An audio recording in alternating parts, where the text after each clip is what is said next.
对厦门铁人三项公开赛而言意义非凡。今年，我们荣幸地加入了 Challenge Family 大家庭，成为这一国际顶级铁人三项赛事系列的一员。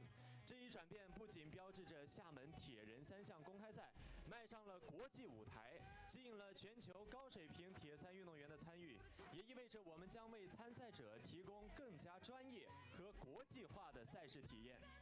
无论是更加科学严谨的竞赛规则，还是更完善的后勤保障体系，以及丰富多彩的铁人村市集活动，我们都进行了全面的提升，力求为大家呈现一场难忘的赛事之旅。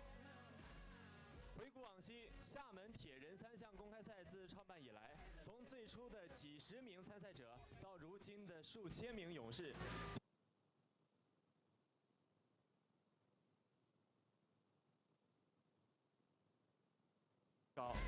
这些年来，我们见证了无数运动员在这里挑战自我、超越极限，创造了无数令人难忘的瞬间。现在，来自世界各地的铁人三项爱好者再度汇聚厦门，用他们的勇敢我怎么连？谱写属于自己的传奇。赛道上突破极限。你是出来，你不能在我这边，你这边我又啸叫。哇，对。铁人三项运动协会，帮助允许我加入呀。人民政府指导，厦门体育产业集团有限责任公司主办，厦门区文化和旅游局支持，厦门体育产业集团赛事运营有限公司承办，厦门市铁人三项运动协会协办。在此也要感谢本次赛事全球合作伙伴奥地利红牛 QR， 官方赞助商崔克、奇越，官方支持商 Hoka、RQ Run、AG1、舒华体育、GU 能量胶、凯瑞海恩、深聚纺织、奈米德、彼得鹏然、超级播客、遇见厦门、三洋机车、赛科尔斯、速马克等所有合作伙伴对赛事的大力支持。现在，让我们以热烈的掌声，有请2024 Challenge 厦门铁人三项公开赛的运动员代表吴淑挺和裁判员代表谭程程上台，代表全体运动员和裁判员进行庄严宣誓。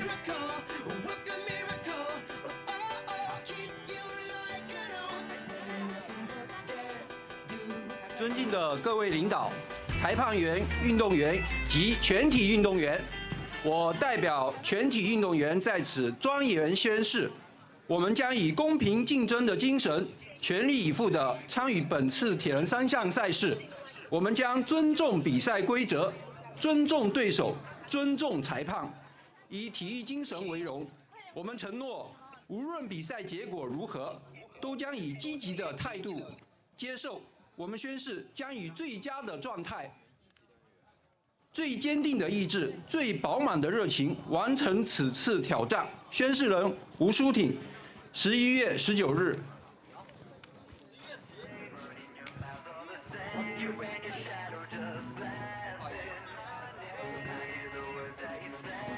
裁判员宣誓：尊敬的各位领导、运动员、教练员及观众朋友们。为了确保本次铁人三项比赛的顺利进行，我代表全体裁判员庄严宣誓：我们将坚决服从大会的指挥，严格遵守比赛规则和裁判纪律，尊重每一位参赛者，秉持公平、公正、公开的原则，文明裁判，严谨认真，不徇私情，确保比赛的公正性和专业性。我们承诺将尽全力维护比赛的良好秩序，为参赛者创造一个公平竞争的环境。宣誓人谭程程，2024年11月10号。好的，感谢两位。那么接下来我们就把现场交给今天的 MC 谢灵溪和 Michael。Hello， 早上好，厦门。Good morning, Pro Triathlete. Good morning, everybody. It is my pleasure, ladies and gentlemen, to welcome you all at this inaugural 2024 Challenge Xiamen. The hard work from the Xiamen local authorities and, of course, the Challenge family. We brought you this spectacular race here at this today, so it's a fantastic to be here. And what a great location. And of course, I'm super happy to see many familiar faces, but of course, especially the new one, the one that decided to join the challenge race. So it's great. So to make sure you have a great time out there today, say high five to your fellow athletes once you're passing them. And most important, be safe. And we see you at the finish line. 好的，那我们希望所有的运动员都安全的完赛，享受今天的赛道。因为今天的赛道、今天的厦门、今天的环东浪漫线会因你们、因我们的所有业余组铁三运动员而闪耀。好的。 Michael, please continue. Okay, so we got a beautiful course today. I mean, like I already mentioned that the team just prepared a fantastic course. The bike course, just the roads are smooth. Also the swim, I mean, look at that. We couldn't ask for more, guys, so thank you so much to you. Of course, I mentioned the local authorities. We have our professional athletes ready to settling before they rumble in this morning. So this is the first time we are being here in a Xiamen, and I can tell you I'm blown away. So from this location, and this is one of a kind races you want to do, and especially for the newcomers. So the one who made the way here to want to try the triathlon the first time, especially the challenge branded races. So this is a day to be here because it's a fantastic day, and we just can't wait to have you at the finish line. So make sure you're out there safe and sound, and we'll see you at the finish line, as I already mentioned, and then me and my team will make sure that you are enjoying every single minute out there today. I think we're gonna soon introduce our professional athletes. Yes, yes, yes. So Kangxi, yeah, continue please. 好的，那我们下面呢，我们就来介绍一下本次参加男子中距离职业组别的运动员们。And now, please let's present our professional male athletes. Wearing number 14 from Chinese Taipei, Jia Haotang. 14号张家豪，中国台北铁人三项代表队队员。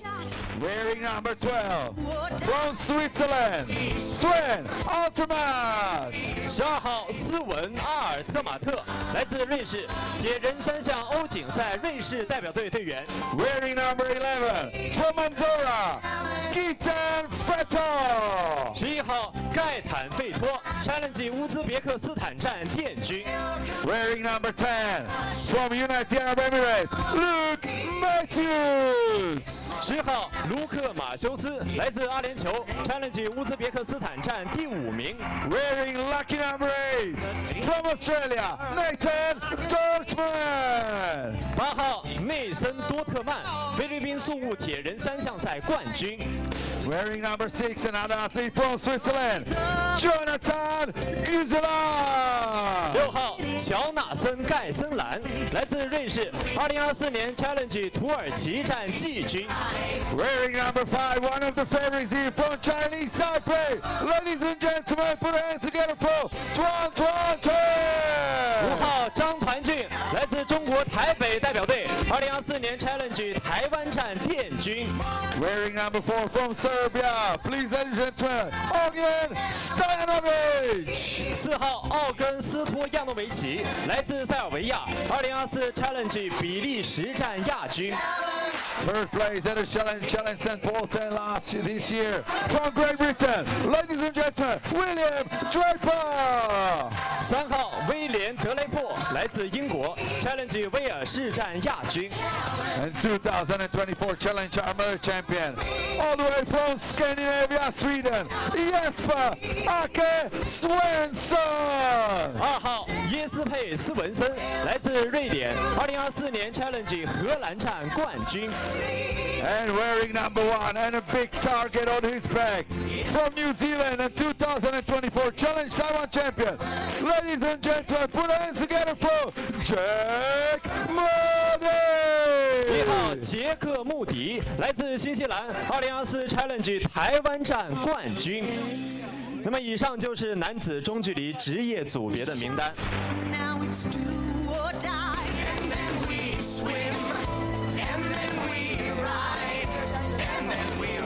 This is our male professional athletes ready to dive in this beautiful Xiamen Bay.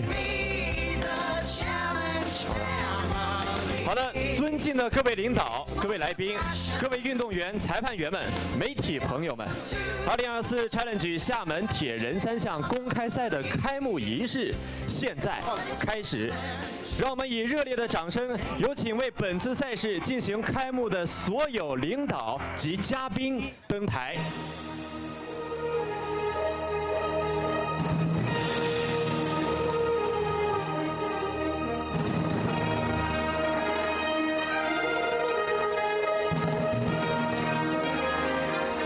今天比赛开幕仪式的领导和嘉宾，他们是厦门市同安区委书记王月平，厦门市体育局党组书记、局长阮敦良，厦门市政府办公厅副主任柯斌伟。厦门国有资本运营有限责任公司总经理、厦门体育产业集团董事长吴明显，厦门体育局党组成员1级调研员张小博，Challenge Family 首席技术官理查德·贝尔德洛克 Richard。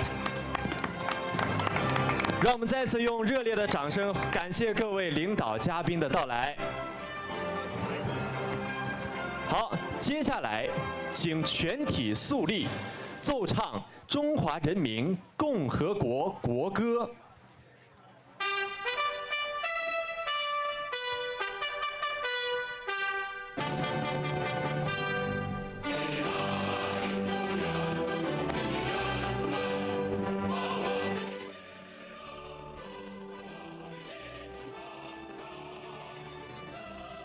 Hello, Belinda.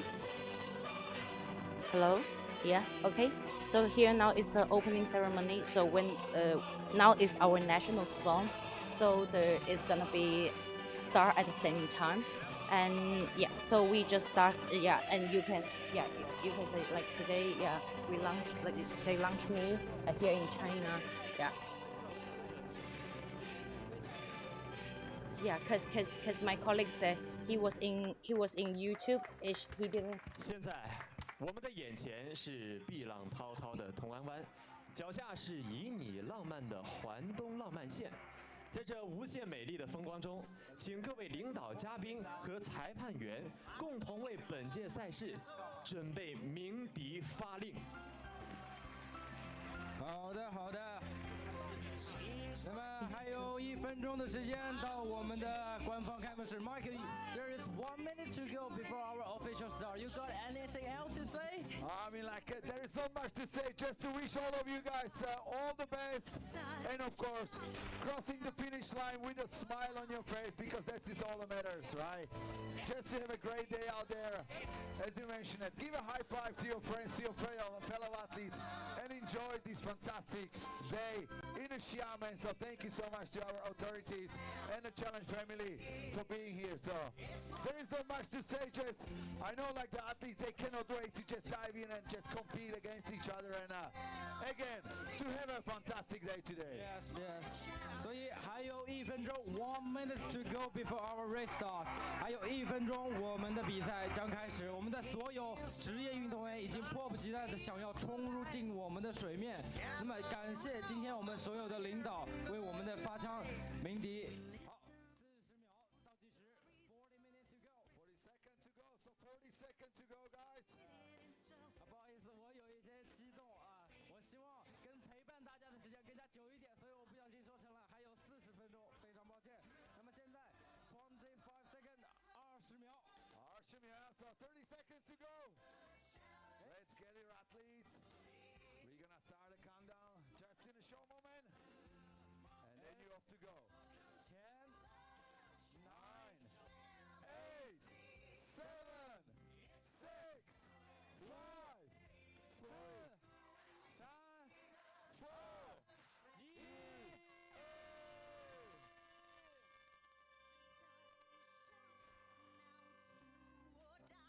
好，感谢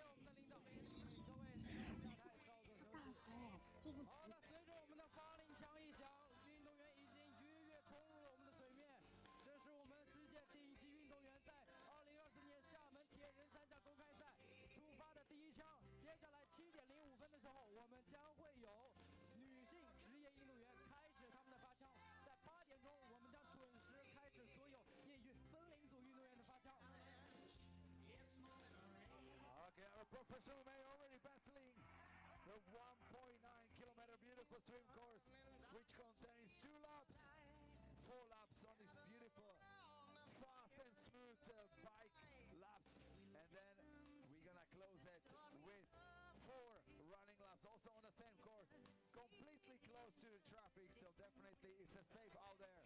So make sure you keep your head straight and look for the competition,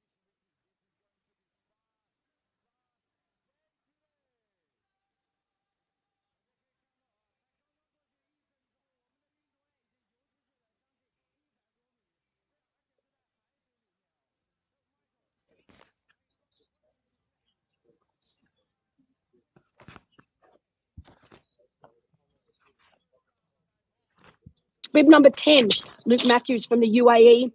Bib number 11, we've got Gaetan Fataud from Andorra, originally from France, but resides in Andorra. And bib number 12, Sven Altemat from Switzerland. Bib number 14, Zhao Hao Chang, also from Chinese Taipei. Our women, they will be off 5 minutes after our men. So while our men are making their way around the 2-lap swim course, our women are getting ready to start. We've got Els Visa wearing bib number 31. Els is currently in 4th place on the world bonus, but she knows that a good result here today will put her up into a podium placement.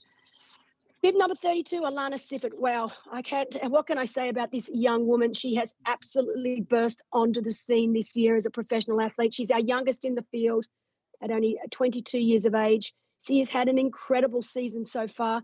Just like Jack Moody, she's leading our Challenge Family World Bonus on 1,100 points. So both of our leaders on the same amount of points. I've done the maths and nobody can overtake Alana Siffert. As long as she finishes here today, she has won that Challenge Family World Bonus. Bib number 33 is Aurelia Bollinger from France, also doing very, very well in the World Bonus, currently in 2nd place. Chloe Sparrow from Great Britain wearing bib number 34. Cassie Heaslip from Australia wearing bib number 35. And Salom Altemat, the wife of Sven, wearing bib number 36, also from Switzerland, making a bit of a change from short course racing up into middle distance racing. So great to have Salom here with us for the very first time. Beautiful conditions here today. When our athletes first arrived earlier this week, it's been incredibly windy, so really choppy out in the Tongan Bay. It's been also very, very windy on the course for both the bike and run. But over the last couple of days, that wind has subsided. It was also really hot and humid, but you can see this morning they have that cloud cover, cooling things down a little bit. Currently, the temperature is sitting at around 21 degrees Celsius. We know that that will climb up to around 26 degrees today. But the cloud cover has meant that the water conditions are absolutely perfect. The sighting is made so much easier. They won't have problems with navigation. That sun will not be in their eyes. You can see there right now, Cassie Heaslip, big wave, come all the way from Australia. Great to have Cassie here with us. All of our professional athletes will be wearing gold caps, both our professional men and women, although we do have some coloured caps for some of our top pros. Right there on screen now in the orange cap is Els Visa. In the white cap, we have Alana Siffert, and in pink, we have Aurelia Bollinger in pink. So that is Aurelia there on screen that just gave us a big wave. For our men, Jack Moody is wearing the orange cap, Jesper Svensson in white, and Ojnjen Stojanovic in pink. So a small but elite field of female professionals. There she is, the youngster. She is the next gen of our sport. I've been lucky enough to see this young woman race several times in challenge events in Europe, most recently at Challenge Almere, which is also the European long distance championship. And she was absolutely spectacular. That was her first time over the full distance. She finished in 2nd place. And her teammate now also being announced, Els Visa. They are both coached by Brett Sutton. Actually, Alanis has been over here for a few weeks now. Her coach, also the head coach for the Chinese national team. So Alanis has been training in China several times this year, actually, for both Els and Alanis. So they know China very, very well. Interesting fact about Aurelia Bollinger in the pink cap. While she is from France, she actually speaks fluent Chinese, as our professional women are now underway. Wonderful conditions. The bay is absolutely flat as a pancake. We couldn't have asked for better. So right now, our professional men and professional women are underway at the inaugural Challenge Xiamen here in China.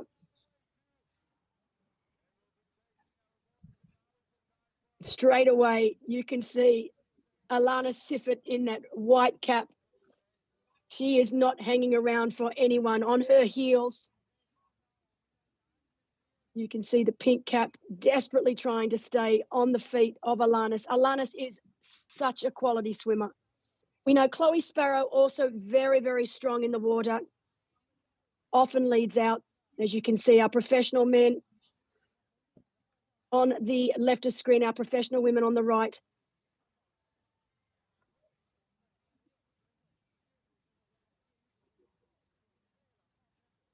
So Chloe Sparrow, we are expecting to see her, but you can see now in the women, it's just incredible to see the lead that Alanis Siffert already has. She is absolutely flying right now. And I did not expect her to have this sort of lead over the likes of Chloe Sparrow.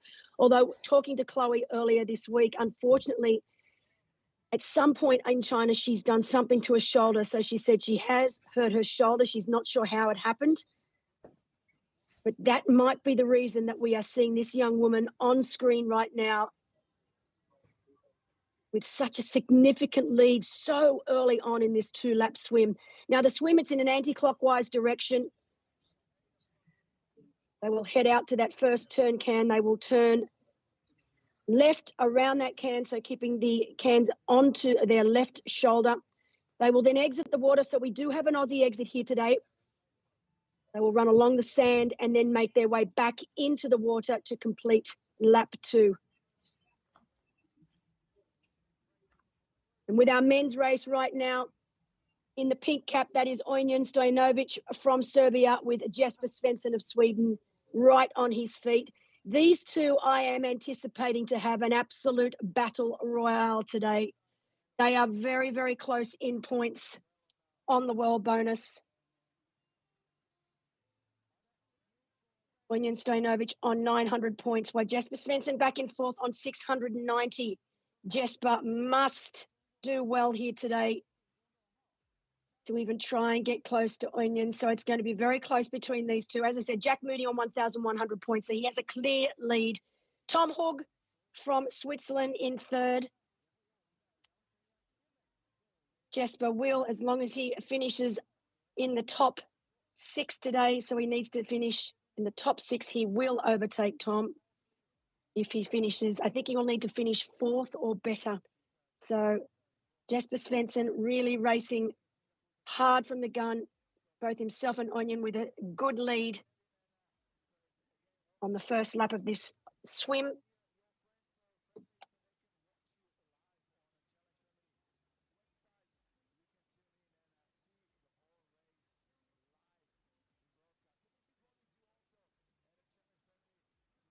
So apologies if the sound was not perfect to start with. We have had a couple of technical issues, which is always the way with an inaugural race, always a little tough to get it right the first time, but we should be in the clear right now. I am, of course, in the studio. I have got some great people down on ground. We've got Mikhail Buchek down on ground. We've got Emma Tai, our Chinese/English on-ground expert. I got to meet Emma earlier this year at Challenge Roth. Fantastic lady. Loves the sport of triathlon as much as I do. So I'm looking forward to hearing her when we go down on ground. Once our athletes are out of the water, she's going to give us a look and feel of what it's like down there on ground on the race course.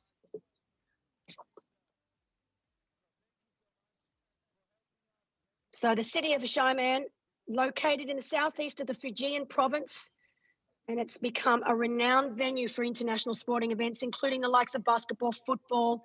They've had Diamond League, athletics, and of course, right now, what we're watching now, triathlon. The location is really, it's simply perfect, right on the beach in what is known as the romantic coastline.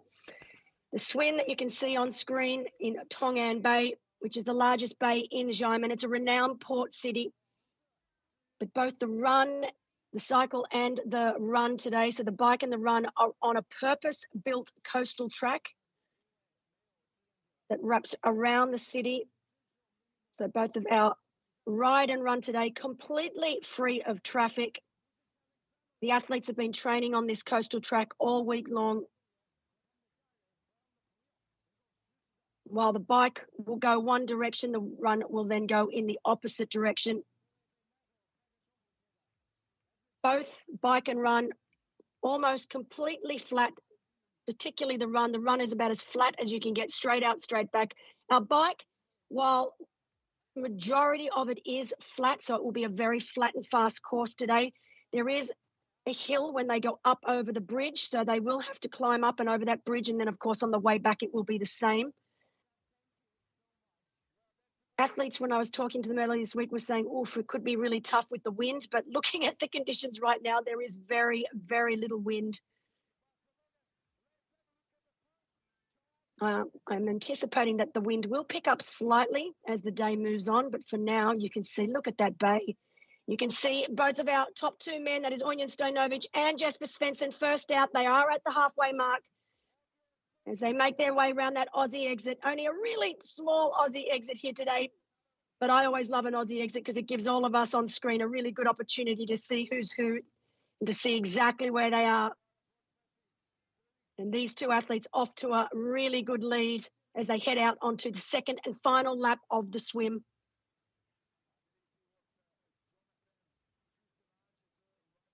Jack Moody and Will Draper, two of our other top contenders here today. We don't expect to see them until the bike. Both Jack and Will, not renowned for their swimming prowess, but are very good bike run combinations on both of them. Jack Moody, one of the best in the sport, exceptional runner, comes from a running background, so we always expect to see fast times from Jack.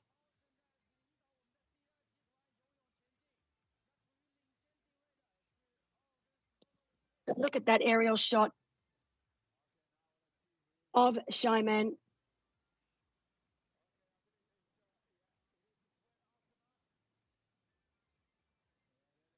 The athletes have been treated like absolute royalty. We saw that earlier on in Beijing when we had our inaugural challenge Beijing.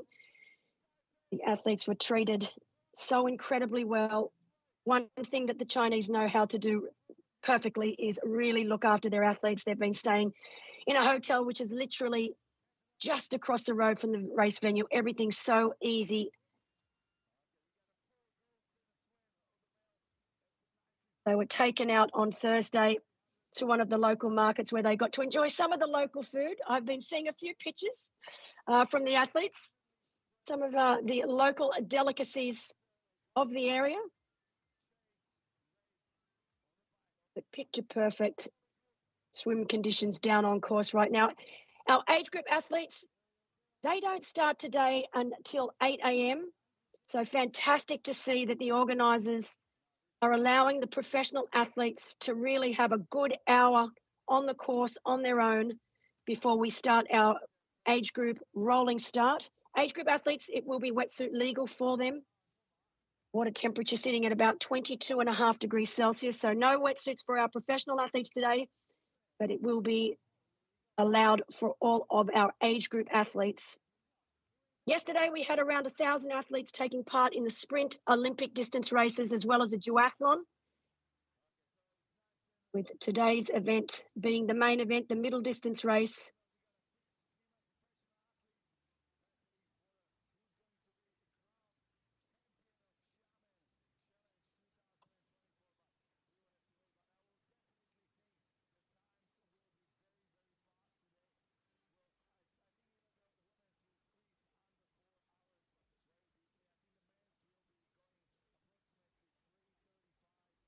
So just going over our race course for our listeners out there, the swim 1.9 kilometers, 2 laps in Tongyan Bay.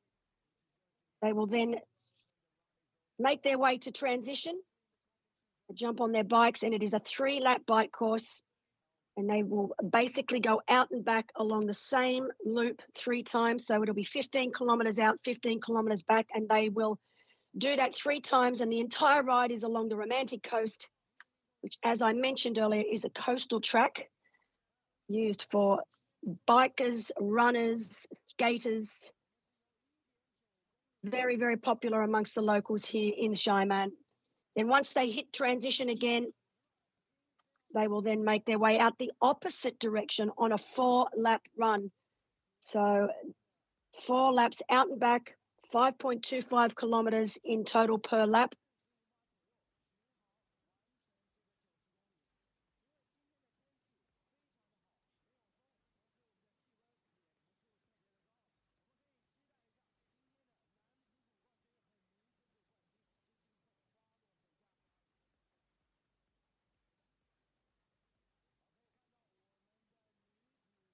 So I'd say the most unique thing about this course here today, that both the bike and run course are completely free of traffic. As I said, it's on that bike run path known as the romantic coastline. As you can see right now, our top 10 athletes as they stand. You've got Oyen Stojnovic and Jesper Svensson leading the way.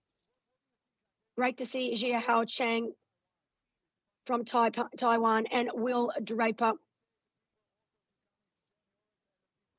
And then you've got Luke Matthews, Tuan Chung Chang, Gaetan Fatau, Jonathan Guilsolan, and Sven Altamat. That's our top 10. Just excuse number 5, Onion. There are definitely not 2 Onions racing today. There is only one, and he is leading the way. Right up there on screen right now, we have got our lead female, Alana Siffert. And it looks like, to me, I cannot tell if that, it should be Chloe Sparrow. Of course, all of our other athletes that aren't in coloured caps are in the gold caps. It should be Chloe Sparrow on her feet. Although she was a little concerned about a shoulder injury that she said came on earlier once she arrived. So not quite sure why she has that shoulder injury, but it's been a long season for all of these athletes. We've come to a time in triathlon where there's just so much choice for our professional athletes, with so many incredible races happening all over the world. And while that's an amazing place to be for our pro athletes, it also comes with its own set of issues, which is just over racing. I think once we get to around November, December, you start to see these athletes that haven't given themselves a time out or a break during the year, you start to see these little niggles start to creep in. So we've been seeing injury, sickness, a little bit of burnout. And I think it's something that athletes moving forward are really going to have to sit down with their coaches, with their teams, and start to really nut it out. Because, as I said, if you want to as a triathlete, you can pretty much race every single month of the year. And there are really no other sports in the world where that is possible. So you can see right now, that is Alana Siffert taking a little look back as she makes her way around that Aussie exit and then back into the water for lap 2. That is Chloe Sparrow on her feet. I recognise that swim anywhere. Beautiful swimmer. Both of these 2 women, absolutely beautiful swimmers.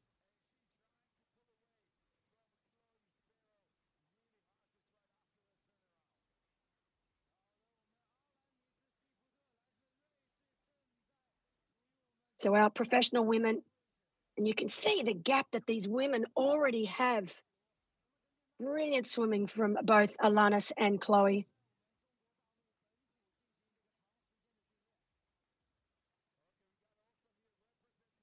Now lead men, great shot. You can see just how calm it is in the bay here today. Spectacular conditions. If conditions remain the same and that wind does stay away, we are predicting some lightning fast times on this bike and run course.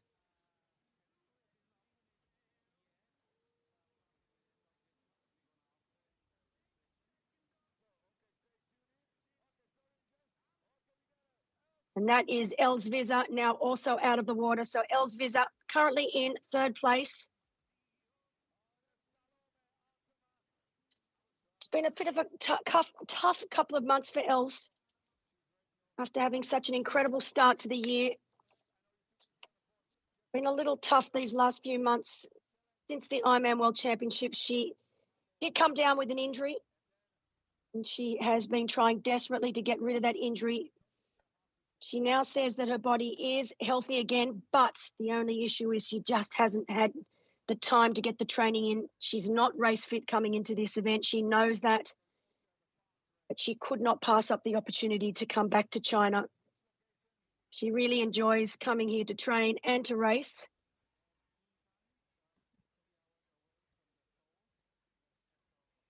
And in her own words, she is coming into this race a little underdone due to a leg injury, and she will need to be a little bit cautious.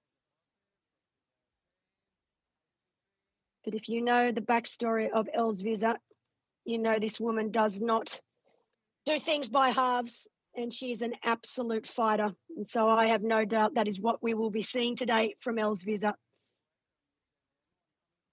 Mentally one of the strongest, toughest athletes you will ever meet.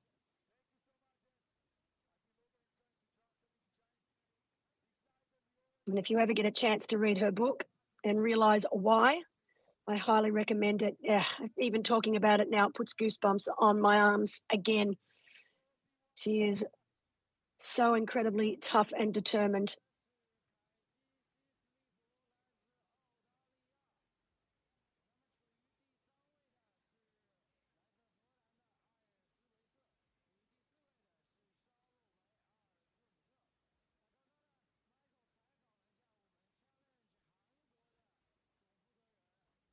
I first got to meet Alana Sivert, who is leading the way right now. Last year, when she was just really starting out in her professional career, I could tell that she was going to be good, but I don't think anything could have prepared us for what we've seen this year. As I said, she's the youngest in the field. She recently won the 10th edition of Challenge Mallorca, finishing in front of the likes of Anne Reichman and Lisa Norden. So some really quality athletes. She also went on that day to break the course record, going 4:10:21, held since 2021 by fellow athlete and absolute superstar Nicola Spirig.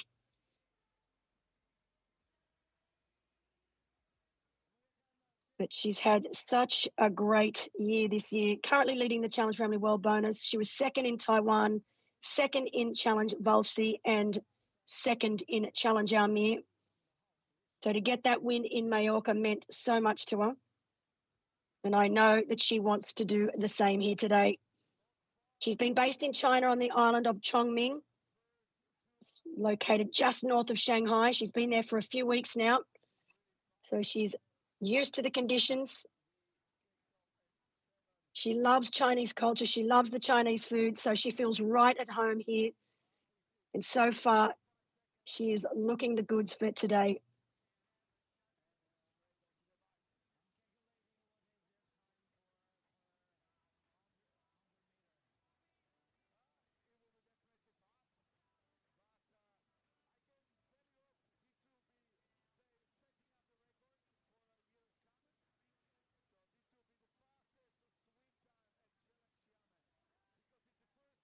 So our professional men almost at the end of the swim. Not long to go before we see them make their way out of the water and up and into T1. We've almost got synchronized swimming here from both Onion Stojanovic and Jesper Svensson. Both 34 years of age. Jesper, one of our tallest athletes at 188 centimeters tall. As you can see, Onion now make his way out of the water. Jesper right on his heels.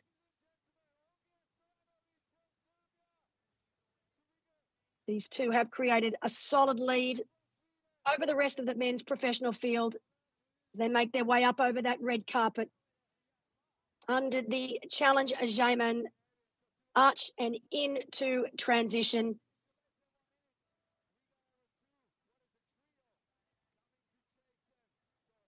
Now, this is an interesting matchup because Jesper is a very strong biker. It was the last discipline that he picked up as a junior, but he has definitely cemented himself as a very strong bike rider. Onion, on the other hand, it is not his strength. His strength is his swim run. So it will be interesting to see if Onion is able to stay with Jesper. We are employing the 20-meter draft rule today. So like most of our challenge family events, the 20-meter draft rule, we brought this rule in many, many years ago now,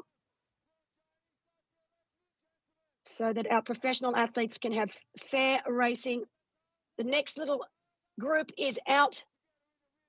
Got Zhai Hao Shang there leading the way, one of our Taiwanese athletes, very quick out of the water and into transition. Look like Will Draper as well.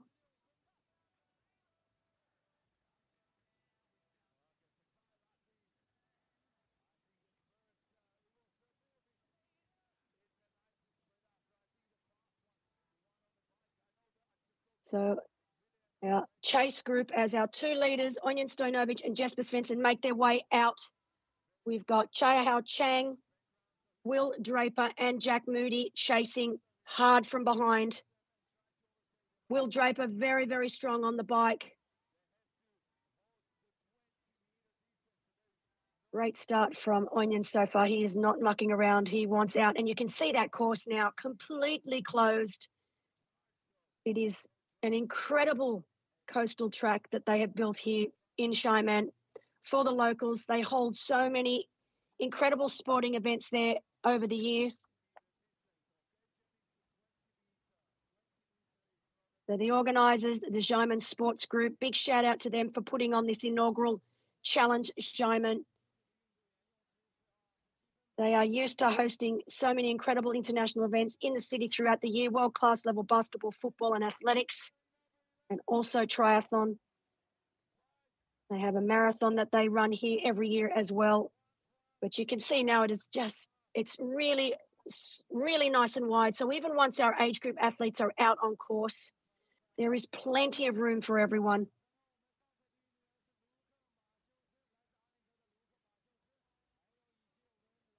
As you can see, our chase group on the right now making their way out onto the bike course.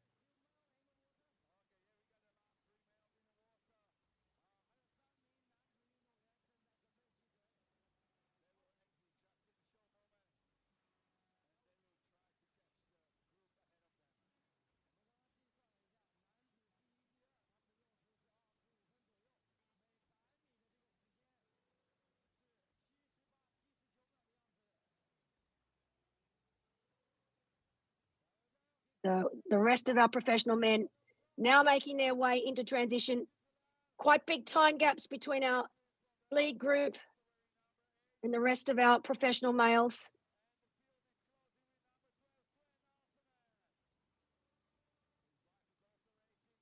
So right now, Onion Stojnovic, Jesper Svensson leading the way. We then have Chao Hao Chang, Will Draper and Jack Moody. And then this group making their way into transition now. Luke Matthews, Tuan Chung Chang, Gaetan Fatad. So our next group of three. Sizable time gaps. Back to these three now. Luke, Tuan and Gaetan.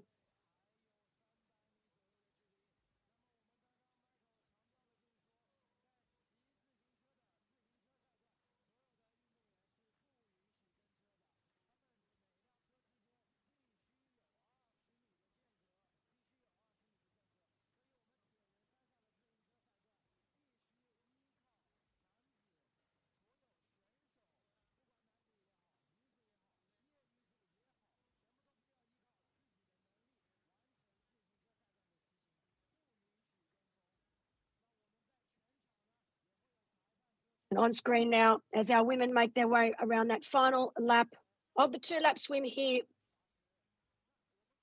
Lannis Siffert, Chloe Sparrow. We've then got Els Viza and Salom Atamat. Aurelia Bollinger from France and Cassie Heaslip from Australia. So only 6 professional women racing here today. But you can see just how spread out they are right now. with Alanis and Chloe at the top of our screen there, making their way to the swim exit. As the last of our two professional men now also making their way out onto the bike. That will be Sven Altemat and Nathan Dortman.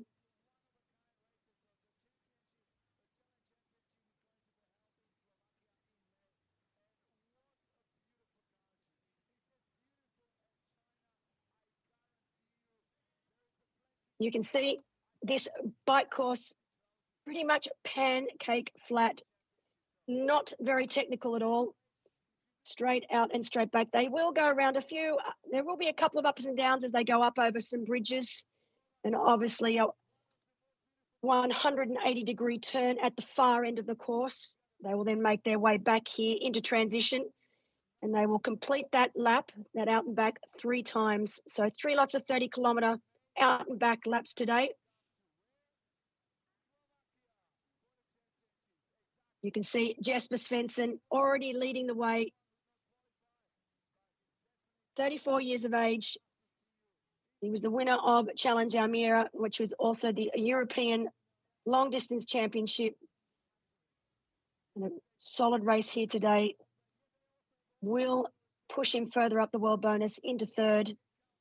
He was 2nd earlier this year to Jack Moody at Challenge Gunsan in Korea, which was another full distance race. He was 3rd at Challenge Gdansk and 8th at the championship in Xiamen, Slovakia. So he's had a really solid year racing with us so far. And I would love nothing more than to see Jesper on the podium at the end of the year with our world bonus. In saying that, the man right behind him, Onion Stojanovic, also a really solid year with us.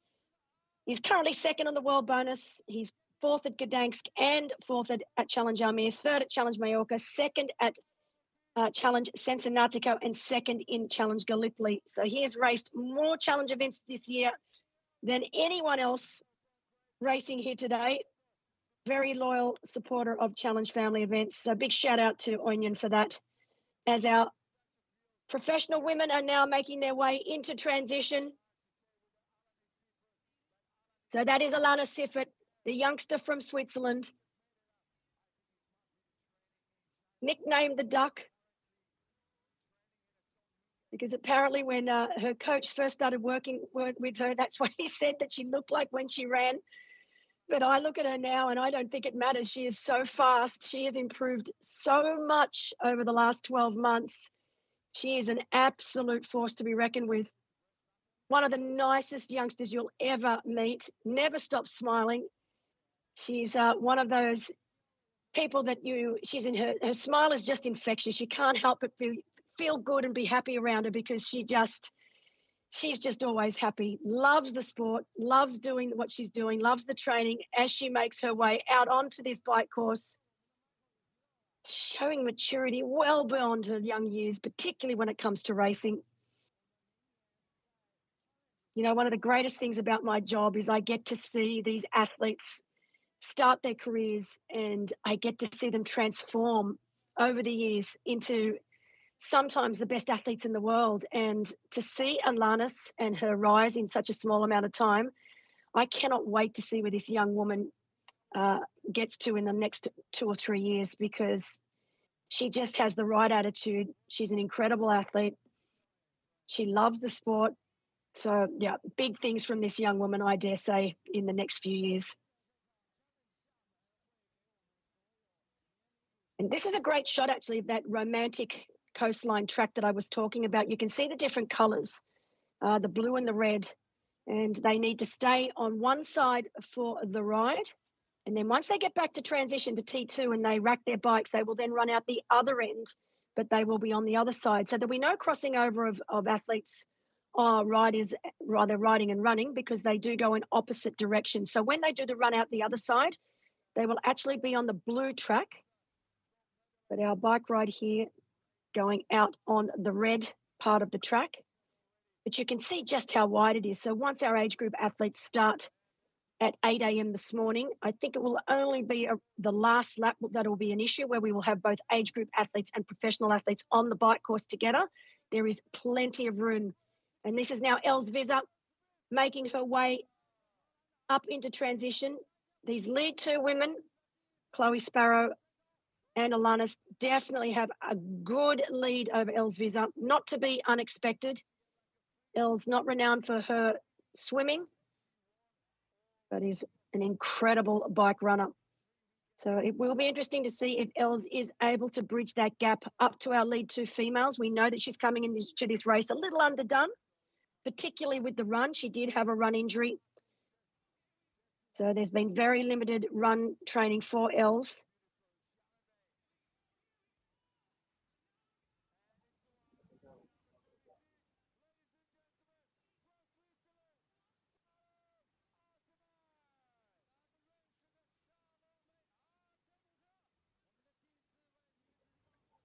So our fourth female out of the water now, Salom Altamat. Salom, married to Sven Altamat, who is also racing in the professional men's race here today. I didn't know too much about Salom. Had to do a little bit of research, but she's only just recently switched from short course to long course racing, hence why I didn't know too much about her. She currently only just starting over middle distance this year. She finished second in the Swiss Middle Distance Championships and also second in the duathlon championships in Switzerland. And she was 8th at the short Alpe d'Huez triathlon. So, of course, Alpe d'Huez triathlon has both a long distance and short distance race. Fantastic race there. I've done it before in the past. Very, very tough race. Completely different course to what we're seeing here today. So it will be interesting to see how Salom races on this flat and fast course.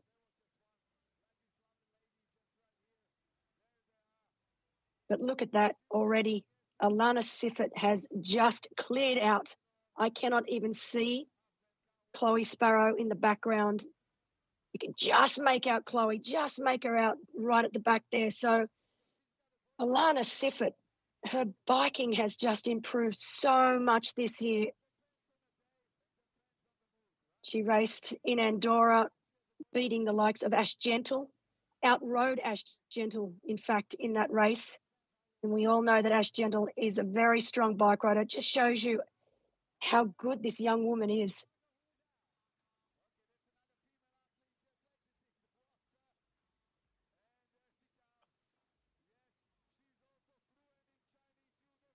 And that is Aurelia Bollinger from France. She's here with her partner, Bruno. Bruno racing in the age group race today. So big shout out to Bruno.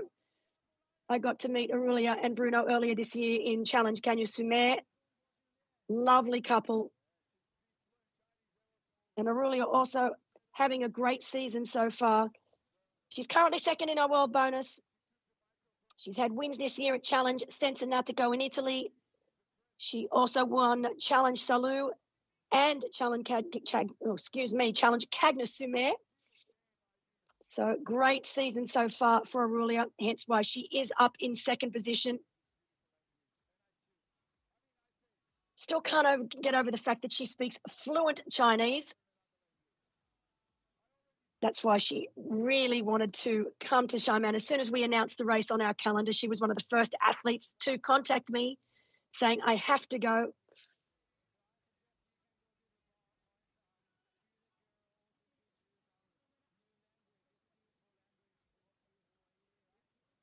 You can see there's just the slightest, ever so slight rise up and over those bridges.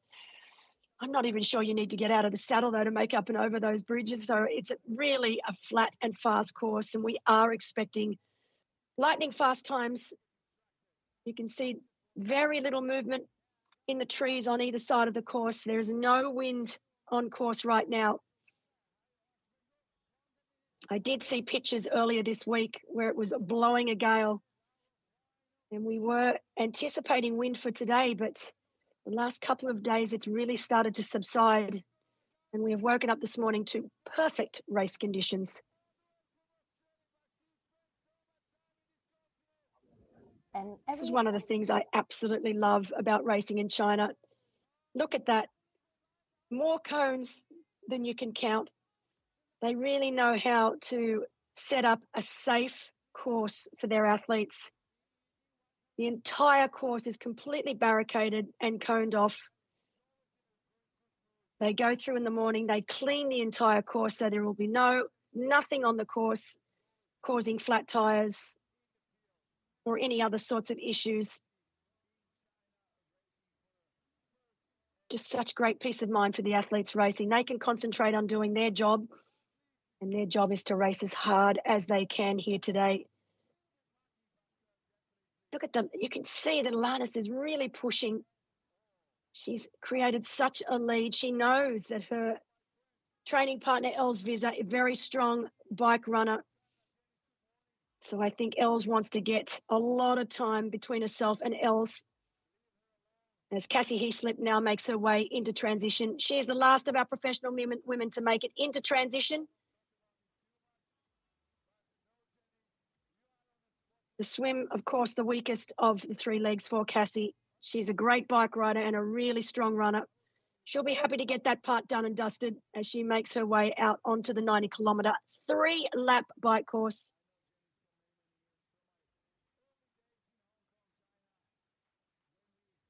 So all of our professional and age group athletes here today, not only racing for a top 3 finish here in the inaugural Challenge Xiamen, but also our top 6 male and female professional athletes all automatically qualify for the championship next year in Xiamen, Slovakia, as well as all of our age group categories as well. So our top 6 in our male and female age group categories also racing for a slot to the championship.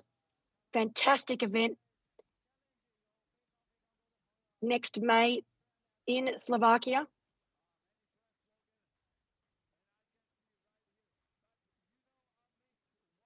And our professional athletes racing for an end of year race bonus, $100,000 US up for grabs. Right now, this lady on screen on our left, Alana Siffert, is in the box seat.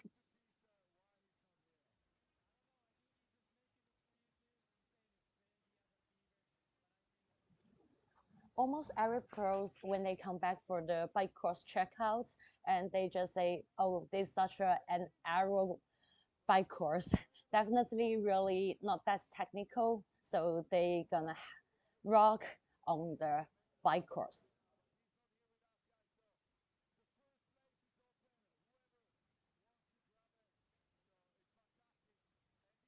We've had over 2,000 athletes racing here over the past 2 days. China really starting to open up again with international sporting events since COVID in 2020. Great to see. It's always been an incredible place to come to and race. There's a fantastic history in the sport of triathlon.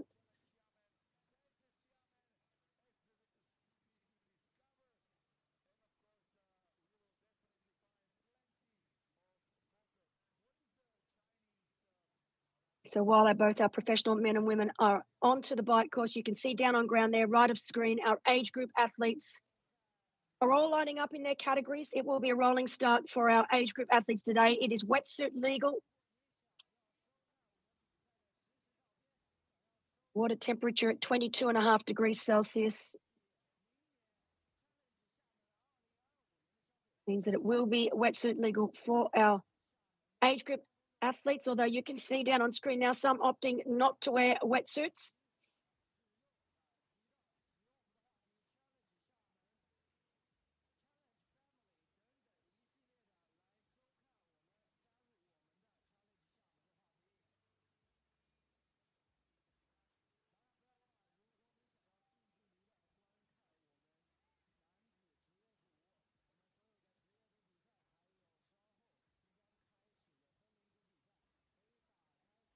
Right now, on this first of 3 laps here, our professional man, Jesper Svensson, he will be wanting to put some time between himself and Ojnjen Stojanovic. These men last raced each other in Challenge Almere, with the man on front, Jesper, winning the race, Ojnjen behind, finishing in 4th place.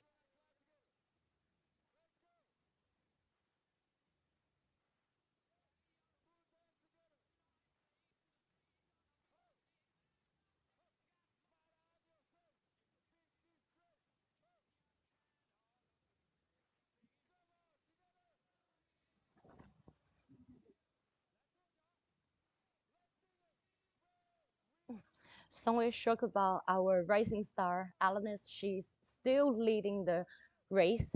However, it's not that shock because we know how strong she See is. the gear that Alanis is pushing. This is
but Alana Siffert at only 22 years of age, our youngest competitor here today. She's from Freiburg in Switzerland.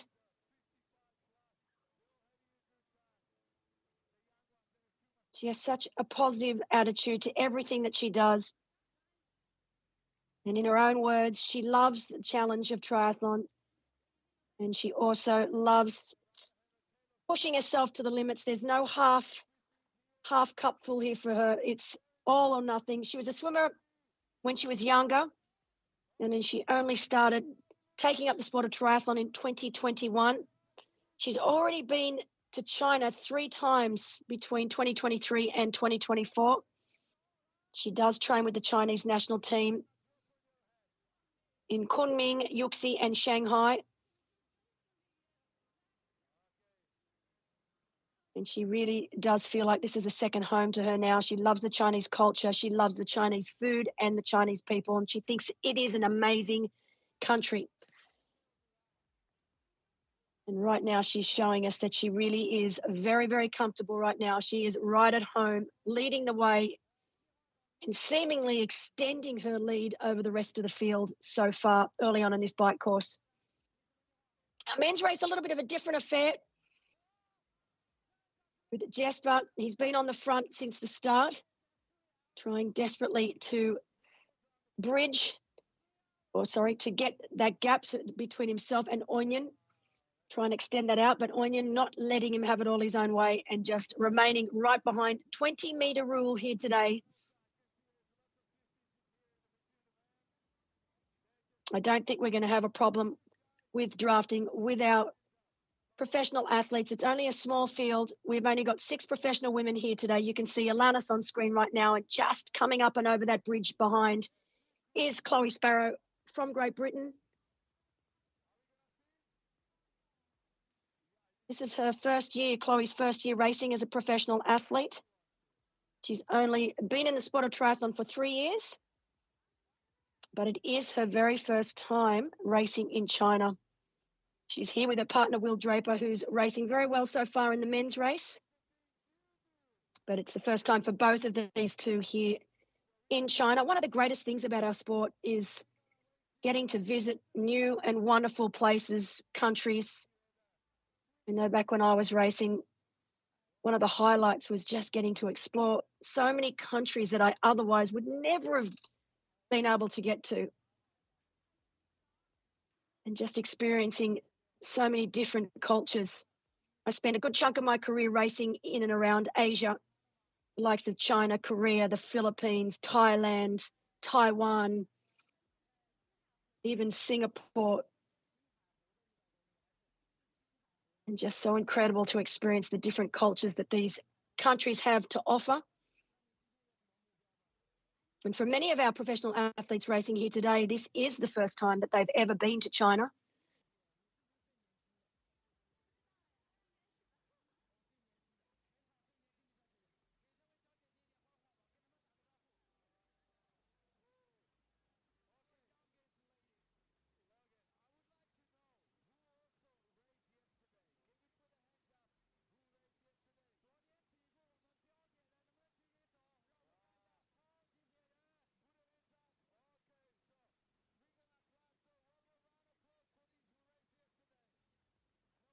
So you can see right now just how wide this purpose-built track is. You can see the riders going up one way and back the other. So even once we get those age group athletes out on course, I do not see it being an issue at all.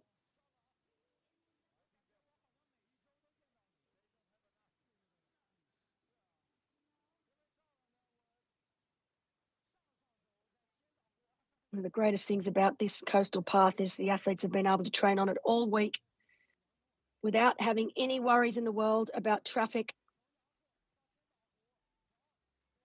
They've been swimming in the local pool and also in the ocean.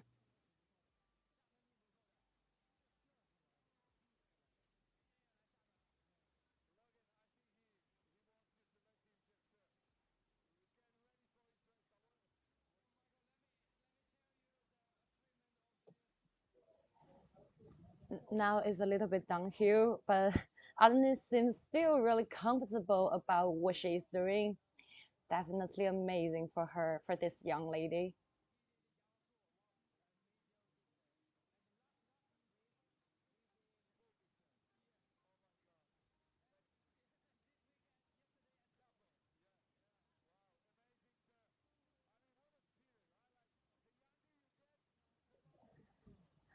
Back to the men's side, yeah, Jesper Svensson from Sweden. He's now also leading the whole race.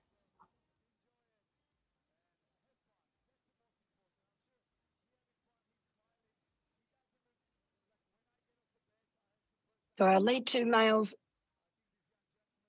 really looking like they are extending their lead.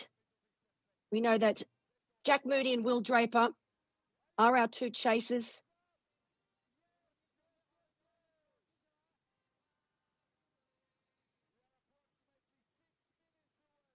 Well, in our women's race, Alana Siffert with a clear lead over Chloe Sparrow. We know Els Visser is in third.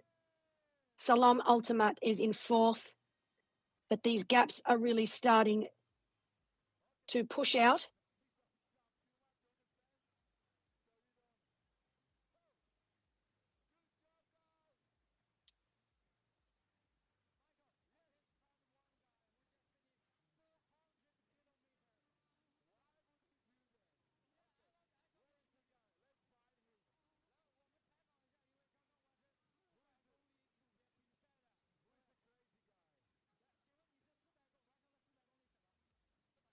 So the city of Xiamen, no stranger to holding international triathlon events. They've had World Cup events there before, held by World Triathlon.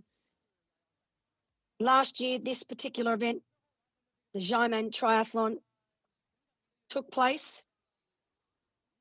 And this year, teaming up with Challenge Family to become the official Challenge Xiamen middle distance triathlon.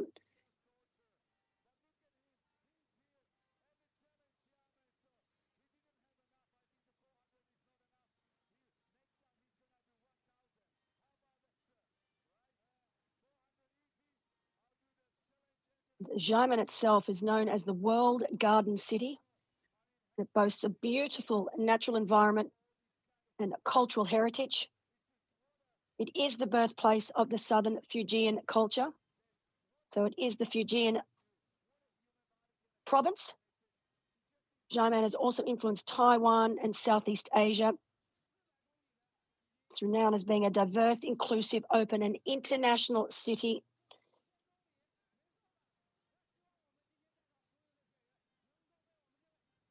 Interesting fact about Xiamen is it has 20 five-star hotels, so it seems like it's my sort of place. Love myself a five-star hotel. I know that the professional athletes have all been put up in a five-star hotel, but it's also renowned for its sports facilities as well. So it's got some great sporting facilities. As I mentioned, it's been holding triathlons for many, many years now. And in 2021, the Xiamen office of the China Triathlon Association and the Xiamen training base were also established. So it is quite a mecca when it comes to triathlon. I've had friends that have raced there before, really purpose-built for sport. besides Xiamen have a really nice heritage. Originally, as we know, it's a port city. I did some research myself on Xiamen, and way back in the day, it was renowned for its tea exports. So, huge port, still a huge port today. See, the first time I've seen Alana Siffert get out of that saddle. And that's the important thing on a course like this. It's interesting. We can say that this course isn't flat and fast and not particularly technical. But what athletes have to remember is they need to almost consciously get up and out of that saddle every now and again just to give their glutes, their hamstrings, their hip flexors, their lower back a little bit of a break. Because you find if you stay down in that aero position for the entire 90 kilometers without giving any of your glutes, hamstrings, lower back, any sort of reprieve, when you come into transition into T2 and you go to run, and you go to stand up straight, those hip flexors just start to scream at you. So really important that these athletes every now and again just give themselves a little bit of reprieve, get up and out of that saddle, stretch that back out, stretch those hip flexors out, so that when they do come into transition and hit that 21.1 kilometer run, their body is not going to hate them.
The native time of China now is 7:59, so less than 1 minute to start with age groupers. So our lead for our two men on screen right now out of the water was just over the minute mark. So about a minute and 8 or 9 seconds over Will Draper and Jack Moody.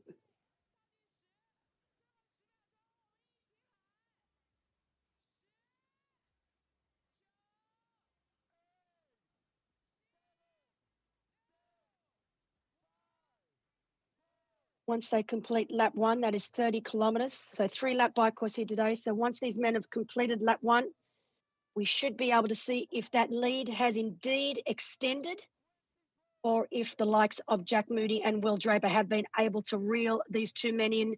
Jesper Svensson doing all the work right now with no help from Oinyan. As our age group athletes now making their way into the swim, rolling start here for our athletes. You can see many of them, all of them actually, with those safety buoys. Compulsory part of the swim here for our age group athletes that they all wear one of those safety buoys around them.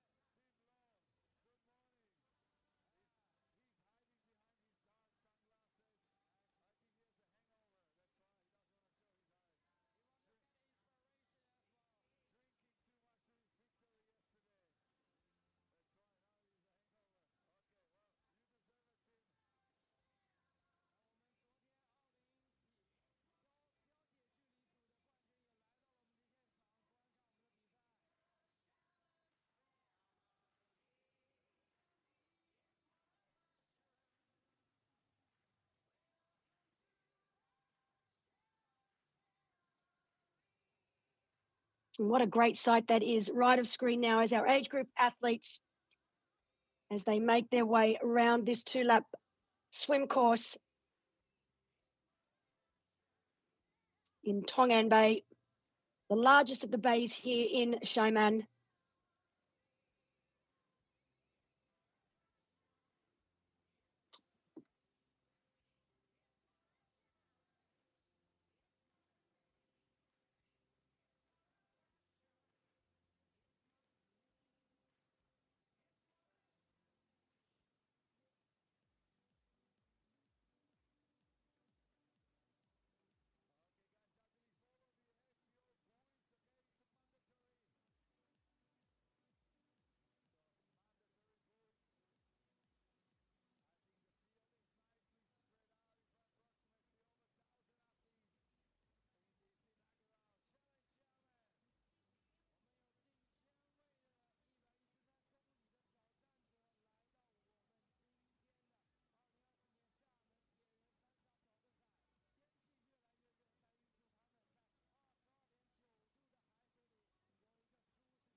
So we have over 1,000 age group athletes making their way to the start. It's a sea of colour right now. All of those orange, yellow and green safety buoys.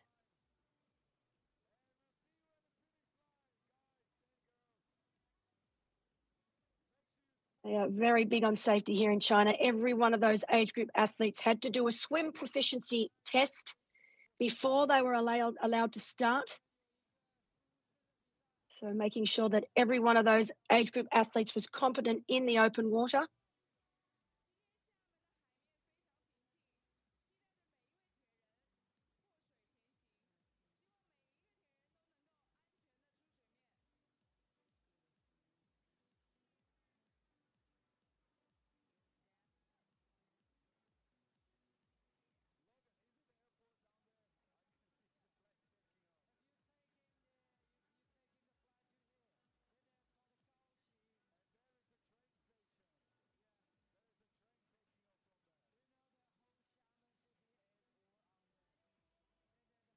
And our men right now are about to make that turn. So they are very close to completing lap 1 of lap 3. You can see now Jesper Svensson, he's a little bit of a hand up in the air. I think he's getting a little agitated, a little frustrated. The fact that Onion has really been sitting behind him for that entire 30 kilometres. He's not happy at all. Having a little bit of a discussion there. 20-metre rule. Onion needs to make sure that he respects that 20 metres as they now head out onto lap 2. So 30 kilometres done and dusted here today. 60 kilometres left to go for our lead 2 professional men.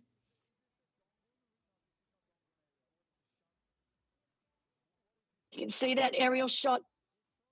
Some of our swimmers choosing to do breaststroke, which is quite common in China.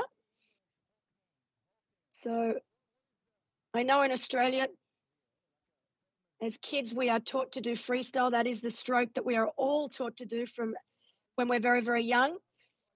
But in countries such as China, it is breaststroke, which is the stroke of choice. Hence why many of our athletes on screen right now are choosing to breaststroke their way around this 1.9 kilometre swim as opposed to freestyle. And you know what I say? You go with what you're most comfortable with. So if you are faster doing breaststroke than you are freestyle, then I say go for it.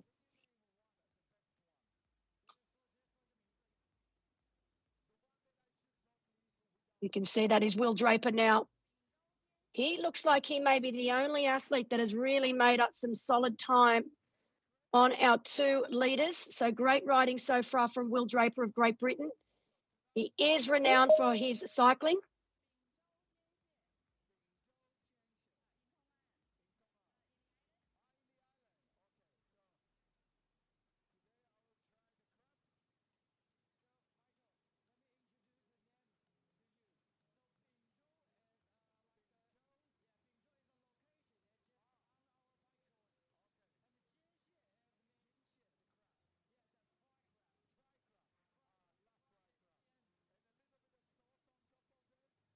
So while I have been providing most of the commentary so far from the studio, we do have the one and the only Emma.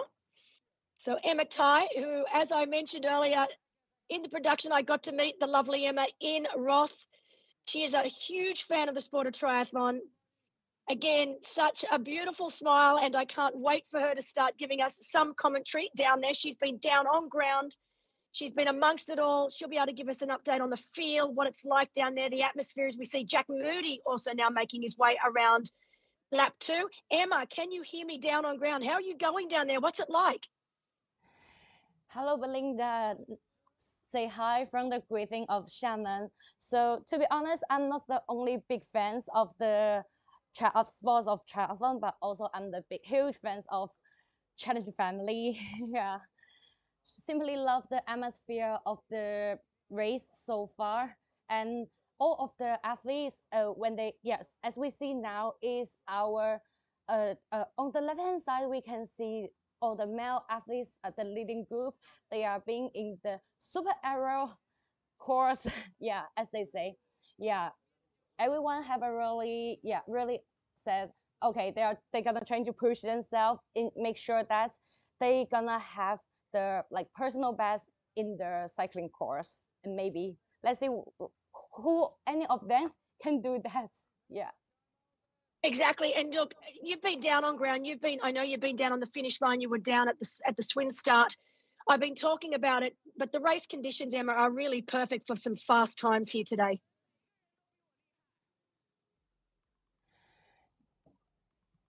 Yeah, definitely. So everything went very well. The atmosphere and our lovely MC, the Michael, he is creating the almost the best atmosphere of the sports of triathlon. So happy to see that he bring the amazing atmosphere to here in Xiamen.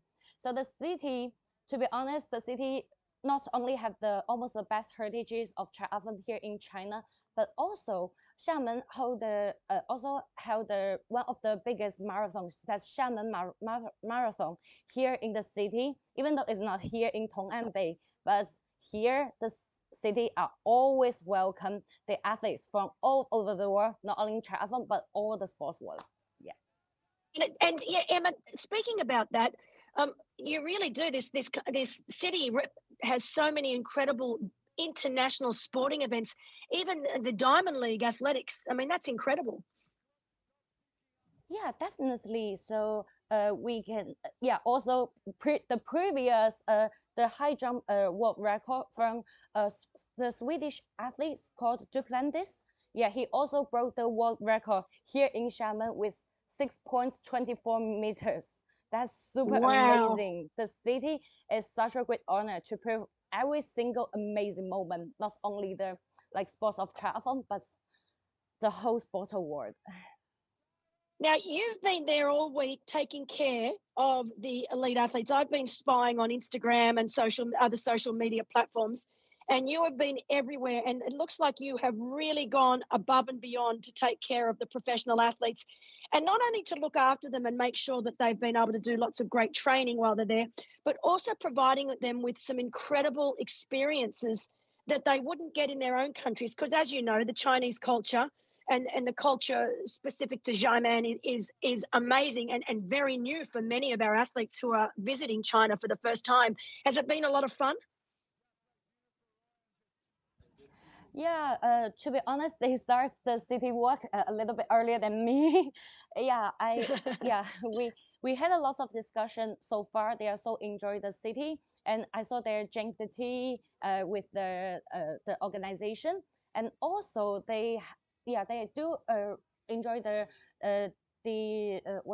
welcome dinner before the race day. So everything is so nice, and I'm happy to hear that as a native Chinese. I'm really happy that so far they all really enjoy the time here in Xiamen. And as we can see here, almost maybe more than half of the athletes, they are currently living in Europe. So Europe just turned to winter time now, but here in sunny Xiamen, they can enjoy the sunshine every single day. Absolutely. And that's one of the things when I've been talking to a few of them this week, they're very, very happy about the weather, Emma. And it's been around you know, that 24 to 26 degree mark. So lovely sunny conditions for the athletes. And you're right, most of them, it's getting very cold in Europe right now, and even a little bit of snow in certain areas. So I'm sure they're all very, very happy to be in that warmer weather for the last time before they head back home. Now, Emma, you've been a fan of triathlon for quite some time. You got your chance to experience Challenge Roth in July for the first time. What did you think? Well, it's not, I wanna trying to marketing myself. Well, this year is really important for me. It's the 10th year's anniversary for me to have a long distance triathlon dream. So 10 years before, as a 15-year-old girl, I heard long distance triathlon, which means 3.8 kilometer swim, 180 km in cycling, and finally a full marathon. I just think, oh, it's so incredible.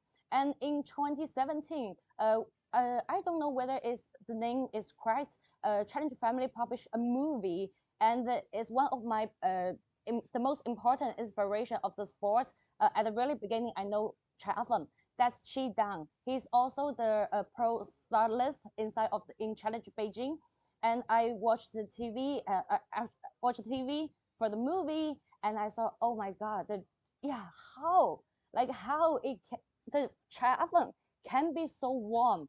And they always talk about family. So family, I guess, doesn't really mean the whole family supports an athlete, but also supports every single athlete as family members. And Ross, one thing made me feel really impressive is the final finisher of the race is always like everyone is just cheers for he or she. And both Felix and the team and every one of the challenge family give the warmest welcome to them. So that's such shock for me, because we always say like sports, you need to prove how competitive you are, how strong you are. So we sometimes forget to enjoy it. So yeah, before I'm really lucky to meet Felix and ask him, okay, he asked me, oh, Emma, how is going with the preparation? I said, to be honest, I started to training for Roth a little bit late, to be honest. But Roth is the race you don't have to like well prepared, because simply enjoy the atmosphere is the best way to finish it.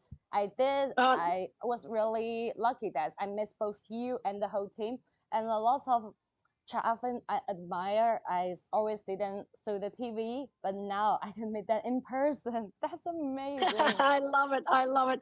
And you got to meet so many of the great athletes in Roth this year as well. And you are right, though.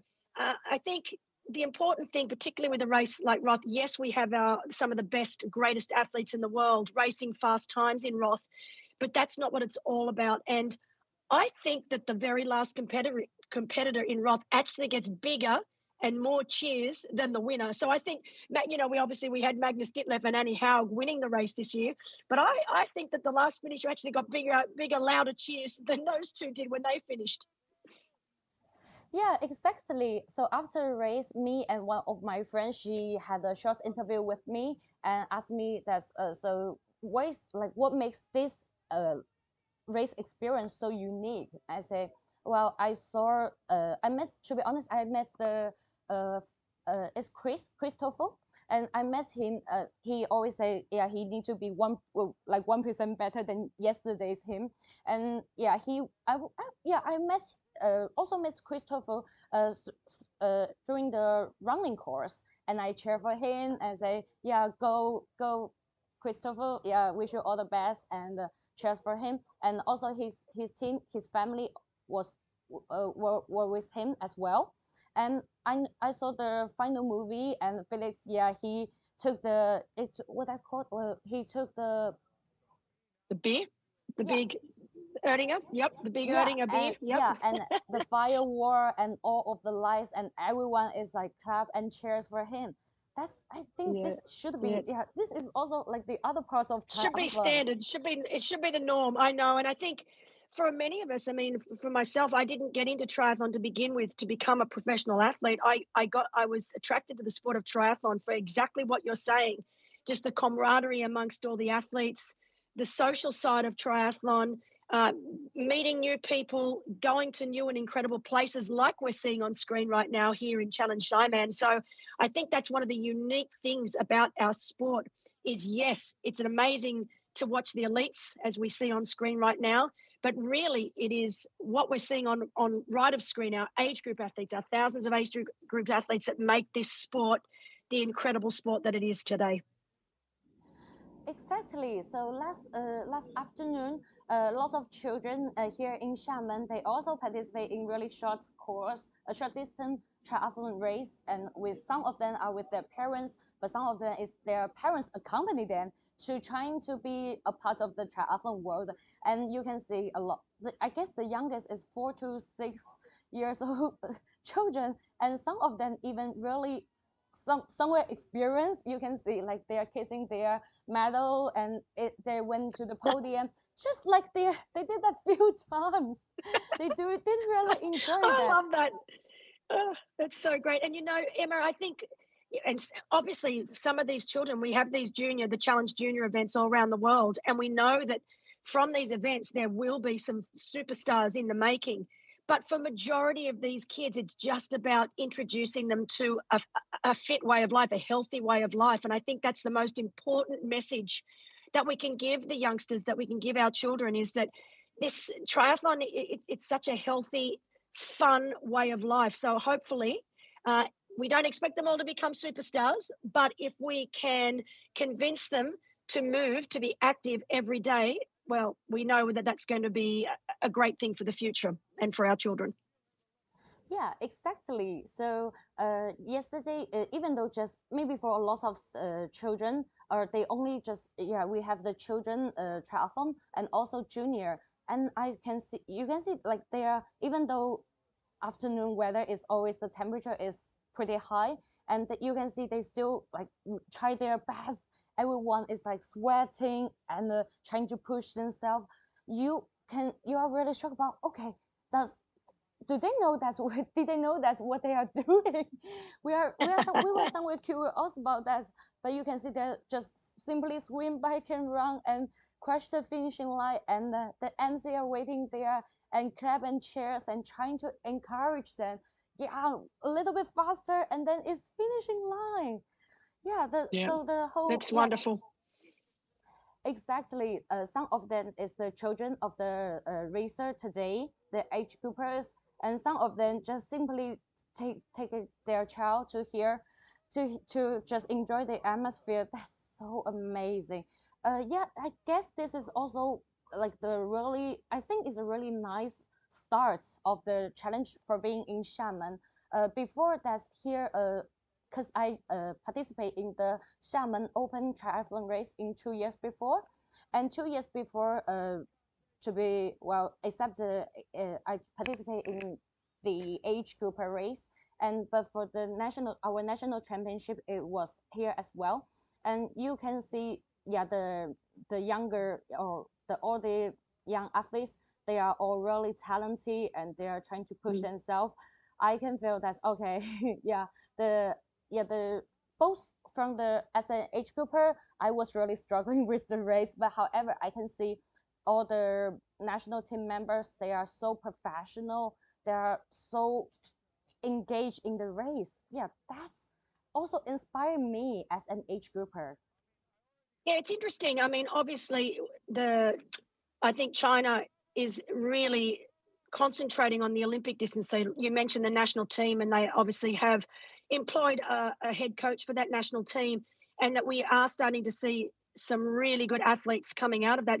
But it seems to be only Olympic distance and under. We don't see so many international Chinese middle distance to long distance athletes racing internationally at a high level yet. But I think now that we're starting to introduce more middle distance races back into China, we might see some really good middle distance Chinese professional athletes start to play a part on the world stage. But talking about our middle distance, obviously right now on screen we can see some changes starting to take place in our men's race on this second lap. You can see Jesper Svensson, and I was waiting for this to happen. I knew it would happen. Jesper Svensson has now managed to create a sizable gap between himself and Onion. You saw at the end of the first lap, Jesper was getting a little frustrated with the fact that Onion had not come round to take any sort of turn or help Jesper out at all. But now Jesper has put his foot down, and you can see that he has opened up a gap over Onion. We know that Will Draper is back in third, and now only about 1:40 down on Jesper. So I would say he's close. Obviously, he's closer to Onion, but 1:40 down at that turn on that first lap.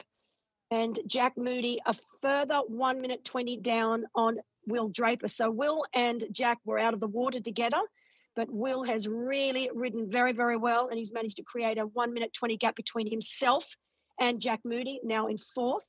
And then we know that there is a group of four behind that are around 1:50 further behind our lead men. So the men's race shaping up to be a good one when it comes to the run, because we know that Jack Moody, the strongest runner in the field, really he doesn't want to let that gap blow out more than around 1:50 to 2-minute mark.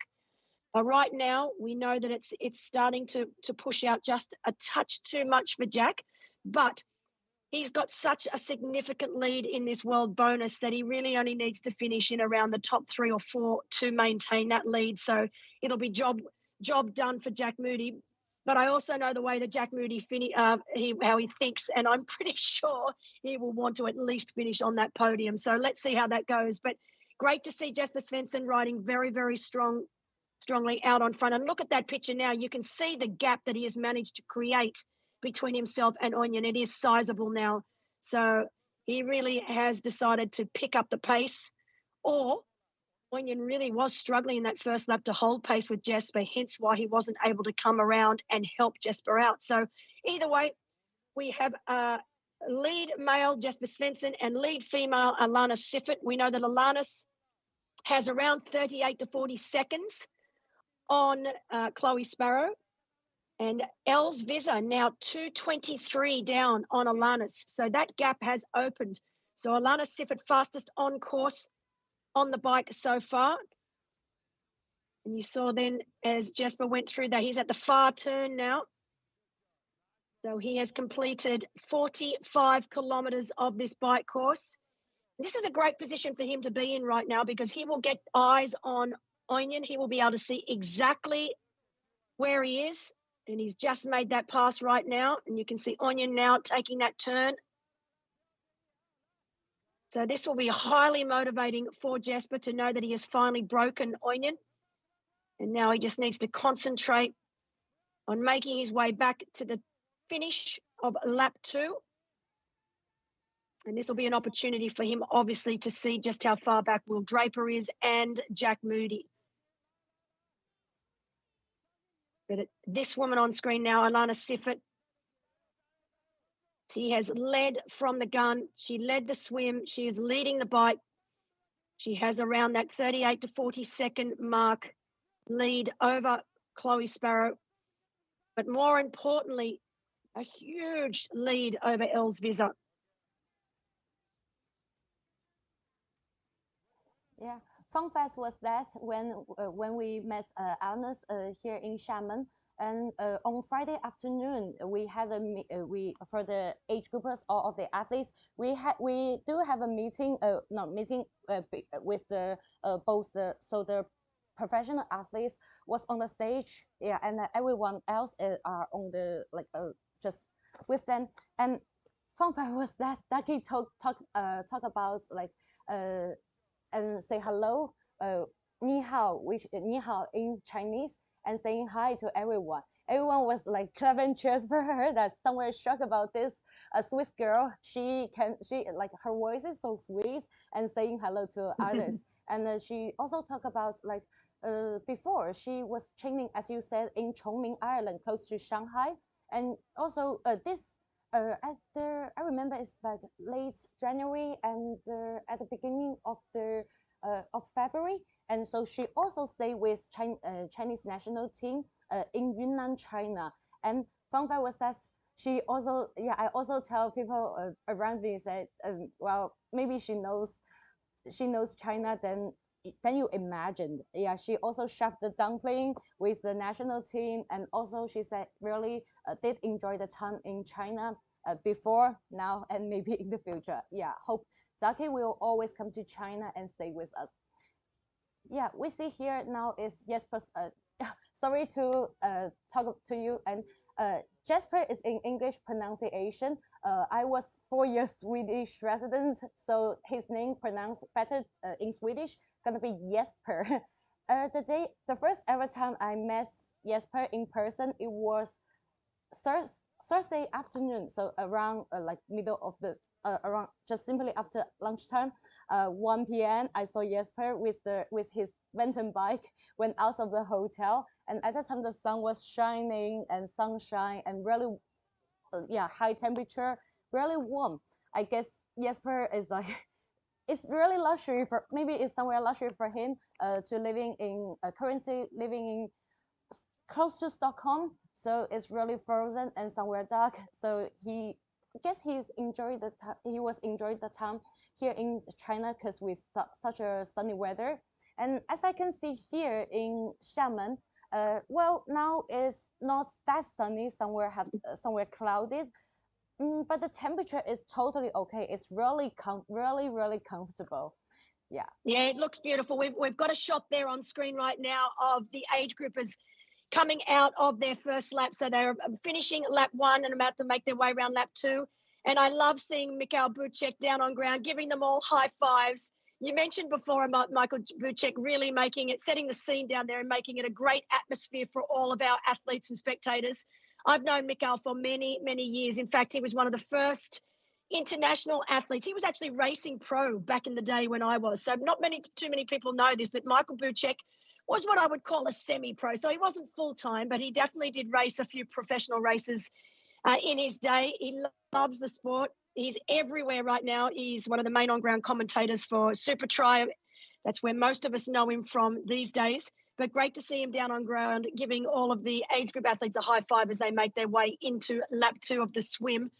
Yeah, great conditions. You're dead right. It's not too warm. I know some of the athletes from Great Britain. I was talking to Will Draper earlier this week, and he was a little concerned because he said he went out for one run at one particular point in time, and it was so hot and so humid. And for a British athlete that's heading into winter, it was a little bit of a struggle. So I know that he will be very happy with the conditions so far today because, like you said, it's not too warm right now. There is cloud cover, so they don't have that sun beating down on their head, because he said when that sun comes out, it is absolutely brutal. Exactly. I guess for all the pros, maybe the only time is a little bit struggling with, I guess it's gonna be in running. So after around like 10:30 to 11, so the temperatures start to, according to geography theory, so the temperature gonna be higher, and definitely for them it's a little bit challenging, but I think they're gonna all rock here. Yeah, I do too. And speaking of the professional women's race, we know that we had on screen right then before, we had Alana Siffert. She was doing very, very well. She has around that 40-second lead over second place Chloe Sparrow, with Els Visser 2:23 behind Alanis. Aurelia Bollinger 6:55 behind, and Cassie Heaslip 11 minutes and 9 seconds behind Alanis. So our women's race is really quite strung out. Unfortunately, we have been given news, one of our spotters out on course, Salom Altamat, so our athlete from Switzerland, has encountered a flat tire and has withdrawn from the race. So we only have 5 women. What a shame that she wasn't able to fix it, because we are obviously paying top 6 athletes today. So our top 6 professional males and females take home prize money today, with our top 6 professional men and women also qualifying for the championship in Xiamen, Slovakia next May. So it is a shame that Salom wasn't able to change her tire and keep going, because now we only have 5 professional women racing. It's a nice predicament to be in, though, Emma. Every single one of our women will take home some prize money. It's always, the odds are good for them. They'll be very happy. Oh, such a sad story to hear that. Yeah, Salome, yeah, the first impression, yeah, she is the first ever pro, she and her couple, Sven, and they two are the first ever pro triathlete I even interviewed, and they are really, good. yeah, I said they are really sweet couple. So yeah, and they're really, they always show their kindness to people around them. It's really sad to hear that. Yeah. Yeah, it's unfortunate, but it is part and parcel of racing. As we can see, some of our age group athletes now making their way up the red carpet and into transition. Great to see our age group athletes now making their way out on course.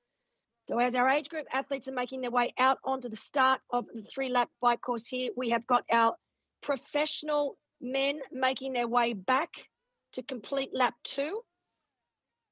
So we will now have our age group athletes and professional athletes out onto this bike course. Still looking like great conditions. You can see there's not much movement in the tree, so that wind really has stayed away. So far, so good.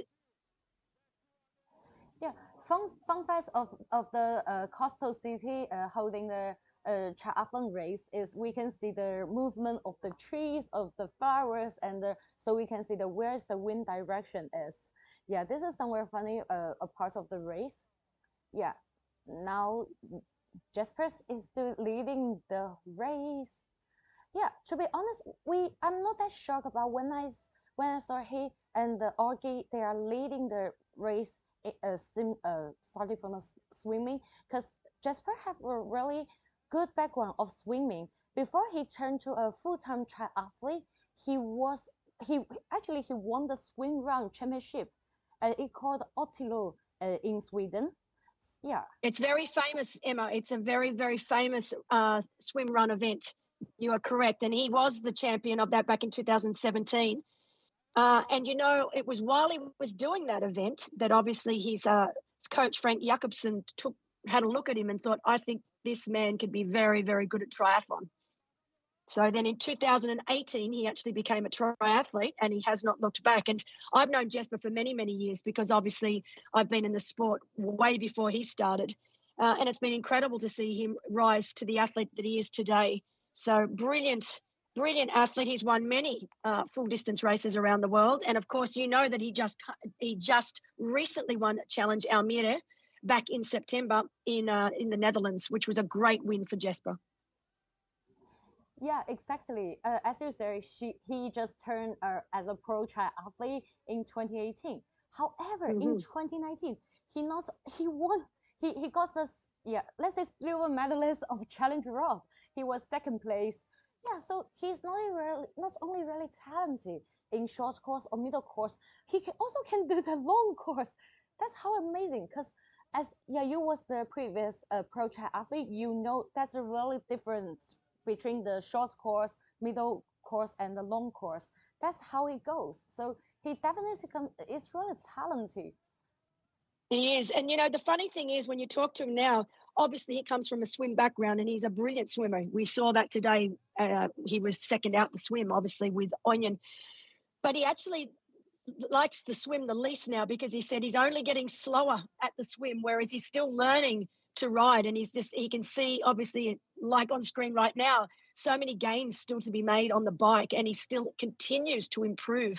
And he's actually cemented himself in being one of the strongest bike riders in the world. So it's funny how it works. Comes from a swim background, but now I had to tell you what his strength was. It's his bike that is his strength. And look at him now riding away from the field. So Jesper Svensson, very, very strong on the bike. And we don't look at him as being a runner because he's just so tall and so big. We think, well, how can this man possibly be a good runner at 188 centimeters tall?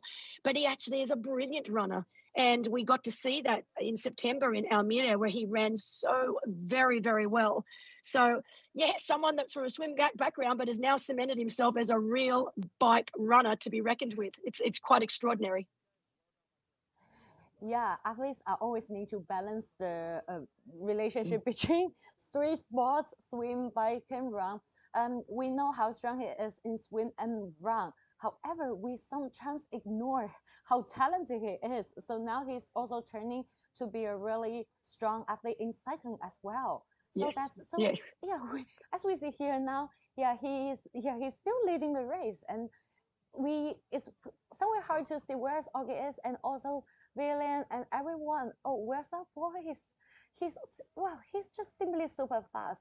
And yeah, as I said before, maybe it's not that clear. However, I'm gonna say again, almost every single one of the athletes of the pros, they are all say, so this course gonna be really aero. So just simply being aero and enjoy. Well, especially when you, as I said, especially when you think about how tall Jesper is. He's one of the tallest athletes on the circuit, and he's so incredibly aero. And on a course like this, where it is 99.99% dead flat, it is particularly important. And I think his biking prowess and just the fact that he gets so aero on his bike for a taller man is really going to play in his favor. And hence why he's been able to finally drop and get rid of Onion Stojanovic. We know that Will Draper is definitely riding very, very well on course now. And it'll be interesting to see whether Will is able to bridge that gap across to Onion. I know he wants to come into transition with a lead over Onion. He knows Onion is slightly faster runner than him. So he would like to come into transition before him if he has any chance of trying to secure one of those podium positions. And right now, Jesper in the box seat. But look at that aerial shot, Emma, of the transition area. Fantastic shot. You can see right now, transition, they go out one way. That shot you can see over to the far side, that is where they will head out onto the run. So the run, of course, going in the completely opposite direction to our bike ride here today. So we will not have bikers and runners switching with each other. They will be completely separated. And you can see even now here on the course that the lane is so wide. So even once these athletes start to catch age group athletes, once they start to mix, there's plenty of room for everyone out there on course as Jesper is making his way back now. But huge lead that he is starting to get here over the likes of Onion and Will Draper. Jack Moody, quite a bit further back. But we will definitely see Jack make his way through the field if he has one of our Jack Moody special runs. He's a brilliant runner. Jack coming from a run background. Jack's had an incredible year so far with us, as you see more of our age group athletes making their way out onto the bike course. Jack is only 31 years of age and leading the world bonus like Alanis on 1,100 points. He's trained by Bevan McKinnon, who has been traveling with him for most of this year. So we saw Bevan was in Korea earlier this year when Jack took the win there. He was also in Europe for a good chunk of the time that Jack was there. Great to have Bevan following him around the world. He was the winner of Challenge Taiwan, the winner of Challenge Gangsan, the winner of Challenge Quebec. He was also third in Challenge Wanaka and fourth in Cagnes-sur-Mer. So he's had a great season so far. He took the win also in the Tauranga Half, which is a fantastic middle distance race in New Zealand, on the South Island of New Zealand. A great year so far for Jack. And he just needs to have a solid race here today, pick up a couple more points for that world bonus, and it is in the bag for Jack Moody. As Belinda said, yeah, okay, Jack won. Jack used to win in Challenge Taiwan, Challenge Quebec, and almost like, okay, he's now wanna have the other win in here in Asia. Yes, he does race. He has raced a fair bit in Asia this year. I mean, we know he raced in the Philippines, he raced in Taiwan, so he does like racing in Asia. But today, it's going to be tough for him. I know that he would love to finish on the podium. He's currently sitting in 4th place, but we know if he has one of his signature runs, that he will absolutely run himself up and onto that podium. He's giving himself a little bit of a job to do, though, because he is a fair way back now from this man on screen, Jesper Svensson, who right now is taking complete control of this race. You cannot even see another athlete in the background there. So if he continues to ride in this vein, he's still got one more lap left to go. He's going to come into transition with a very, very comfortable lead over the rest of the field.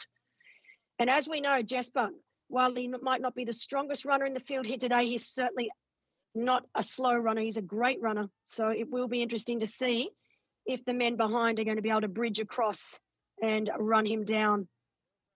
He's definitely playing the catch me if you can card today. Yeah, when you talk about when you have a chat with Jasper, you once feel like he is really aggressive or really like somewhere talkative. But to be honest, I think he's ambitious inside of his heart, inside of his mind. He's like he's also ambitious during his racing. Yeah, but he doesn't really he doesn't really always talk about like how his plan or how like trying to marketing himself. Yeah, it's definitely a Swedish gentleman. You've absolutely nailed it, Emma. You just explained Jesper to a T. We like to call it he's a quiet achiever.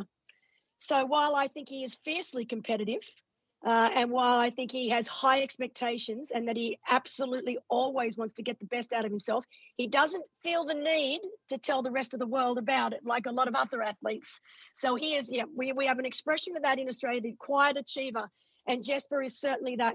And when you have a one-on-one with Jesper, he will tell you what his goals and aspirations are, but he just doesn't shout them from the rooftops. So he just he prefers to let his legs and his arms do the talking. He's a quiet achiever, but definitely is here to win.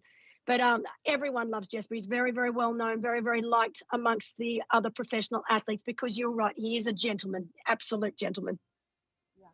I miss Jasper in the early morning, so before the race starts inside in the transition area, and to be honest, he's much stronger than I imagined, or as we see in the TV, and the muscle line, everything, and as we can see here, he is almost like a perfect body shape for the sports of triathlon. Yeah, I love that. It's perfect.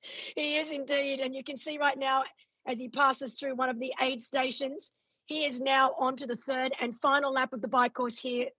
So 60 kilometres done and dusted for Jesper Svensson, our leader in the men's race. 30 kilometres left to go. He really has opened up a huge gap over himself and the rest of the men's field. This will be the only lap that they will have to now have the added pressure of looking out for age group athletes. You can see that there are now age group athletes onto the course. They are on their first lap, while Jesper Svensson there is on his last lap. But look at that, Emma, huge amount of room.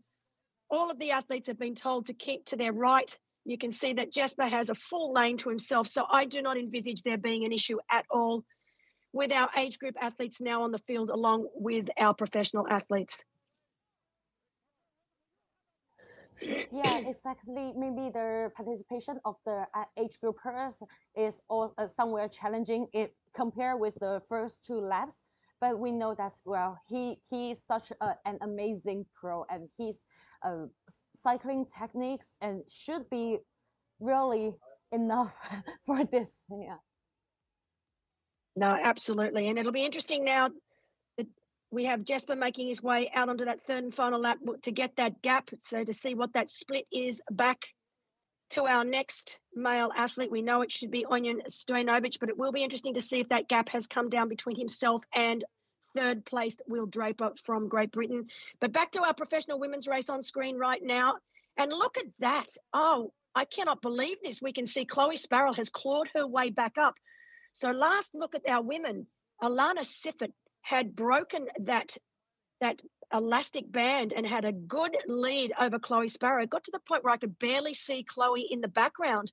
But now it looks like Chloe has ridden back up towards Alana Siffert. So still sitting at way over that 20-metre mark. So very, very fair race between our professional women. But great to see Chloe Sparrow right up there again at the front of this race along with Alana Siffert. We know that Els Visser is further back in third and losing time to our leader. But we also know that Els is not coming into this race in peak race shape. She was injured, has been injured since the Ironman World Championships in Nice. Had to take quite a good chunk of time off from running. So is only just back now. Yeah, even though it's hard to see else in here now in the course or in the leading group, but we know that she's not only a strong competitor, and however she's also a medical doctor, so she knows herself more. Actually, yeah. And No, she's a besides, very yeah, clever woman, Els Wieser. yeah, wise ladies are always know themselves more, and she knows that like where she should like push herself, and besides like when she should be like a little bit slower instead of make sure her racing plan is better for her, at least now. No, I know Els very, very well, and she's an incredible human being, both on and off the race course. But you can see right now on screen, we've got Alana Siffert leading, but I am so impressed with the riding of Chloe Sparrow, because it really did look like that elastic band had been broken and that Chloe was no longer able to match the pace of Alana Siffert, but she has clawed her way back. So great to see these two women racing so well. In our men's race, obviously, we know that that gap between Jesper Svensson on screen now and Onion Stojanovic, that is now sitting at 1 minute 48. So that gap has really opened up. But Will Draper still in third, but now only 15 seconds in arrears of Stojanovic. So we knew that Will Draper was the only one on course riding as fast, if not a little faster, than the likes of Jesper Svensson. And it will only be a matter of time now before we see Will Draper move himself up past Onion Stojanovic and into second place behind this man on screen right now. Yeah, definitely. So now it's somewhere funny to see that is so that in the male's part, and here we see Jesper somewhere seeing like a soloist of the racing, and however the female side we can see is somewhere like a battle between the Generation Z. So both Chloe and the Alanis, they are all Generation Z, so all the really in the really young age. Yeah. Absolutely, yes. You can imagine for me, they're like, I feel like I'm their grandma, Emma. So what you think about when I started triathlon back in the late 90s, and these two young women, you know, they're very, very young, and you've brought up a really good point. They are the youngest in the field. Of course, Alanis and Chloe, both our youngest athletes in the field in both our men's and women's race, and they are dictating the race here today. So great to see the future generation taking control of the race here in Xiamen and doing a really good job so far. Yeah, before I was also a race commentary as an influencer. I talk about the one thing that both the like let's say athletes who born up to 90s, so they are all really lucky. That's because the athletes was born like maybe 60s or 70s or 80s. Almost all of them are truly life model for us. So we are lucky that we could be inspired by the elder generation and to being not only a really competitive athlete, but also we can be a better person. And fun fact was that when I was in Roth, I was lucky enough to have a short conversation with Laura Philippe, and I said, well, both you, Annie, and the young Ferdinand, and every of you are all really perfect life models. And it seems she's somewhere shocked to hear that, but you know, they all deserve this. No, I agree. They're incredible role models for the future generations of our sport. And I know that when Alana Siffert won Challenge Mallorca not so long ago, one of the greatest things she did, she obviously got the new race record and beat the old race record of Nicolas Spirig. And of course, Nicolas Spirig, one of the greatest triathletes ever, not just to come out of Switzerland, but the world. And I know that Alana said she's been an incredible role model for her. Nicolas Spirig been an incredible role model for so many people. But I think for someone like Alanis to have those sorts of role models, this is why we are seeing her so successful at such a young age. And you can see right now, Alanis just took a little bit of a turnaround. Could see that Chloe was back there again, because Alanis would have known that at one point she was able to get rid of Chloe Sparrow. But Chloe Sparrow is back. I don't think Alanis will mind that at all. She'll be happy for the company. Out of the two, Alanis is certainly the stronger of the runners. We know that, unfortunately, Chloe Sparrow is coming in here with a little bit of a problem with the shin, so a little bit of a stress reaction in the shin. It's been a very long season for Chloe, and this will be her last race for the season before she then takes a well-earned break before the season starts next year. But Alana Siffert, being young, has obviously helped her because she has raced so much this year and has not had any injuries or sickness. So she's doing very, very well so far. But great to have both these youngsters doing so well at the inaugural Challenge Xiamen 2024. Great shot there of the romantic coastline. This track goes for kilometres. It's a long, winding track used every day by the locals for running, walking, skating. Really is such a great purpose-built track for anyone that wants to stay active. For today, we've got over 1,000, I think it's close to 2,000 athletes racing today. Yeah, exactly. To be honest, even though as an age grouper, but I still feel really lucky that my homeland will allow to is allowed to prove like so many amazing moments of triathlon, especially with these two young ladies. So for Alice, let's say Ducky, yeah, that's a really cute name. Yeah, Ducky. She the first ever she participated in the World Cup, WT World Cup. It was 2023 in Chengdu. So this is not the first ever race for her to be in China.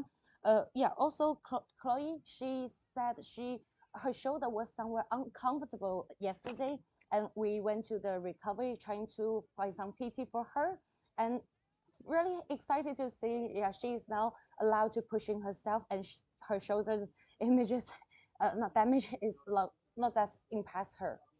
That's somewhere happy to see that. Yeah, look, it's always the way I was talking about it a little bit earlier on in the coverage. It's such a long year for our professional triathletes with so many incredible races and opportunities on the line right now. The most difficult thing for athletes is to actually say no, is to actually pick and choose. And I know if I was still racing today, I would have a very hard time because I would want to do it all. And I think moving forward, it's something that athletes are really going to have to start thinking about. They're going to have to be very picky and choosy because it's a long year. And you see those athletes that have just pushed the envelope a little bit too far and have done one or two races too many, they are starting to suffer the consequences. I've got friends back home who have had to call it early. They had a couple more races that they would have liked to have done this year, but their bodies have just said, I'm out, there's no way. And they've had to call it a day, call the season early. And I think that's just part and parcel of racing as an athlete, whether you be professional or age group, is just really listening to your body, trying to take some time off during the middle of the year when you can, just to give your body that time to regenerate. And it's not just the physical aspect. It's not just the injuries or the sickness that come with racing and training all year round, Emma. It's also the head. And I think it's something that athletes don't give enough credit, is that burnout, that feeling of, you know, sometimes I would have been in training and I'll nail a session. I think, yeah, I'm still okay. My body's still okay physically. However, it was the mental side. And you don't really know that mental side, whether it's there or not, until you are halfway through a race, when you are asking things of your body that it just no longer wants to give. And it's a tough pill to swallow, because sometimes the body is still willing and able, but the head just isn't. Yeah, exactly. So the hitting training for both pro athletes and age groupers are all really significant. And well, even though we do have some equipments for us to make sure that it's not as harsh, however, it's still a really important part for our training. Yeah. And to be honest, Yeah, I think, yeah, as you say, they are racing for the prize money and the titles. So that's even make it like they also need to think really carefully. Oh, should I start now? Should I like give some support from me, like both like decrease the body temperature, or trying to put some equipment there? It's all really important decision for them. As yeah, you was raised as a pro before, so do you have any tips for like both age groupers or the or other athletes? Well, back when I was racing, the idea was race as much and as many times as you can. So I'm not sure I'm the best person to give advice to. But looking forward today, and obviously I'm still so heavily involved in the sport, I think the most important thing for an age group athlete is to have a coach and a team around you, because sometimes when you're tired, you don't make the best decisions for yourself. And I think if you have a great support network around you, a great coach, they can often see things, little telltale signs about your body that you can't necessarily see. And they will be able to tell you, you know what, I think you need to sit this one out. Think you need to just take a little bit of a break. Or no, you know what, I think you're ready to go. Let's fire up for this next race. So I think sometimes we all say, oh, you know, an athlete should listen to their body. But sometimes your body doesn't give you the right messages. It often takes someone looking from the outside in to tell you whether you're ready or not. And I know my coach back in the day, he was renowned for that. That was what he was absolutely world champion at. And he was able to look at you and he would know within 5 minutes of watching just the way you stood or the way you walked onto the pool deck, whether you needed a timeout, whether you needed to take the day off, or whether you were ready to hit 3 sessions hard. And it's not easy. I don't think every coach has that ability to do it. But if you can find a coach that really has that eye for just looking at the little things, the finer details, then it makes a huge difference to you as an athlete. But right now on screen, this young woman goes against everything I've just said, because Alana Siffert at only 22 years of age has raced so much this year. She's raced so incredibly well. She won Challenge Mallorca not that long ago. She set a new time, a new race record, beating the old time. Nicholas Spirig held that time, so one of the best athletes in the world. And now she is leading the race today here with Chloe Sparrow from Great Britain. Great to see Chloe also racing well. But continuing to put time, these two women, into the likes of Aurelia Bollinger, who's quite a long way back now. We know Els Visser is still holding third, but losing time. We have been told that it is now around 25 degrees Celsius on course. There is 0 wind, so that wind has not picked up at all. It is going to be a lightning fast bike time here today, but that sun is still not out. You can see on screen now that cloud cover has remained. We were anticipating that cloud might burn off at one point in time, but it has not. So really great conditions. 25 degrees Celsius. For most of our athletes, that is actually really nice temperature. Even on the run, it'll be a nice temperature for these athletes, particularly because we do have that cloud cover, so they will not have that sun beating down on their neck. So great to see Jesper Svensson continuing to extend his lead. We know that he has around just over 2 minutes on Will Draper. So Will Draper, we know at last check he was only 15 seconds behind Onion. I would say right now he is definitely in second place, with Onion right behind. Jack Moody is around 4:58, so just under 5 minutes behind Jesper Svensson. That is a lot of real estate to close over 21.1 kilometre. And we know that Jonathan Gussolin is now about to catch Jack Moody. So our men's race starting to change behind our leader here, Jesper Svensson.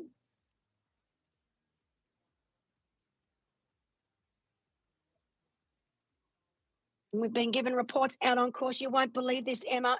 Sven Ultimat, the husband of Salome, who has pulled out because of a flat tyre.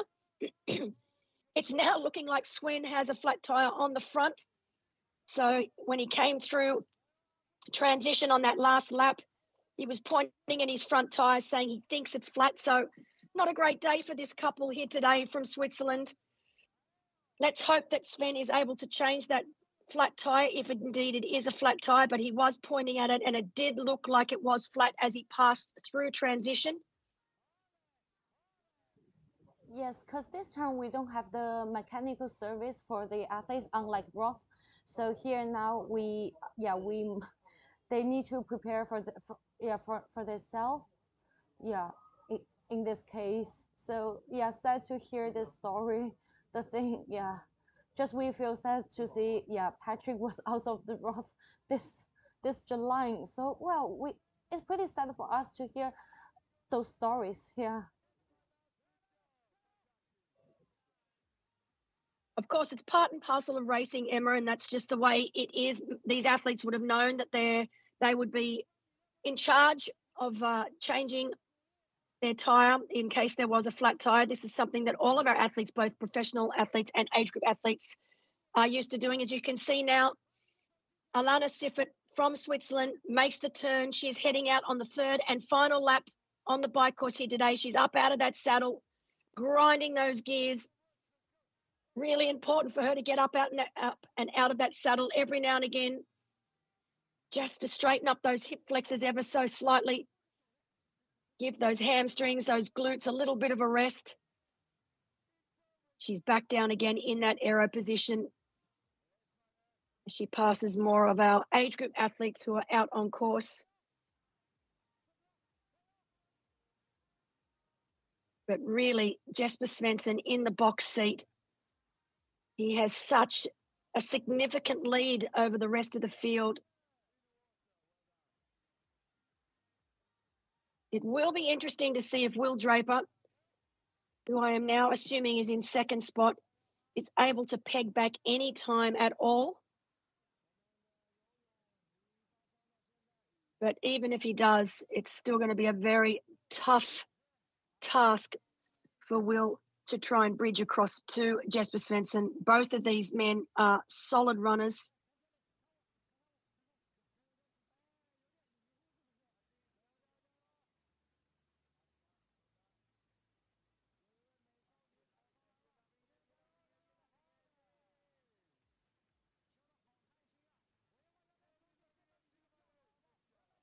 Els Visser, we now know, has just made the turn as well, so is now also out on her third and final lap. She's holding pretty steady and is now about 1:30 down, so she's managed to bring back a little bit of time on Alana Siffert.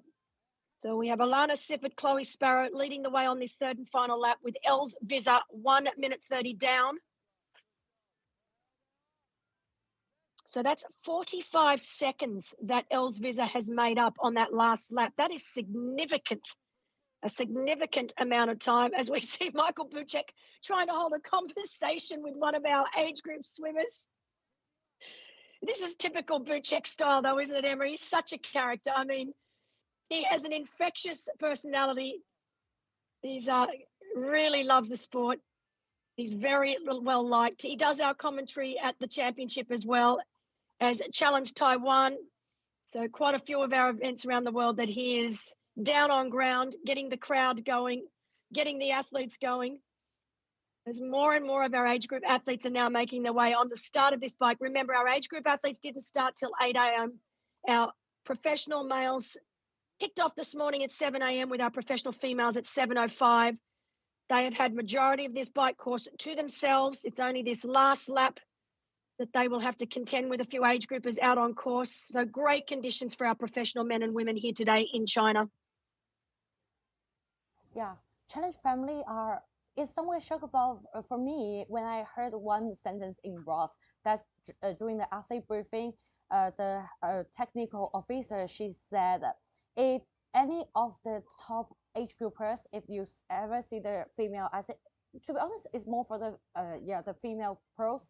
And if you see them, so don't try to avoid them and make sure you keep the space with them so that they can have a better performance, because they are racing for living, but not racing for fun.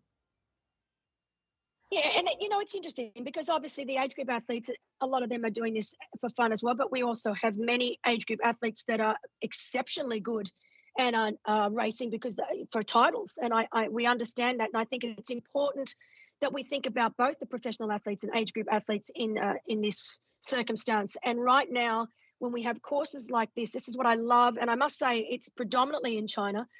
When we have courses like this where it is completely shut to traffic, there is no opportunity at all for cars to enter the course. You can see just how well this entire course is cordoned off to traffic. There is plenty of room, so there is enough room for everyone. They have separated the athletes going out and coming back. You can see those cones down the middle of the road.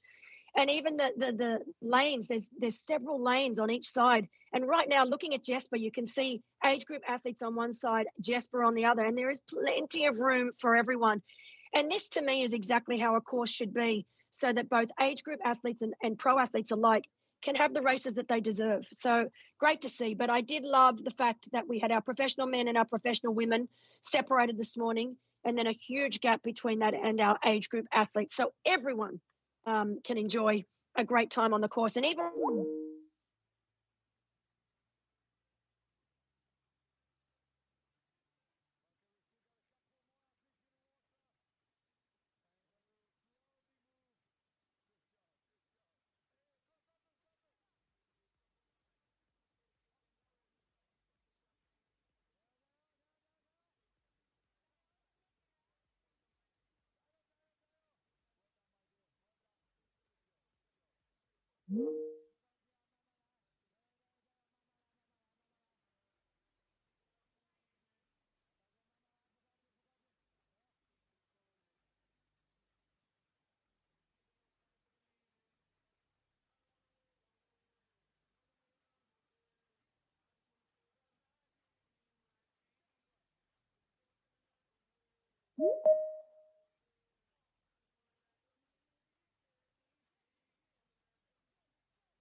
so sorry about that. Had a little bit of a mishap, which happens every now and again, but we are back. I'm going to say goodbye to Emma just for a little while now. So Emma, I'm going to let you go for a little while, and I'll have you back on once we get into transition and out on that run. So great to have you. With your expert advice, you are down on ground. You are right there. You are our eyes and ears on the ground. But we'll come back to you once we get into transition and out onto our 4-lap run course. So here today, of course, our professional men making their way back here to transition to T2. We know that Jesper Svensson is so far leading the way, not looking like he has a worry in the world. Once he comes back, once he makes that far turn and he is on his way back here to transition, it is a 4-lap run course. It is flat and it is fast. There are not even any corners, straight out, straight back. And it is around exactly 5.25 kilometers per lap. They will do that 4 times here today. But Jesper Svensson leading the way. Will Draper from Great Britain, Onion Stojanovic trying desperately to hold that gap at bay. Then Jack Moody further back, the fastest runner racing here today. But unfortunately, I think he's just let that gap get out far too much to make up any time.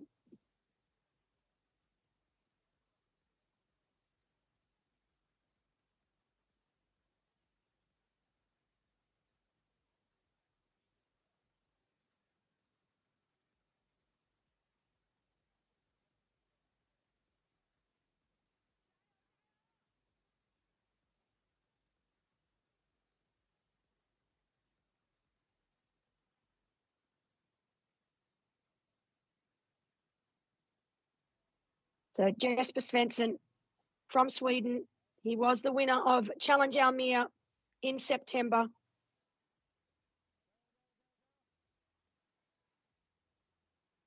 "34 years of age.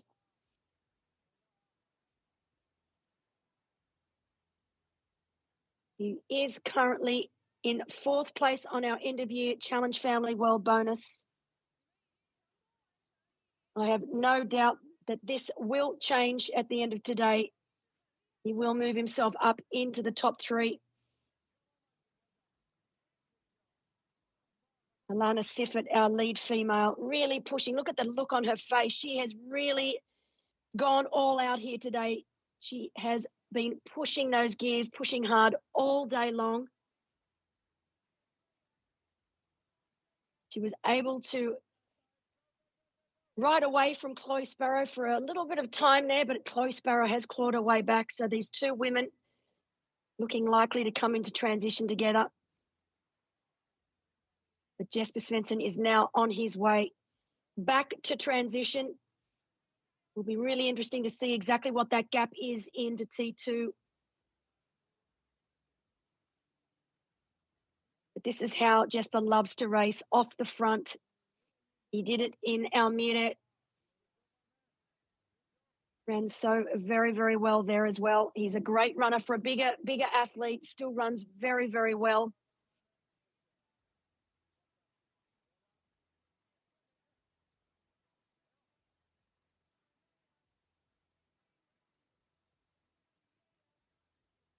Well, we mentioned that the temperature has climbed to 25. We are expecting it to get up to around 26 degrees Celsius. And for the Swede, this will be a little on the hot side for him. Being a bigger athlete and also from a colder climate, these warmer temperatures definitely are not his favourite. But I think with that cloud cover overhead, he won't mind it too much at all.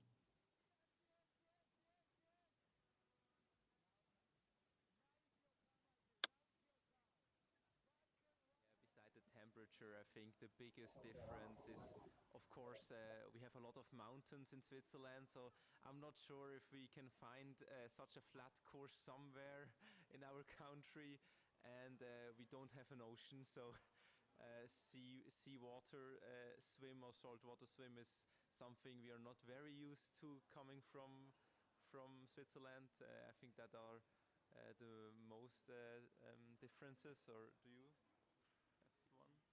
Yeah, and when the course is that flat, like it's not that technical, but with the arrow position, you have to hold it much longer. Like in Switzerland, when you go down a mountain, you automatically get out of the arrow position and you can loosen up the muscles. And here, I think we can loosen up if we do the U-turn after we do that like 6 times only. So that would be the most. Of course. So as always, the first target is to have a good experience and a good race for myself. Second one is to gain experience in international racing. So it's my first time in Asia, it's my first time in China to experience all that. It would be nice to have a new PB over the middle distance because it's such a fast course. And then the result in the end we will see for what that's good enough at the end. Yep. For me, also to have a good experience. Also, first time racing in China, racing in Asia. It's many things are different than in Switzerland, like time zones, climate, food. But it's a great experience, and I had a really good season so far. So I had a good training block, and I hope I can show this on Sunday. Yeah. My first advice would be don't forget to enjoy the triathlon because it's an amazing sport, and the second one is make sure you have your fueling. So that you, in this climate, it's hot, it's humid, you sweat a lot. So make sure that you drink as soon as you get out of the water, stay hydrated. My first tip would be practice the aero position on that course. Don't forget that. And the second one would be pace yourself correct. Because it's a long day and it's hot outside and humid, as Salome said. So pace yourself correct and don't go out too hard at the beginning. Yeah. I arrived there.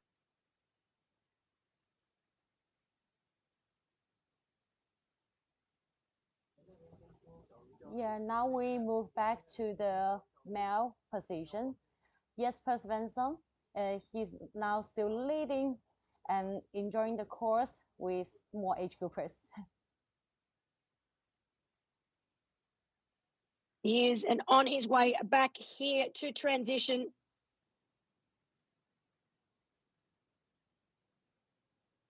So fabulous lead that he has created for himself. You can see on the right hand of screen our professional women, while they are making their way out to the final turn at the far end of the course to complete lap 3, they will then make their way back here. Jesper is on his way back here. And then they will hit the 4-lap run course. So 4 laps straight out, straight back in the opposite direction to what we're seeing on screen now with the bike. Again, the run is along the romantic coastline on that fully enclosed, purpose-built track.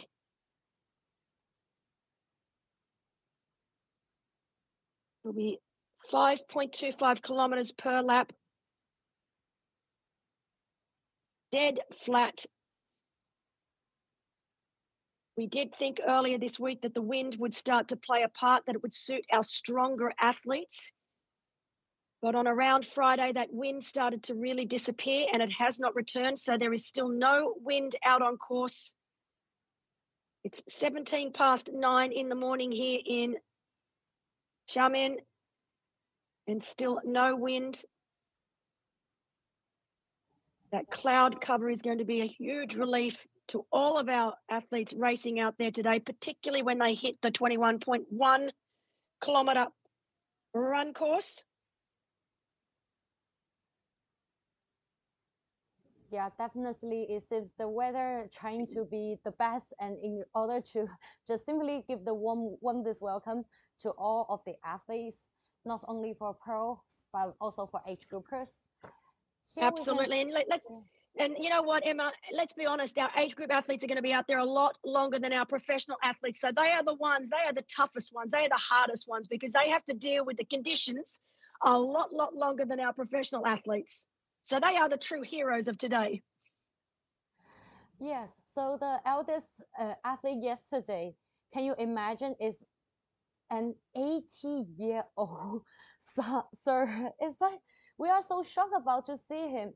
And some of our colleagues said, okay, I'm like around at the age of 40s. I still have half of my life to training and racing for the race of triathlon. That's so amazing. He starts to training for triathlon around like more than 10 years before. So it's always not that late to start. Never say never. That's right. Never too late to start. Just got to stop with the excuses and just get on with it. And yes, our older age group athletes are always our inspiration.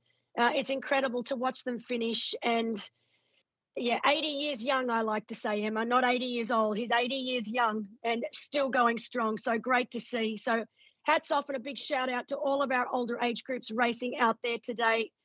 Absolute inspirations to us all, and show us that there is never an excuse not to start. So wonderful racing. We've got some of our youngest competitors racing today and some of our oldest. And then our professional athletes. Jasper Svensson on screen. He started at 7 a.m. this morning. He was first out of the water along with Onion Stojnovic from Serbia. He has managed to create a sizable gap between himself and the rest of the field in the latter stages of this bike. Unlike our women's race right now, where you can see Chloe Sparrow still there behind Alana Siffert. So our two women, it looks likely that these two women will be coming into transition together. Little bit of a question mark over Chloe and her run. She does have a slight injury, a little bit of a stress reaction in her shin from a long year of racing. We need to remember that Chloe has not been in the sport that long. She comes from a swimming background.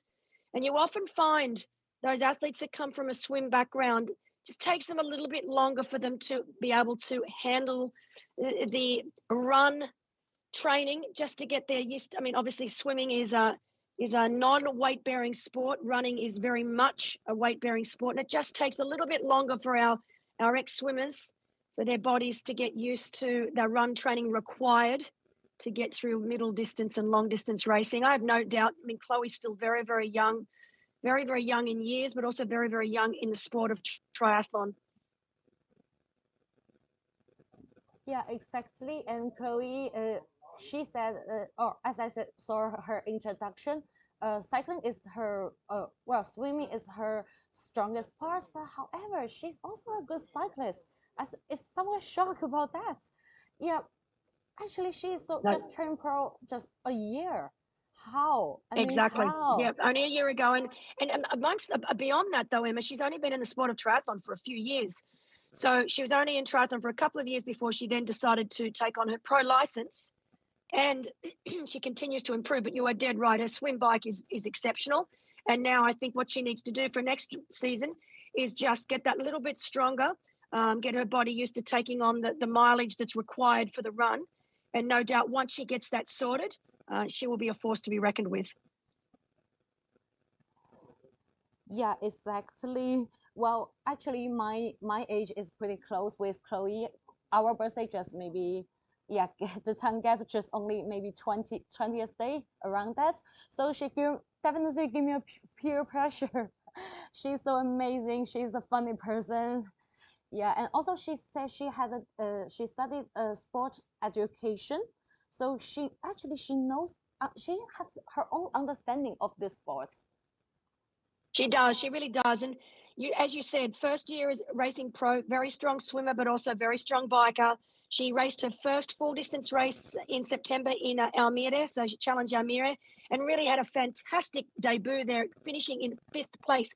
We need to remember that Challenge Almere was also the European Long Distance Championship, so it was a solid field. So for her to finish 5th in only her first attempt, really, really great effort there. She was also second earlier in the year at Challenge St. Polten, one of my favourite races, and she was 8th in Gran Canaria. I think Gran Canaria back in April was her very first pro race, and she was 7th in Challenge Vubaku. So she's done a lot of our races this year and a really solid start to her pro career. It would be great to see her have another strong finish. I know this is the last race of the season for her, so for her to be able to go out with a really strong finish and finishing on that podium would be nothing better, and she could be really proud of this first year that's she's had. But you can see now Jesper Svensson, not long to go before he makes his way here. You can see he's starting to adjust his shoes as he makes his way here into T2. I think this young man will be very, very happy with the lead that he has. He would have been able to get one last check as he made that 180-degree turn at the far end of the course. You can see feet come out of those shoes. And while he makes his way into transition, that age group athlete behind will make that U-turn there. Yes, you can see the age group athlete making the U-turn. Jesper Svensson now making his way here into transition. Onto that red carpet. Fantastic race from Jesper. That's unbelievable. Really great starts in the swimming course, and then still amazing here in the bike course. Now also leading the race into the transition. Well, this is not something that he's not used to. This is a position that Jesper is used to being in. And what I love about him, look at that. This is where he shows his maturity. 34 years of age. He's raced a lot of triathlon over the last few years, and he knows that he's got a lead, so he doesn't need to do anything silly here, Emma. He can take his time. He doesn't need to rush. When you rush, you make mistakes, silly mistakes, timely mistakes. So he just needs to take his time. Shoes and socks will go on. He will need to put his race number on. Of course, race numbers were not needed to be worn on the bike here today. They only need to be worn on the run. So this is a really good opportunity. Yeah, and yes, exactly. No, and honestly, he doesn't need to rush. He will, yep, race number on, nutrition, everything, that's right, and off he goes. And he's not leaving in a rush. He can take his time, work his way into these first few kilometers, because often when you come into transition with a group of athletes, it is sometimes really hectic. You make mistakes, you go out too hard, and you can come back. It can come back to bite you in the backside because you go out too hard too early. You start to blow. But for Jesper now, knowing that he's got a good chunk of time up his sleeve, he can take his time. He can relax. He can work into this run. Take the first kilometer or so just to really get that run rhythm going, because it's all about getting into a rhythm now and holding that rhythm. And he's got no pressure. And it's a really nice predicament to be in for Jesper Svensson. Whereas, from behind, his pursuers, they know what that time gap's going to be, and they will want to try and make it up. And they're going to have to show some patience here and not try and make up that time all in one go. So it will be interesting to see what that time gap is back to Will Draper and Onion Stojanovic. as you can see now, Alanis Siffert from Switzerland, the youngster from Switzerland, having the greatest year of her young career so far. We predicted early on this year that this was going to be a young woman that we need to watch this space. And she is proving us all right. Coached by Brett Sutton. She's been based in China for a few weeks now. This is her, I think, 3rd or 4th time to China. Since 2003, she knows the area well. She loves the culture. She loves the people. Oh, and look at this. Wow. Will Draper, we missed him into transition. But Will Draper, brilliant bike ride, brilliant last lap from him with Onion Stojanovic right on his tail. So this men's race ain't over, that is for sure. So Jesper Svensson, while we know he was first in, Will Draper really, he told me 2 days ago he was going to push this bike as hard as he could. And he was not lying. He has really ridden that last lap extremely well. Hats off to Onion Stojanovic as well for being able to stay with him. So those two men now chasing Jesper Svensson. That's so something. 1:42, Emma, 1:42, 1 minute 42 is that time gap between Jesper Svensson and Will Draper, with Onion Stojanovic only 3 seconds behind. So they took back 20 seconds from Jesper Svensson in that last lap.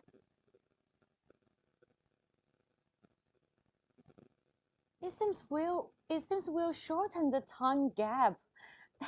He did 20 seconds. So, you know, not an enormous amount of time, but 20 seconds is still beneficial. Yeah, and just knowing, the running man chasing is Will. Yes, he is. It is Will.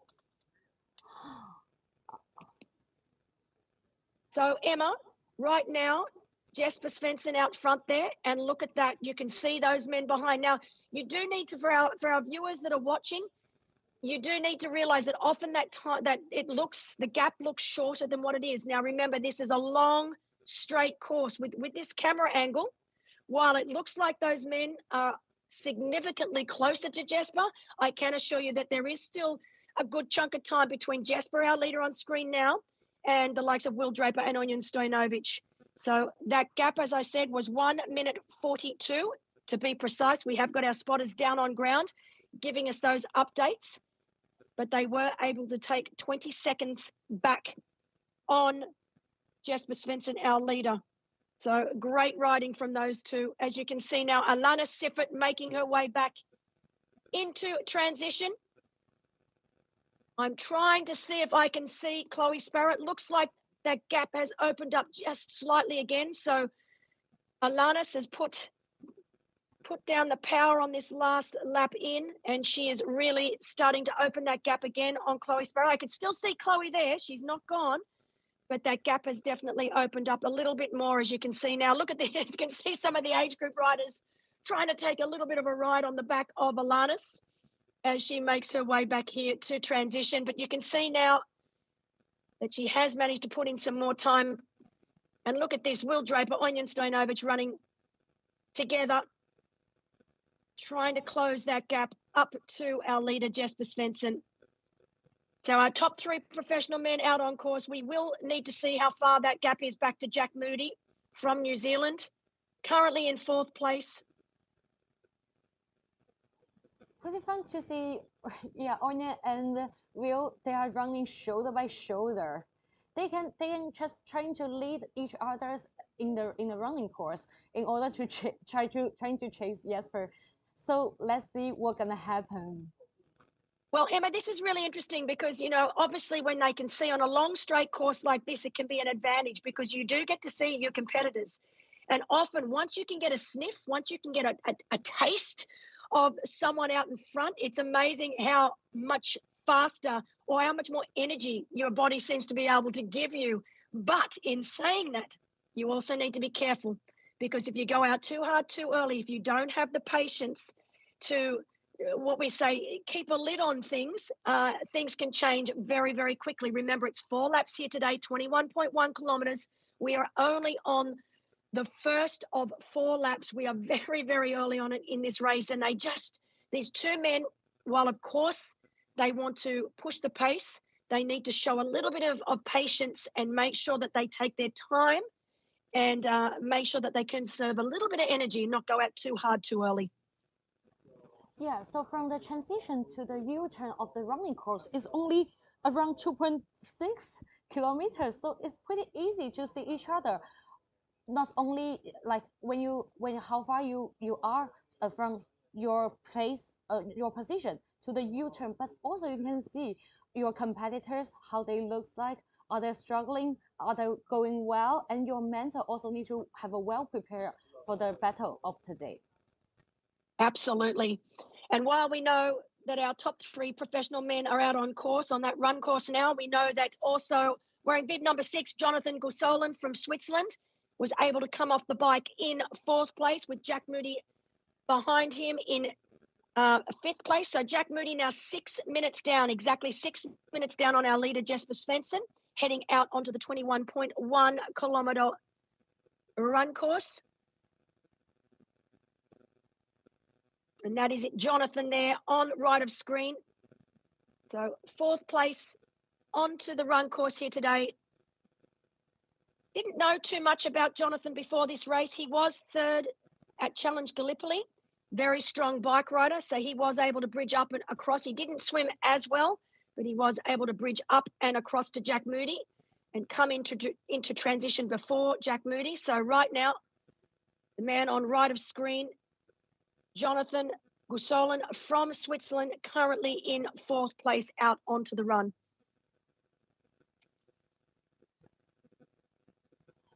Exactly. Even though we don't, I also don't know that much about Jonathan, but I really like what he said. He said about you need to really focus on your long-term development, believing that with consistencies and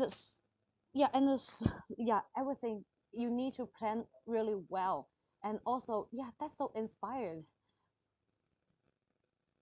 Yeah, he's a honestly, this is what I love about these events. I only first heard about him in Challenge Gallipoli, but there's so many new pros coming onto the circuit now just because of the opportunity, so many more opportunities for our professional athletes racing around the world. But right now, Alanis Siffert making her way back here into transition. She has not faltered at all this entire race. Chloe Sparrow was with her out of the water. They rode together for a little while. Alanis was able to put a bit of a gap between herself and Chloe. Chloe clawed her way back. But right now on screen, it's almost like Alanis knows that it is only a matter of time before she hits transition. She has picked up the pace. Chloe, I cannot see her there in the background. It's a little bit difficult to obviously make up because we are passing so many of our age group athletes now. But it looks likely that Alanis Siffert will be coming into transition on her own. I thought there might be a chance that these two athletes, both Alanis and Chloe, would come into transition together. But Alanis has other ideas. She's decided, not today.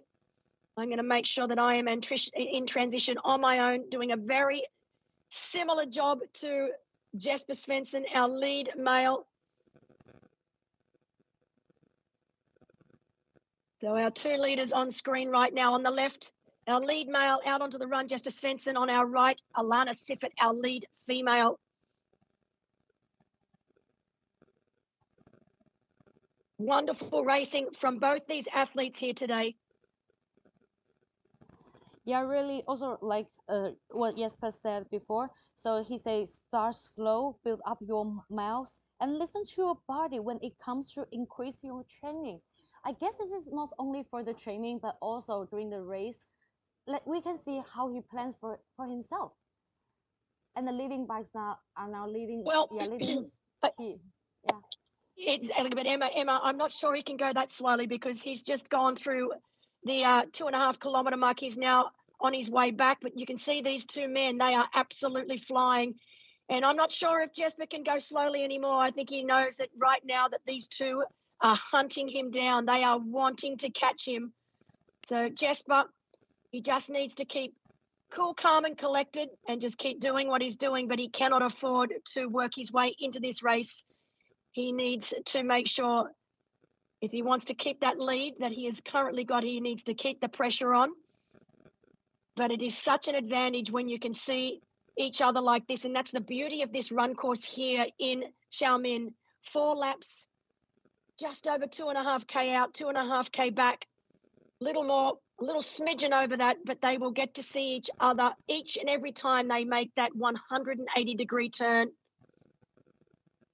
Some of these age group athletes trying their hand at getting a little bit of a free ride on Alana Siffert, realizing that's not what you're supposed to do. So Alana's not a worry in the world right now, riding so exceptionally well.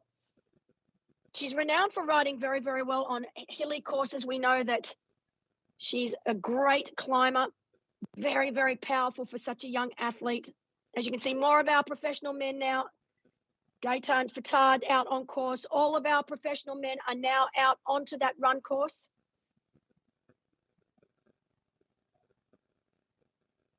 It seems Tuan. Tuan is there, of course. Tuan, very famous in Taiwan. He's very well liked, and you know I can't say enough good words about Tuan. I see him every year in Challenge Taiwan. He looks after the pro athletes. He almost takes it on as an unofficial role of pro liaison. And I know when I was in Challenge Taiwan last year, he was incredible to all of the pro athletes, taking them out for dinner, showing them where to go, and still, you know, having to race himself. So this is a man that races professionally himself, but used a lot of his own time and energy to make sure that the international professional athletes were well looked after, that knew where to go, helped them with their training, took them to the local swimming pool. So really fantastic athlete, but even more a fantastic human being. Yeah, exactly. So of course, Tuan, he's the ranked #1 Taiwanese long distance athlete. He was 4th at Challenge Taiwan. As I just mentioned, very, very popular amongst all of the professional athletes.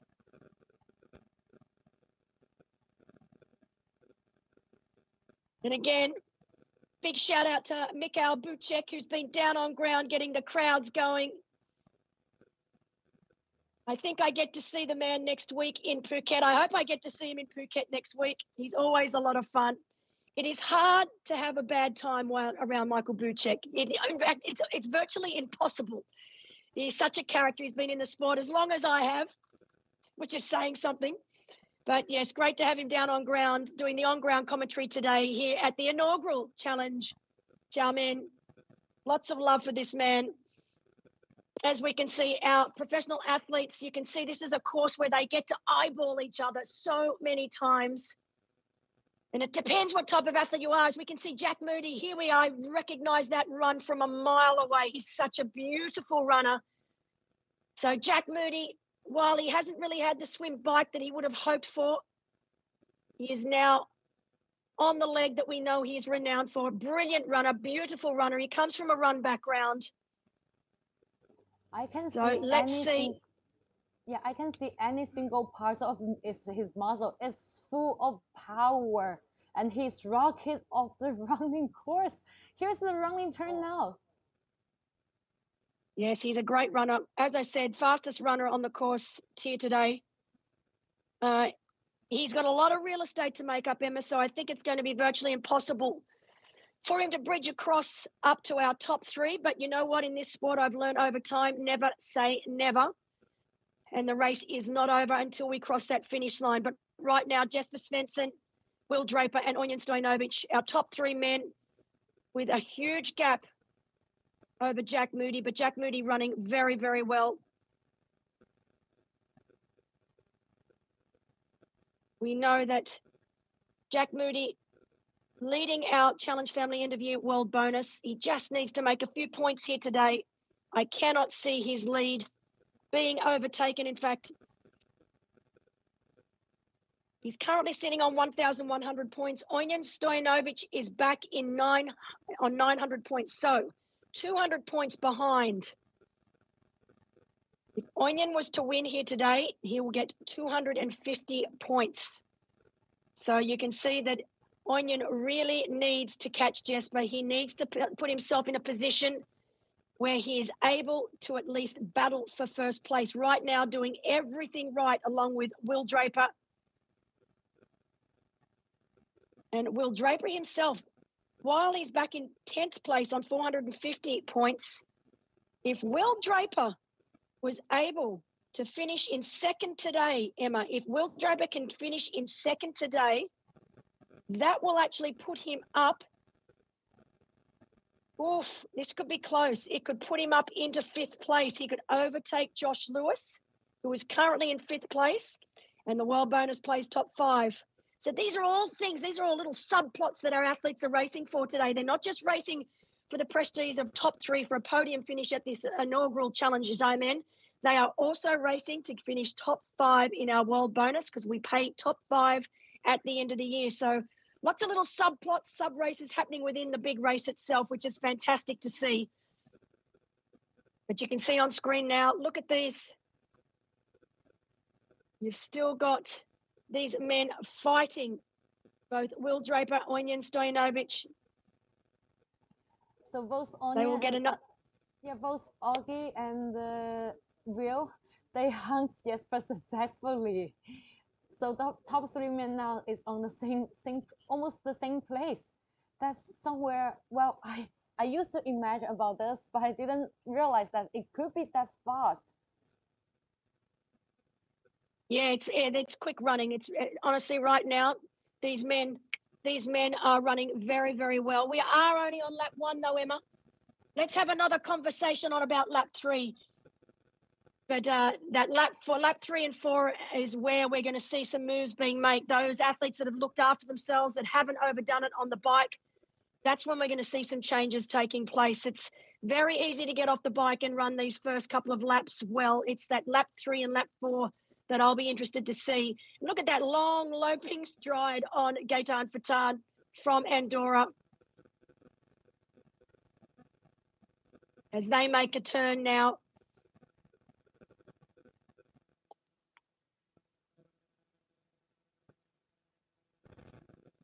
So while our men are making their way to complete lap 1 of 4, Alana Sifford on screen now. Anytime now, she will be on her way back here to transition.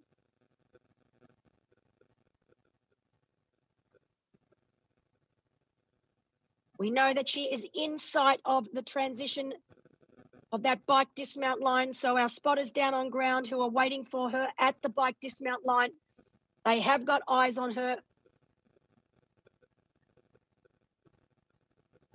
So here we go. Here she comes. While all of our age group athletes will veer left, Alanis will veer off right. That's it. She'll take that straight line onto the red carpet, dismount under the big red Challenge Diamond arch and make her way into transition. Fantastic ride from this young lady here today.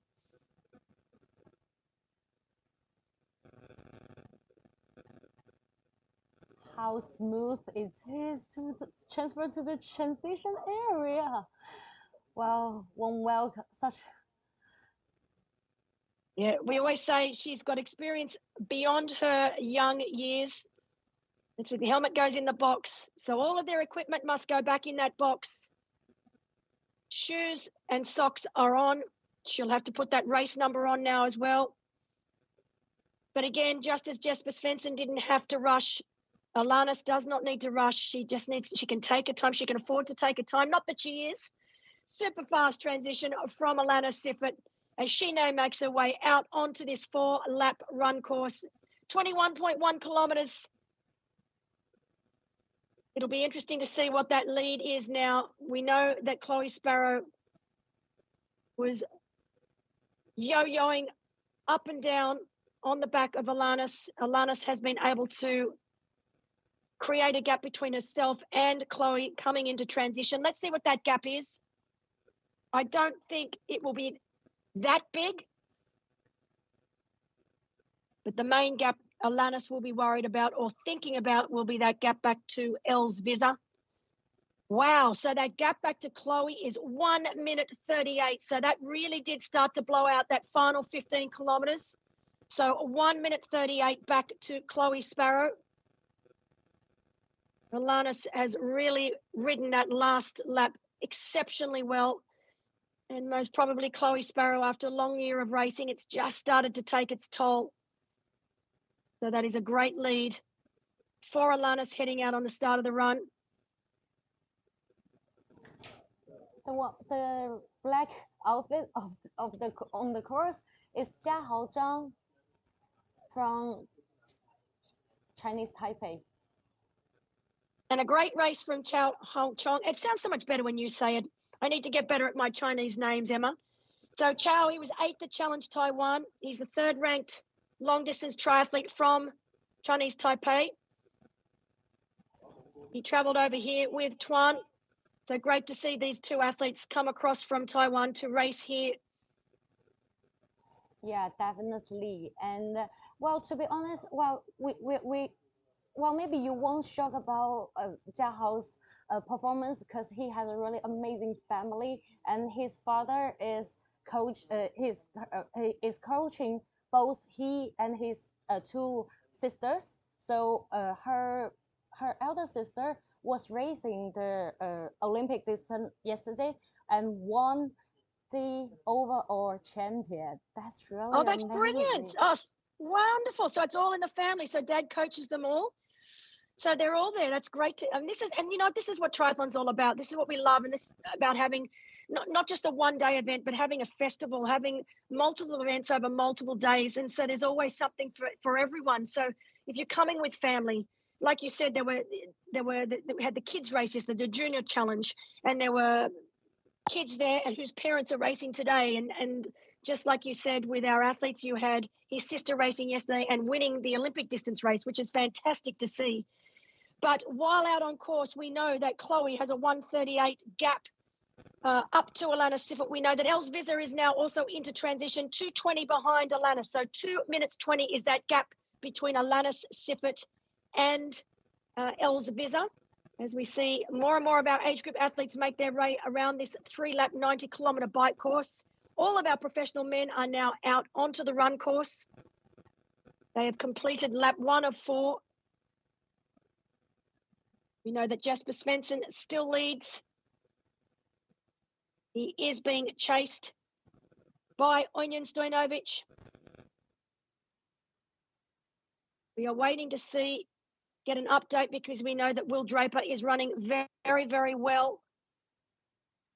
And these 2 that were chasing down Jesper, we are waiting to see if they've actually been able to catch Jesper. Here we go with Alanis Siffert as she makes her way out onto the run. You can see that she's got those 2 running sticks. That's quite a popular thing for Brett Sutton athletes, is to run with those 2 sticks in their hand. I'm just waiting to get an update from our spotters out on course to see who is leading our men's race. We know on last look it was Jesper Svensson, but we know that both Onion Stojnovic and Will Draper were absolutely flying.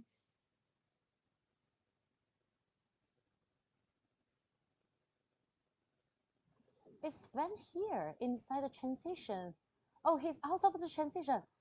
Oh. Well, this is good to know. So obviously the earlier reports we were given him are about a flat tire. Maybe it was just a slow leak, so just a slow, nothing that was taking him out of the race, but obviously he has lost quite a bit of time, we can see. So he obviously did have an issue with that tire, but it was obviously a slow leak, and he was able to complete the ride, which is great, and now he is out onto that run course. So great to see him out there.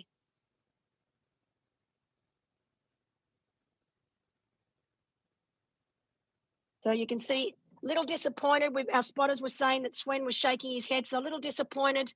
He's had a tough year, Swen. He spent most of the year injured, and he was really looking forward to this race. Finally, his body back fit and healthy. So it's always a little disappointing when a mechanical ruins your race to a degree. But again, good to see that even though he's lost a lot of time in those final laps, he's still out onto this run course. As we can see, more of our professional runners that look like Tuan on the back there. So great racing from those 2.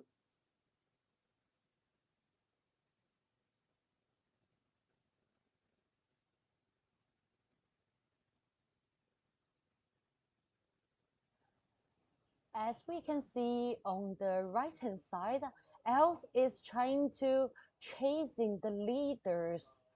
She never gave up, right? No, she's very strong, but right in front of her was Jack Moody. So Jack Moody absolutely flying. That is Chloe Sparrow there, right there. So Chloe Sparrow just gone through. And now we have also using those running sticks that I was just talking to you about, along with the likes of Alana Sibbett, we have got Els Visser. Now, we are not going to see the Els Visser that we are used to. We know that she's had very limited run training coming into this race. So it'll be interesting to see what she is able to do. She's not going to do anything silly to jeopardize being injured again. She told me that going into this race, but right now has done a tremendous job in creating that, lessening that gap between herself and Chloe Sparrow. So she's right on Chloe Sparrow's heels. And it won't be long, I think, before we see Els Visser. You can see that right now, Chloe Sparrow right in front, Els Visser just there. So it'll be interesting to see if she's able to bridge across. The two of them from the back look almost identical right now in similar coloured suits, but Chloe Sparrow in second, Els Visser in third. And we are just waiting to get an update out on course to see who of our men is leading. If we go to our timing, our actual timing right now says that, and until I get eyes on, it says that Will Draper and Onion Stojanovic are now leading. They have managed to catch Jesper Svensson. So from our official timing, we've got Will Draper, Onion Stojanovic and Jesper Svensson all running close together. So I'm waiting to get an update or eyes down on ground to see if this is true. And right now, that is Onion Stojanovic and Will Draper that we can see there. And where is Jesper Svensson?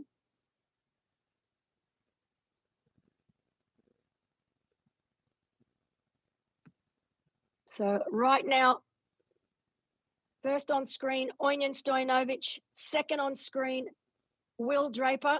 And there is no Jesper Svensson. Our timing says that Jesper is currently in third, but I didn't get eyes on him down then just now. So we are going to rely on our on-ground spotters to give us an update. But right now it is looking like Onion Stojanovic is just starting. That elastic band between himself and Will Draper is just starting to snap.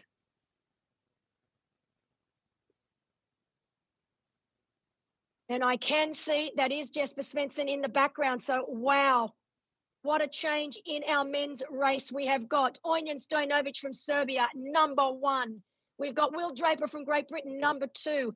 And they have managed to overtake and pass our early leader, our leader from the swim and the bike, Jesper Svensson. You can see him coming through right now. So Jesper Svensson currently now in third place.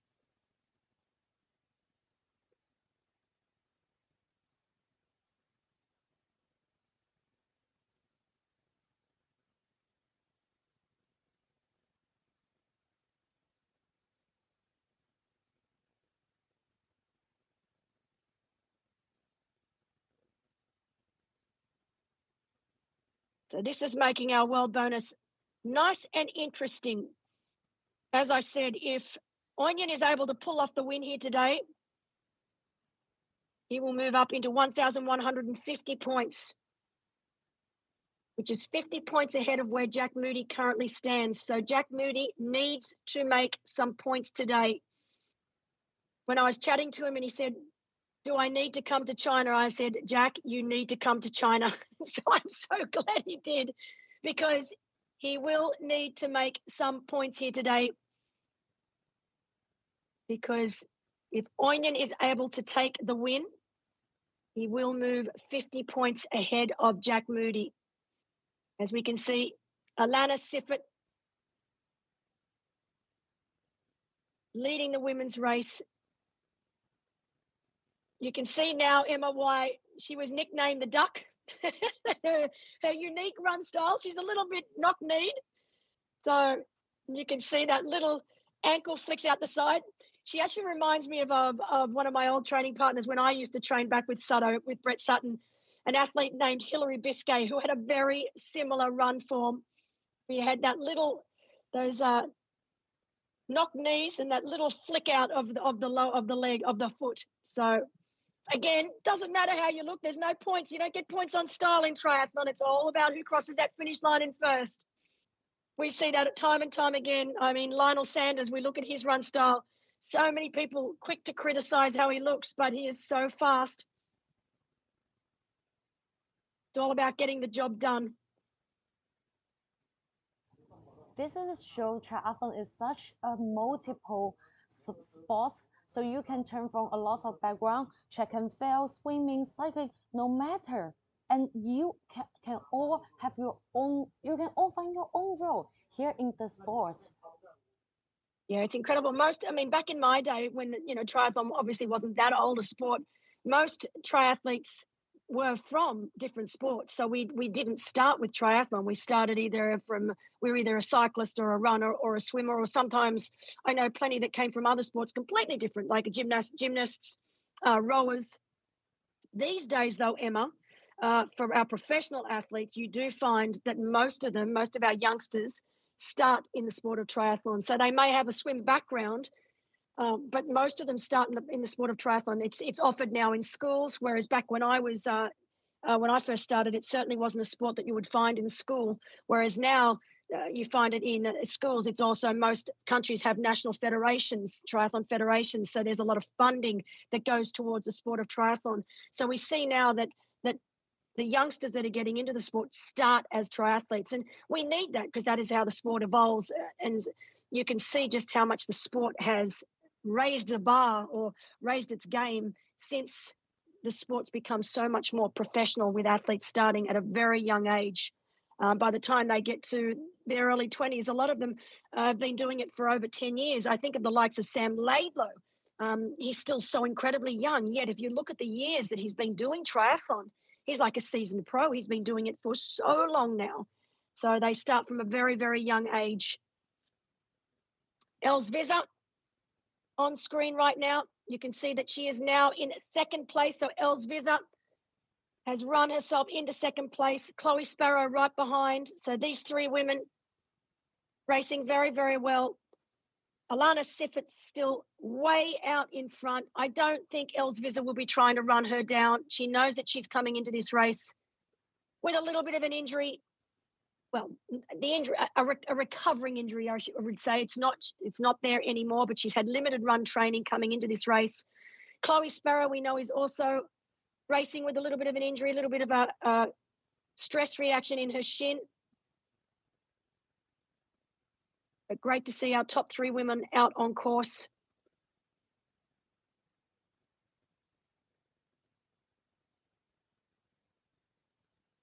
So just to go through the standings for our women, Alana Siffert leading the way in first place, Els Visser in second place, Chloe Sparrow in third place, Aurelia Bollinger from France in fourth place, Kathy Heaslip doing really well in fifth place, but they are our top five, and unfortunately we've lost Salome earlier on the bike with a flat tire.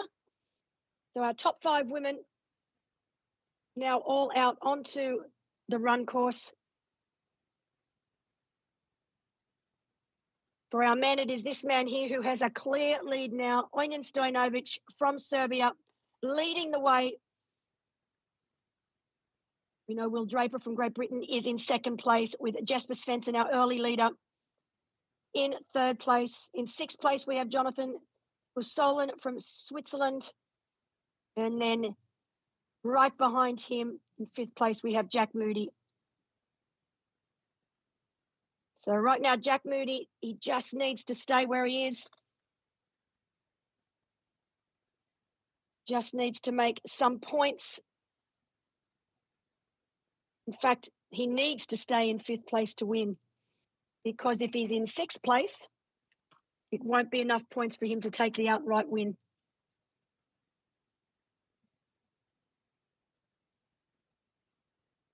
The way that our point system works here with the challenge family end of year bonus, he finishes 6th place today, he only makes 50 points, which would have him equal with Oinyan if he wins. So Jack currently in 5th place, that would give him 75 points and just enough points to take the win by 15 points. I think that'll be the closest we've had for a while. So fantastic racing from these men all year round to get to this point in time where it all comes down to today. It all comes down to this run.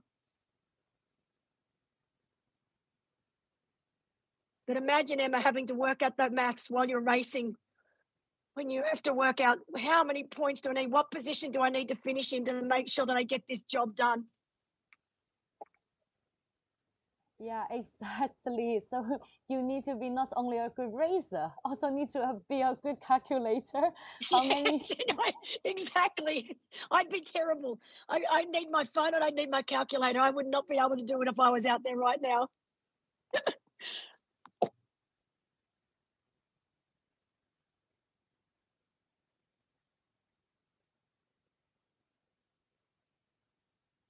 And we were talking about Will Draper from Great Britain.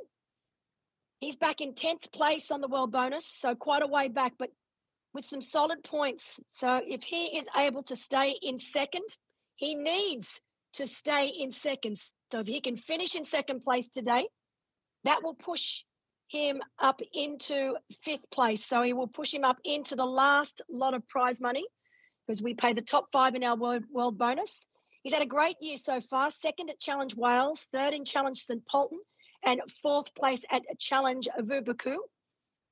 So again, if he is able to hold on to 2nd place, which we're seeing he is in right now, he will move in front of fellow countryman Josh Lewis. So Josh Lewis, who is in 5th place right now. I wonder if Joshy is watching and going, oh no, how is this happening right now? So great racing from Oinyan and Will. And also, of course, Jesper and Jack, who are all racing for points on the board here today. We can see from the backside, both Ducky and also Jack, they are all flying. Simply proving that they are so how strong they are in running. Yes, well, we know that Jack Moody is from a former run background, so fantastic runner. He's won national titles before back home in New Zealand, in the 2,000 metres and 3,000 metres steeplechase. He was a very good Xterra athlete back in the day before he took on triathlon. So very strong now, and he's really, I've known Jack for quite a long time, and to see back when he first started, he really was, his only strength was really the run, but now to see him strong over swim, bike and run, he really has improved so much over the years. Beautiful runner.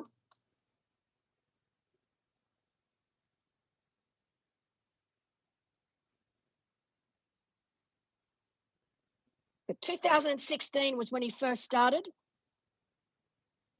when he did the Rotorua half distance race over there. He did it as a bit of a dare, him and his friends. But I think he managed to finish 5th that day behind the legendary Javi Gomez. And I think he thought, oh, hold on, I just did this as a bit of a dare, as a bit of fun. And I actually think I'm pretty good at this. And so the rest is history. Jack's been racing well for many years now.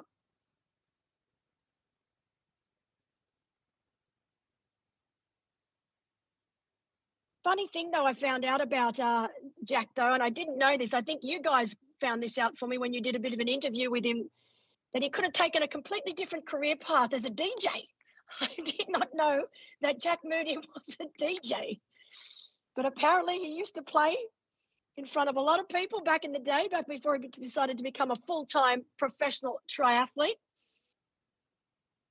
But interesting the things you find out about athletes when you think you know everything about an athlete and then they drop a bombshell like that. So who would have thought Jack Moody, the DJ and professional triathlete? Yeah.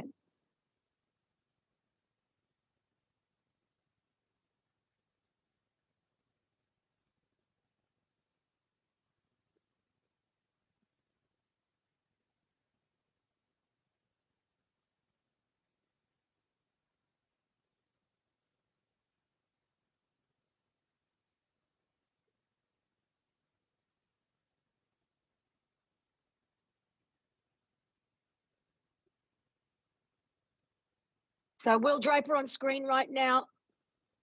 You can see him taking those deep breaths.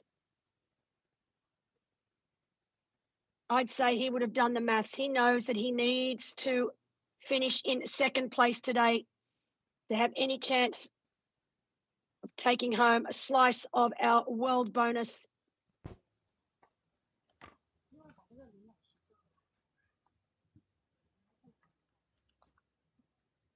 那个张庆，你的不是小杨，你先固定这个画面不要动，先固定这个画面不要动，先固定这个画面不要动。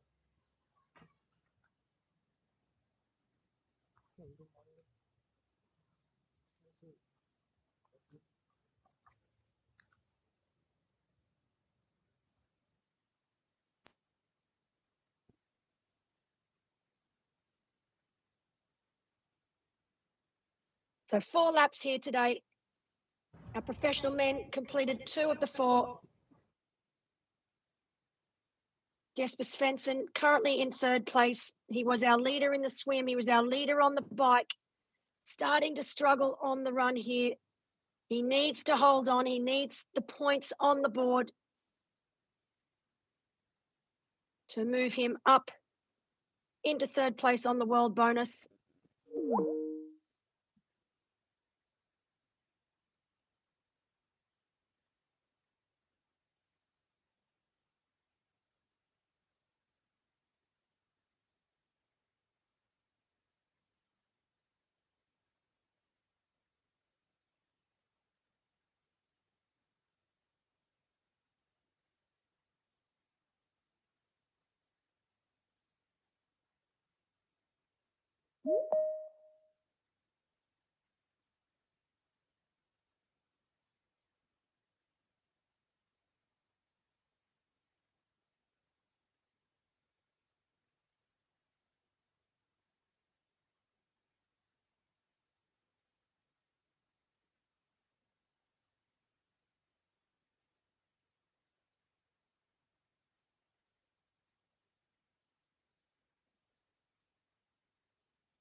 So an update on our men's race out on course.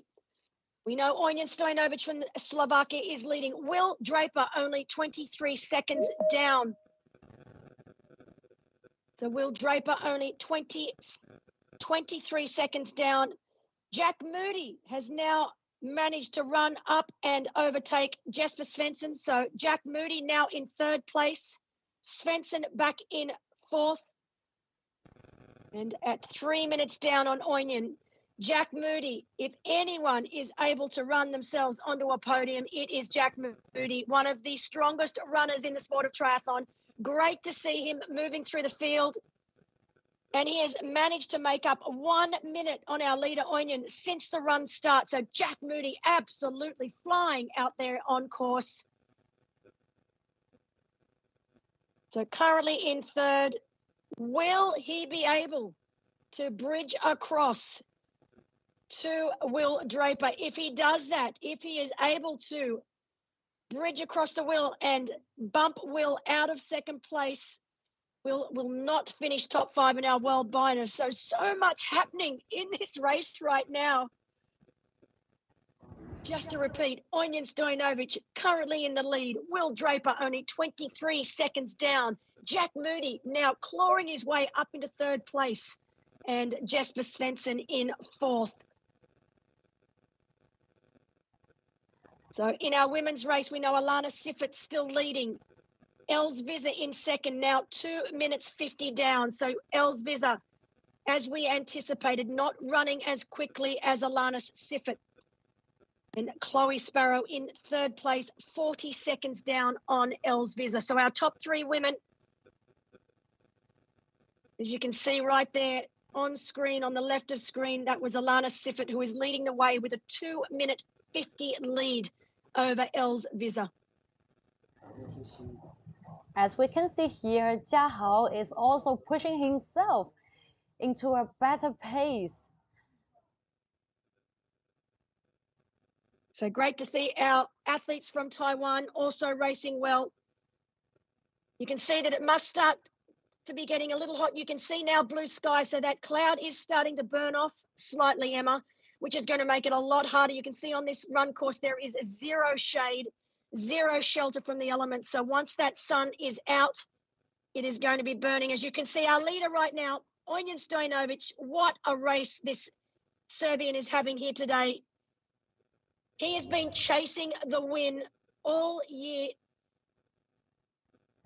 Really been trying hard to take the win. He is looking likely, although he will see now, Emma, he will see that Jack Moody is moving through that field and moving through that field very, very quickly.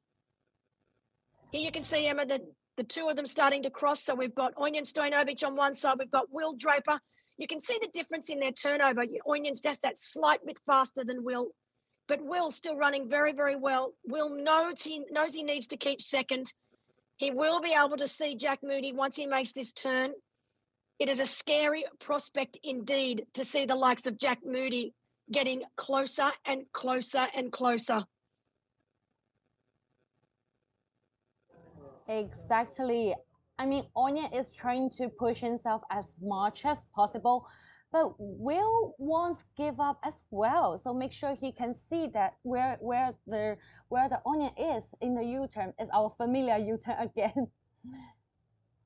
Yes, they will know this course inside out like the back of their hand by the time they finish here today. 4 laps in total. But the great thing about this run for all of our athletes, particularly our men's race, is they get eyes on each other. They get to sight each other so many times. They can see if that gap is opening. They can see if that gap is closing. And psychologically, that can be a great thing. Well, it can be a great thing if you are in the box seat, you are feeling good. For someone like Jack Moody, who can see that, he can get his eyes on the prize. He can see that he's making up time. He's already bridged across and overtaken Jesper Svensson. He's put himself on the podium. He will be so happy with that because he knows coming off the bike, he left himself with a lot of work to do. But in Jack Moody style, he has managed to already bridge himself up into third. Here you can see right now, we can just see Jack Moody. So that will be the time where Will Draper gets to have eyes on Jack, see how fast he is running. Jack gets to have eyes on those lead two to see how much time he still needs to make up.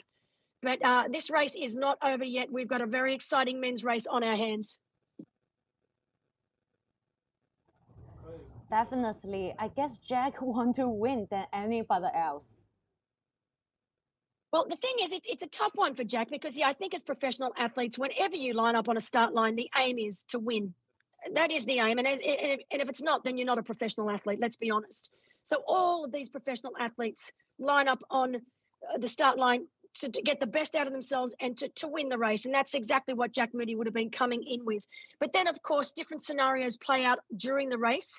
And you have to sometimes readjust those goals. And for now, Jack Moody's sole goal will be to secure that world bonus. And anything above and beyond that will be a bonus in itself. So you can see Jack is working very, very hard as he now makes the turn. There's still a lot of time you can see between himself and our first two up front.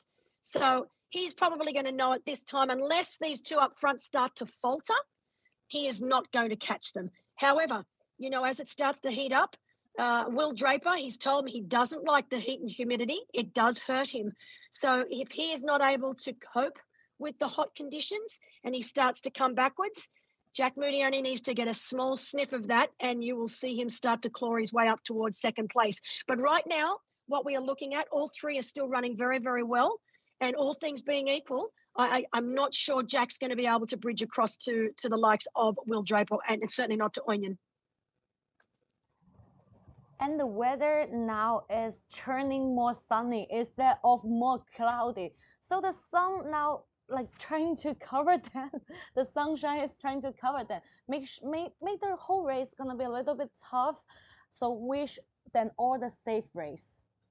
Well, this is when they just need to really use the aid stations. There's plenty of aid stations out on course, and they just need to make sure that they utilize them every time they go past and not take risks and say, you know what, I'm not going to slow down and get some aid this time, because that's when silly mistakes like that, you know, on that third, and certainly on that fourth and final lap, that's when the athletes can start to fall apart. So they need to make sure that they really do take in some cold drinks, pour that water over their head. I could see there are sponges as well that they need to use.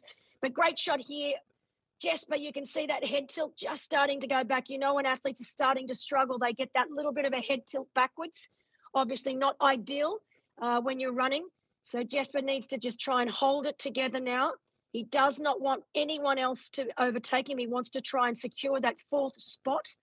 So currently in fourth spot, you can see that it was Alana Siffert right in front of him, right behind him, excuse me. So there you go, Jesper Svensson from Sweden, struggling just a little bit on these the latter stages of the run here today. Getting a quick check of his watch, seeing what pace he's still holding as he makes that turn. That'll be completion of lap 3 for Jesper Svensson once he makes it back to transition, and completion of lap 2 for Alana Siffert. So Alana Siffert about to make the turn now. So great racing from Alana, really not looking like she has a worry in the world. She knows that Elsviser in second is a long way back.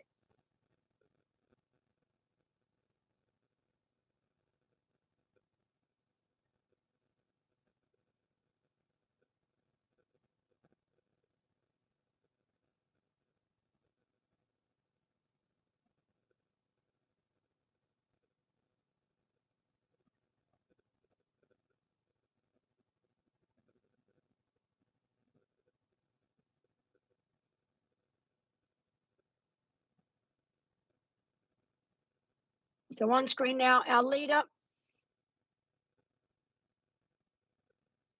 Stojanovic. He's had a big year of racing so far. Happy He to was see fourth that. at Challenge. Hold on a second, Emma. He was fourth at Challenge Gdansk. He was also fourth at Challenge Almere, third at Challenge Mallorca, second at Challenge Cincinnatigo and Gallipoli. So, Emma, he hasn't had that win. He wants that win.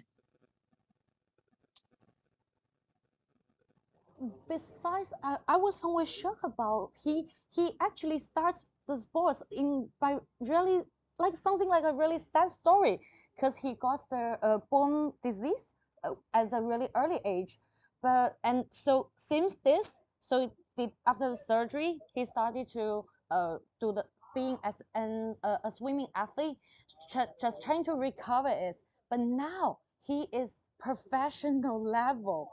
That's how it goes. Yes, it's incredible. Some of the stories on how athletes actually made their way into the sport of triathlon never ceases to amaze me. It's a little bit like Elsviser's story back when she was on a boat in Bali that capsized, having a life and death experience like that. And of course, her attitude completely changed. And it was about seizing the day, not letting one day go past without getting the most out of yourself. As you can see on screen now, that is Aurelia Bollinger from France. Before that, we had Cassie Heaslip on screen as well from Australia. So these women, Aurelia currently in third place. Elsviser on screen now in second place. The gap between herself and Alanis is significant. Oh, sorry, she's in, third place is Chloe Sparrow. Fourth place is Aurelia. So that on screen now, it has got that Chloe is in second, Elsviser in third. But from what we saw before, Elsviser is going to close that spot, that gap. She closed that gap and she should be in second spot. So I'm not sure if that graphic is correct. The last viewing we got was Elsviser had made her way into second and Chloe was in third. So we don't think that has changed. I think that graphic is just a little out of date. So Elsviser currently in second place with Chloe in third and Aurelia Bollinger in fourth and Cassie Heaslip in fifth.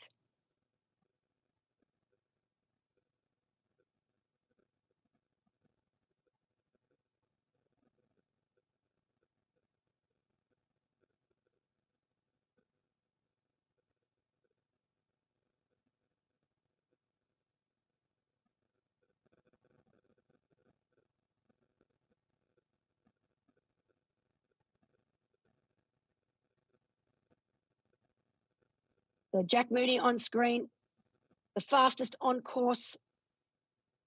He was able to make up a minute in the first 2 laps over our leader, Onion Stojanovic. So 1 minute. He's still absolutely flying.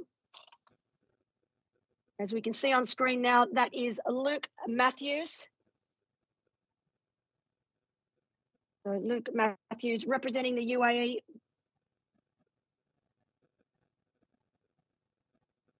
He is racing well right now.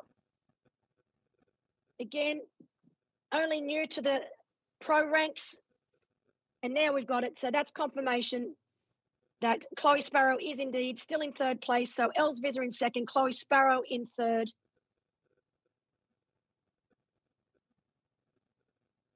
So great racing from Chloe. It's been a long year for her. Her first year as a pro athlete. Coming into this race, a little bit broken. They were her own words. A little bit of a shoulder injury that she sustained earlier this week. Also a little bit of a stress reaction in the shin.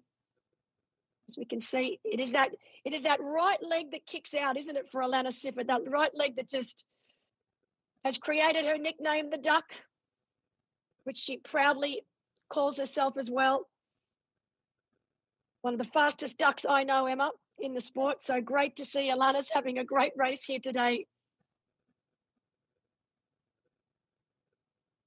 She's not What a way. Yeah, she's not only a talented rising star, but she's never stopped smiling. Yeah. She doesn't. You're dead right. She gets high off life. She's a very, very happy young girl. Always good fun to be around. And it's always lovely to see someone that genuinely loves what they do. So she's found this sport. She knows she's good at this sport, but more importantly than anything, she absolutely loves it.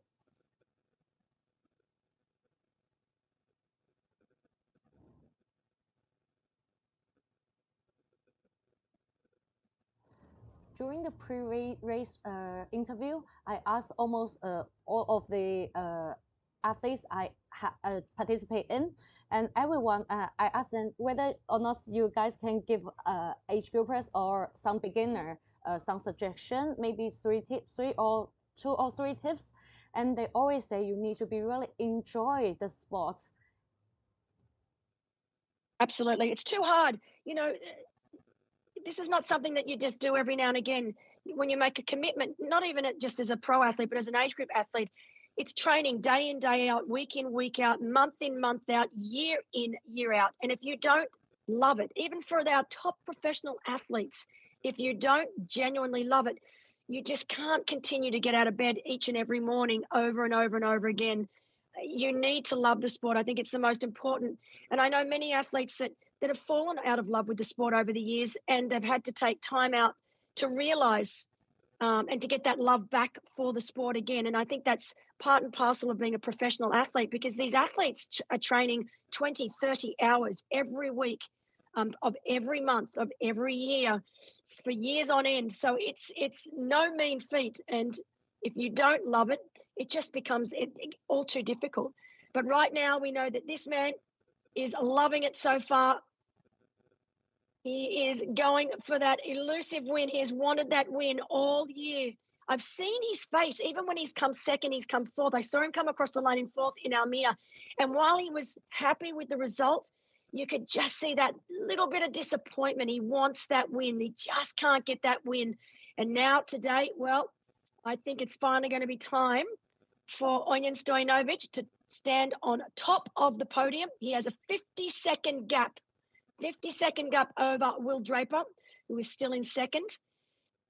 And Jack Moody from New Zealand still holding 3rd. We know that Jesper Svensson in 4th is still running well, but Nathan Dortmund, and I think it's Jonathan Gursolen from Switzerland is behind him and starting to take a little bit of time out of him. So this is where Jesper Svensson really needs to just head down and try and make it through that last lap on the run.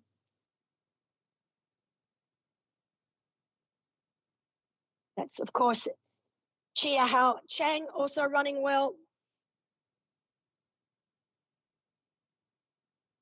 These are making up our minor placings in the race today.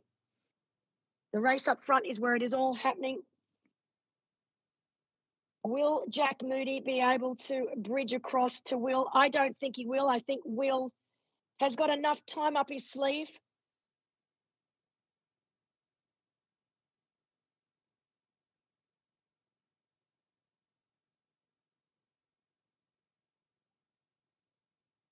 On the right of screen right now, Cassie Heaslip currently in 5th place.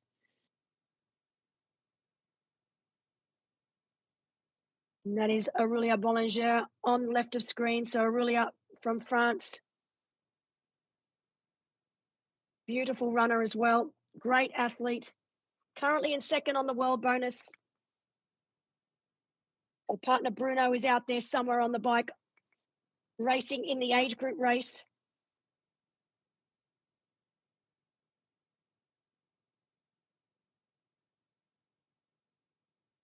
Jack Moody trying desperately to bring it home hard.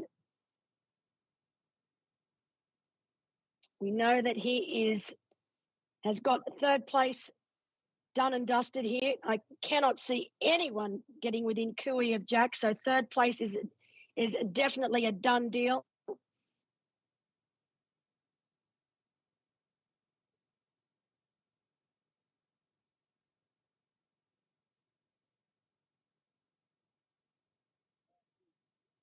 Right now, Elsviza making her way back to complete another lap. You can see by the look on these athletes' faces now that it is starting to really heat up out there. You can see that they're starting to get a little hot, a little bothered. When they go through those aid stations, they are making sure that they take the time to get in enough hydration, plenty of water over the head to try and stay cool.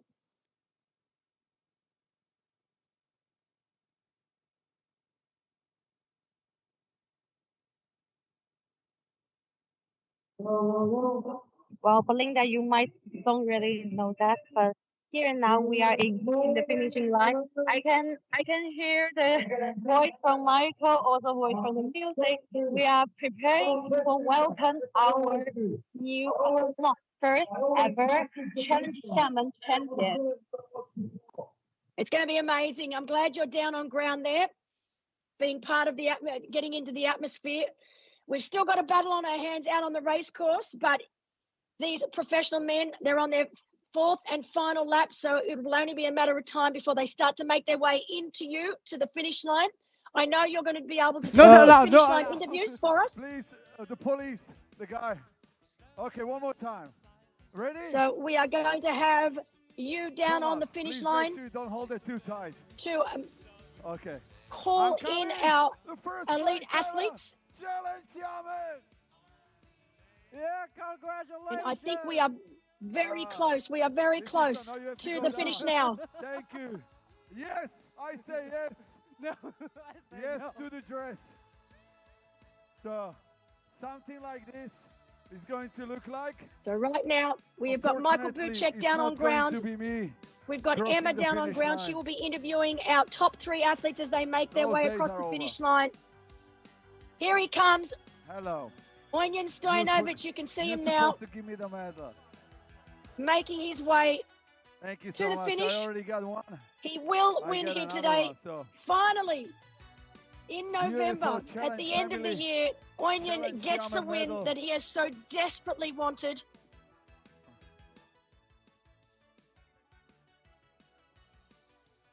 It's so heavy that my neck is hurting now. Brilliant racing from the Serbian here today. Oh, you can see in the background Will Draper. He really has not given up. So we know that that gap was at 50 seconds, but look at that. Will Draper really giving it everything. He will finish in 2nd place today. Will Draper, great racing from you, my friend. Right, this is it. 2.5 kilometers to go for these athletes. So the last look at the watch for Onion Stojanovic. He will get to see exactly where Will Draper is. He'll see the crossover. He will know that he has this win. I know they've still got 2.5 kilometres to go, but Onion still looking very, very comfortable, ticking it over beautifully. Nice fast cadence, up nice and high on his feet. No upper body movement whatsoever. You can see Will Draper sucking in the oxygen, sucking in the big ones, taking that turn nice and wide. He is now making his way back to the finish line. Just a smidge over 2.5 kilometres to go for these two men. Cannot see Jack Moody. That will be a good thing for these two.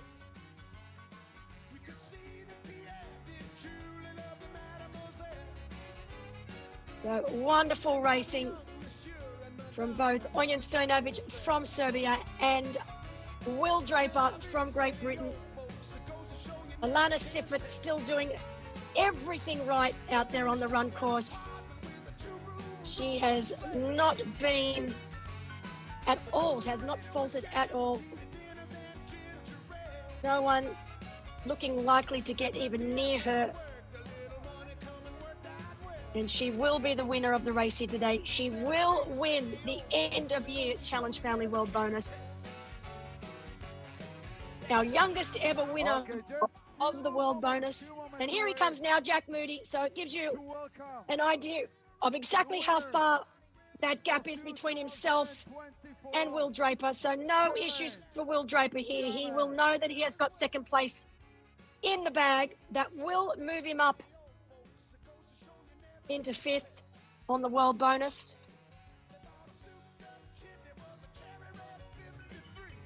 Belinda, instead of you are so sure about the winner of the day, and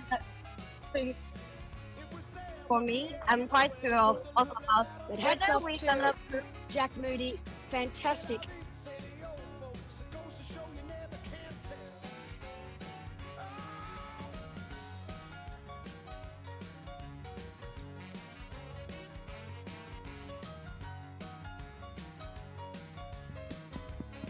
Yo.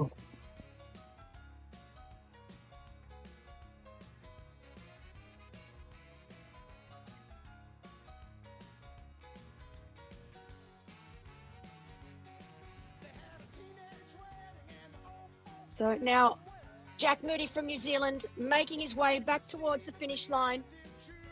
2.5 kilometres to go for him.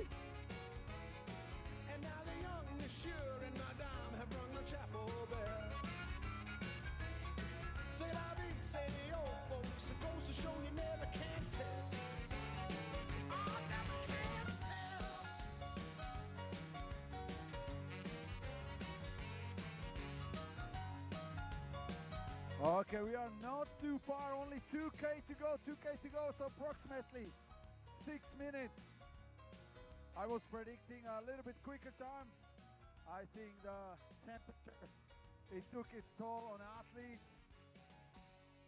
So it will be interesting to see what type of time we get here today for our professional men and women. It's been a lightning fast day.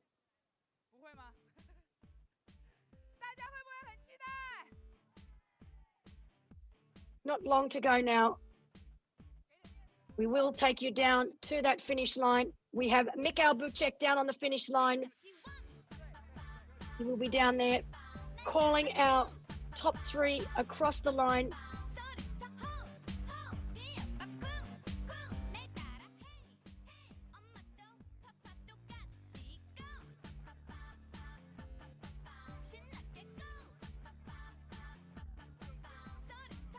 There he is on screen. Onion Stojanovic, you can see the lead that he's got as he makes his way back to the finish. Behind him, Will Draper in second, Jack Moody in third. Poor old Jesper Svensson. He looked a little cooked from a big year of racing. He had that incredible race in Challenge Almere back in September, full distance race. Always takes a little bit of time and energy to get over a full distance race.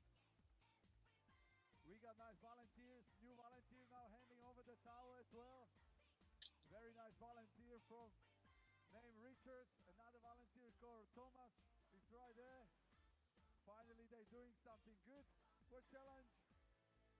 Not just taking big checks. Yeah. Okay, what is it? 5 more minutes. 5 more minutes. And I'm already sweating like a man who is sweating. Okay, no, I'm not going to be here. So far, our Serbian athlete Ognjen Stojanovic is leading the race.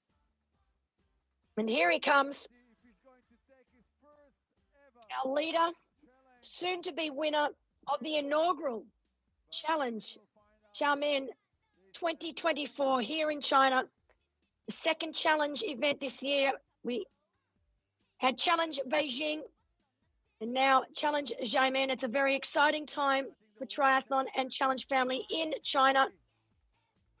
Another extremely successful event. Chinese certainly know how to put on an incredible event. Wonderful, wonderful swim, bike and run course. So you can see right now he will make his way back and under the red arch. In a few minutes later, we can. The red carpet and towards that finish line. He raced such a smart race today. He was first out of the water along with Jesper Svensson.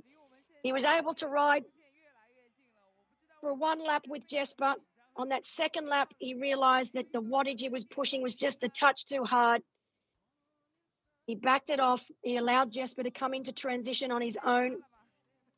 And then slowly but surely, Ognjen has been able to make his way up to Jesper on that run, take the lead, and then take control of the race. Will Draper, hats off to him as well. He's had such a great bike and run here to finish, likely finish in second. We know that they're still not there yet, but it is very, very close.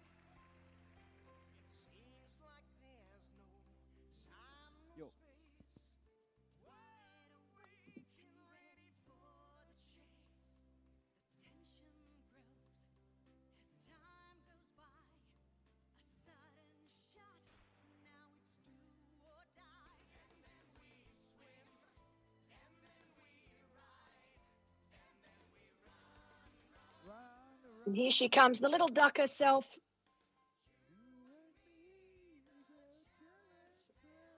The run has improved so much just in 1 year. Not your traditional running style, but I tell you what, she still moves along very, very quickly.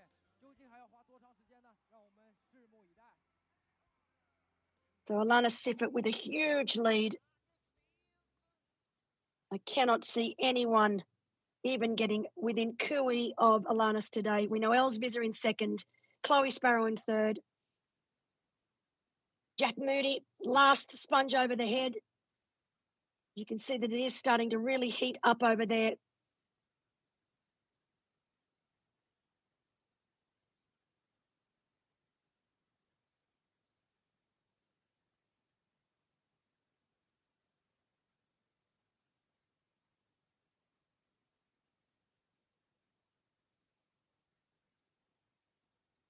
So here he comes.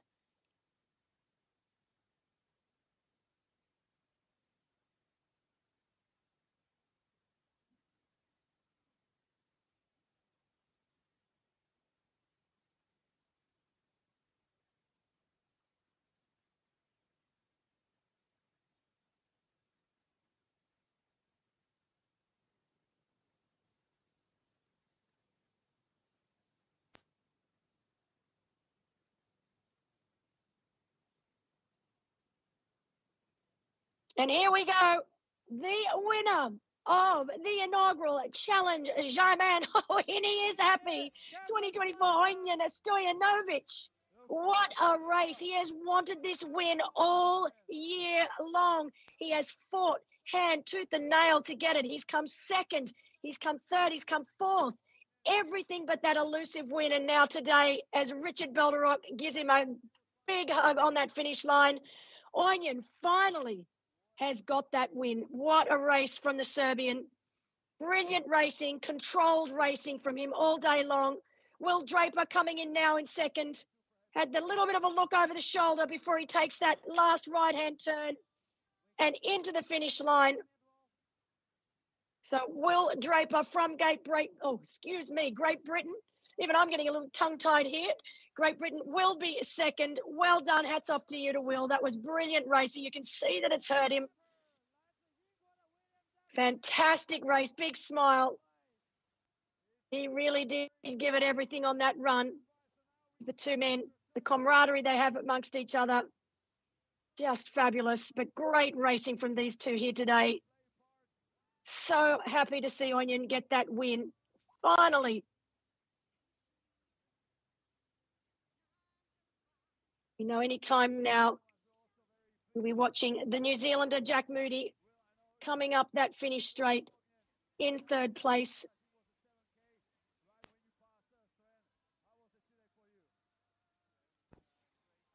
There was 3:42 on the clock.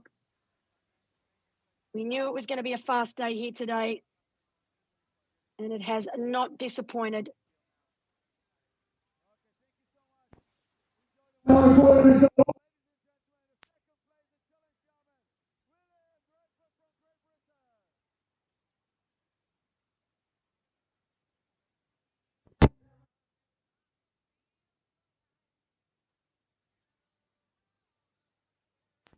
So we are now waiting for our third place getter. Here he comes, Jack Moody from New Zealand. What a run this man has had here today. He will take third place, the third and final spot on the podium. Jack Moody, all the way from New Zealand, the fastest runner on course today. And in doing so, he will be the winner of the Challenge Family End of Year World Bonus. He has worked so incredibly hard for it this year. He deserves it. He is absolutely a worthy winner. Bravo. Hats off to you, Jack. So our top three professional men now across the finish line here in Xiamen.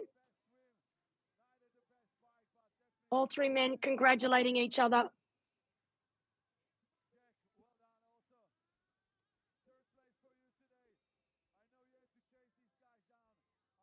So it will be Jack Moody taking the win in the world bonus with Onion Stojanovic in second place.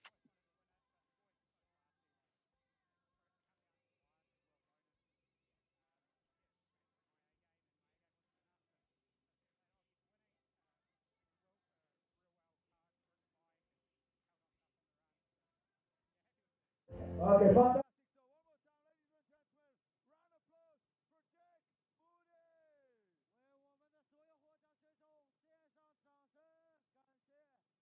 Great racing from this man on screen right now.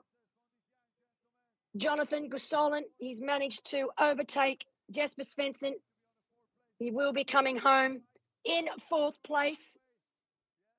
So fantastic, solid racing from the man from Switzerland.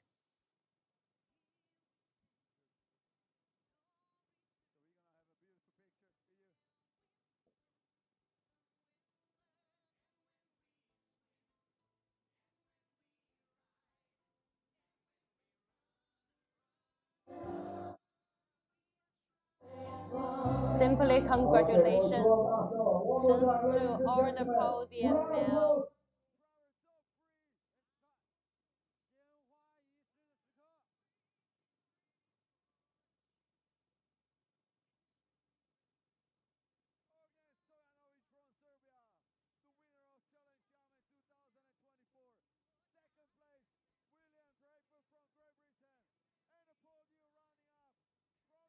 The poor old Jesper Svensson. He looked so good during the swim and the bike. As we go down to the flower ceremony for our top three men. Again, fabulous racing from these three men here today. Onion Stojanovic finally getting that win that he so desperately wanted all year. Great to see him do it here in China. Second place to Will Draper and third place to Jack Moody.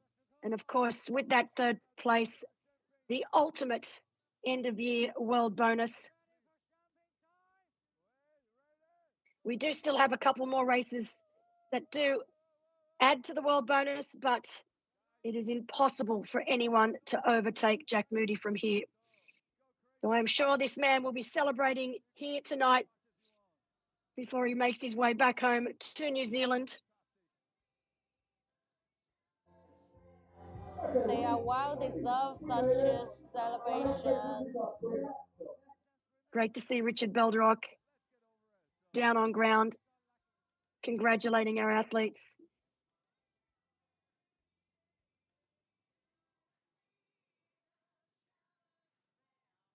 As well as Thomas Brzak, who's been one of the main reasons that this race has taken place. He's been spending a lot of time in China working with the host team, the Xiamen Sports Industry Group. So big shout out to Xiamen Sports Industry. Of course, also to the Xiamen Triathlon Sports Association, who have also been an integral part of this race here today, supported by the Cultural and Tourism Bureau of the Tong An District. So it takes a village to put a race like this on. So bravo, massive shout out to these people, the China Triathlon Sports Association, the Xiamen Sports Bureau, the People's Government of the Tong An District.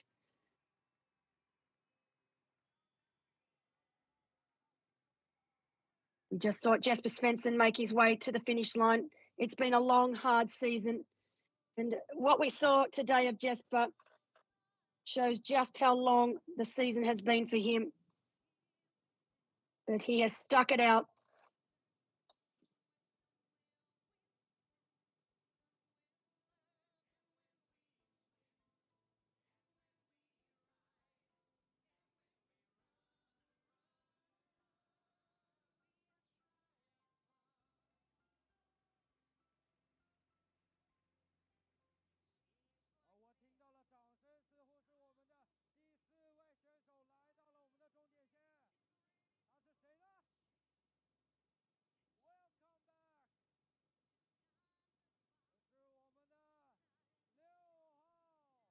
So great racing, great race there from Jonathan, bringing it home in 4th place.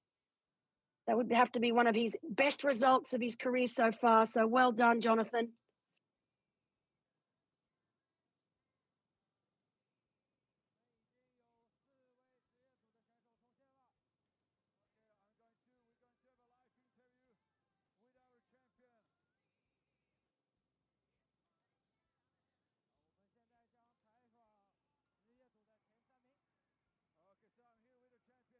Cassie Heaslip currently in 5th place, making her way to complete another lap.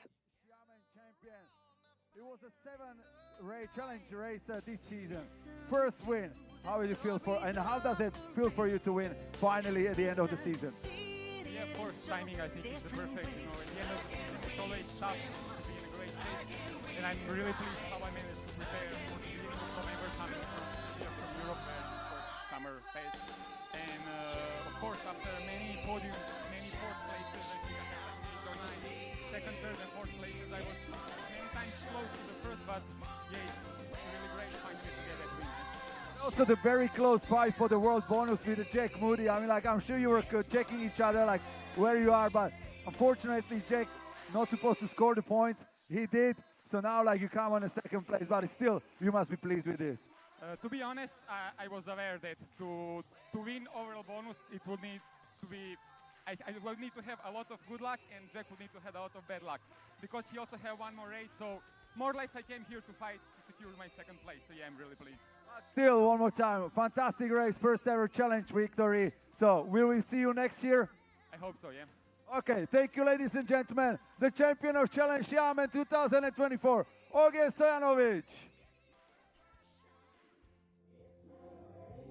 Congratulations for Ognjen, a new crown. And so great interview there, Michael Buchek, and our winner here today of the inaugural Challenge Xiamen. As we can see, Jesper Svensson now making his way to the finish. It's been a long, hard run for Jesper. The end of the season. Oh, he can see someone's coming. Look at that. He's like, I need to make sure I hold on to this. So really tough run for Jesper. You can see the look on his face. He just wants this over and done with as he now makes his way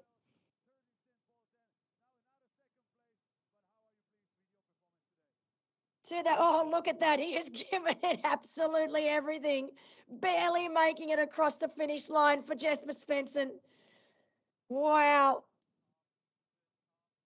This is the result of a long, tough year. He's had a great season. Brilliant.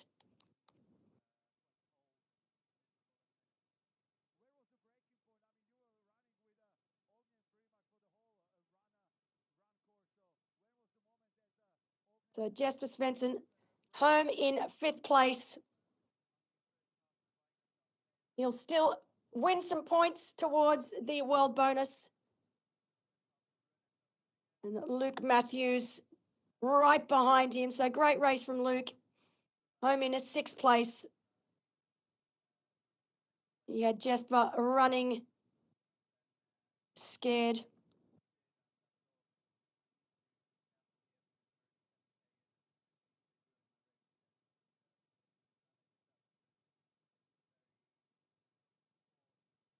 So sorry about the fact that you cannot hear the interviews down on ground. We thought that you might be able to hear them.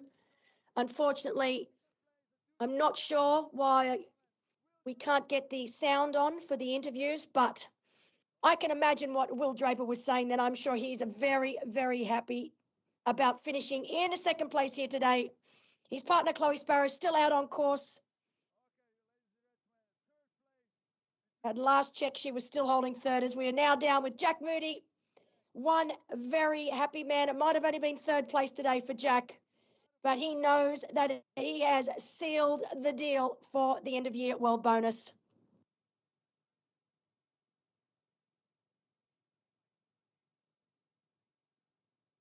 He's had an incredible year this year. He's been chasing the world bonus all around the world. It started back at the beginning of the year in Challenge Wanaka. He was the winner of Challenge Taiwan, the winner of Challenge Gangsan, the winner of Challenge Quebec. He was 3rd in Wanaka, 4th in Cagnes-sur-Mer. Coached by Bevan McKinnon, who I'm sure is home in New Zealand now, watching on. Very, very proud of what Jack's achieved this year. He committed to the bonus very, very early on, and he is absolutely deserving of being the winner here today in the Challenge Family End of Year World Bonus.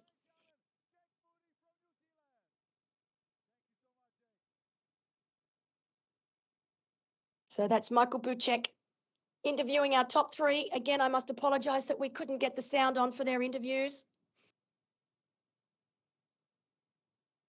So while our professional men's race is almost done and dusted, our professional women's race is drawing ever so close to the finish line.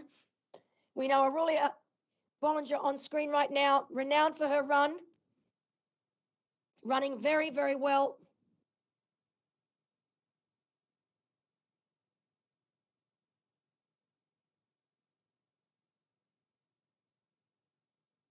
She has managed to overtake Chloe Sparrow. So you can see Chloe there in the background. So right now, Aurelia Bollinger doing what she does best, and just like Jack Moody, making her way through the field. So Aurelia Bollinger back up onto the podium. Great to see Chloe Sparrow now in 4th, Cassie Heaslip in 5th.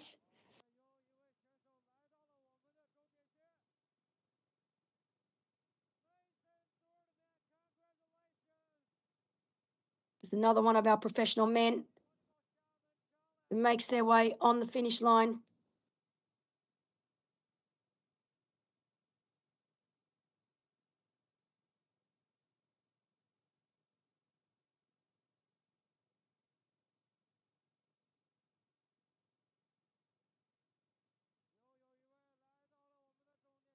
So this is the last of our professional men. That's Tuan. So Tuan Chung Chang. So while we had Jesper Svensson in 5th, Luke Matthews in 6th, it was Nathan Dortmund of France in 7th, and Tuan Chung Chang, Chinese Taipei, in 8th. So our top 8 across the finish line.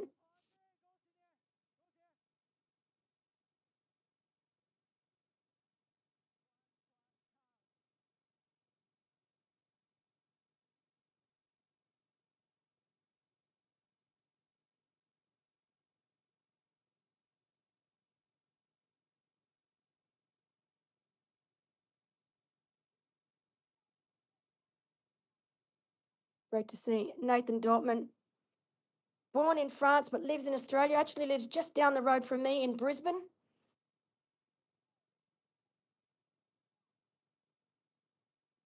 This is his 2nd year racing as a professional athlete, finishing in 7th here today, just in front of Tuan Chun Chang. Of course, Luke Matthews finishing in 6th, 1st year racing as a pro. Born and bred in Great Britain, but currently living and working in the UAE. Fantastic aerial shot of the transition area.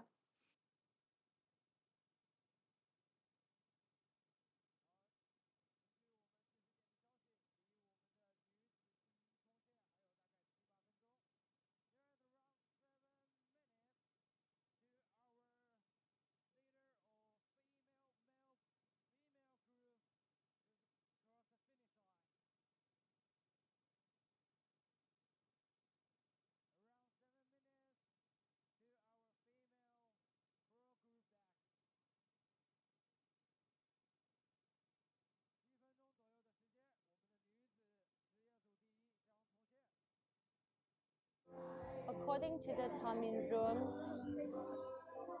here we have the Daki, and she will be the finishing line around 7 to 8 minutes. Yes, it will only be a matter of time before we see our lead female. She has been leading this race since the gun went off at 7:05 this morning. Alana Siffert, our youngest competitor here today.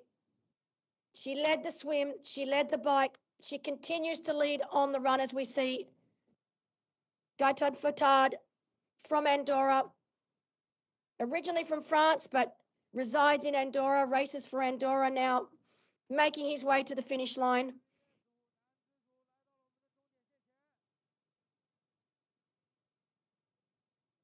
So well done, Gaëtan.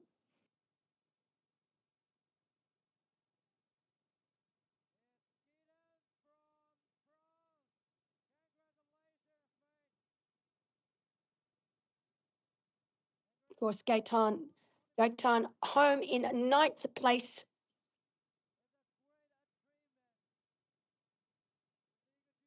We still have 2 athletes, professional men out there on the run course yet to come in. But now our focus is on our professional women. Alana Siffert, having taken control of this race, as I mentioned, from the gun and never looking back. Superb racing all year long from this youngster. She is definitely one to look out for next year.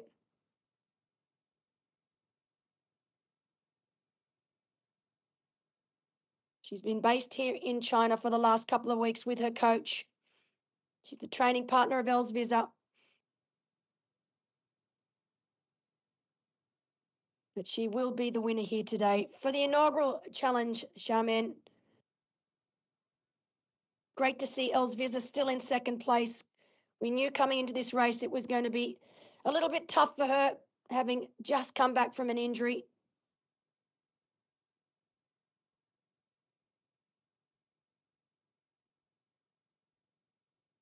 And this is Chia Hao Chang, also making his way in now.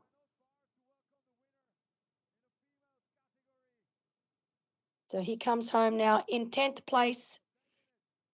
coached by his father.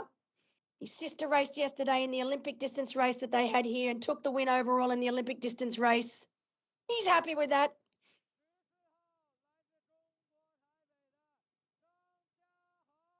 So much support for all of the spectators. Good to see.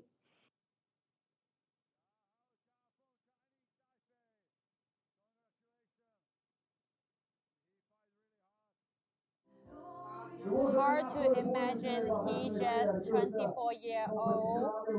However, he is so experienced here in triathlon world. But when you've got a family that's been doing triathlon for so long and you've got your father that coaches you, makes me think of Sam Laidlow and his father Richard Laidlow doing an incredible job. Pretty tough to have your father as your coach, I have to say. There'd be no hiding, that's for sure.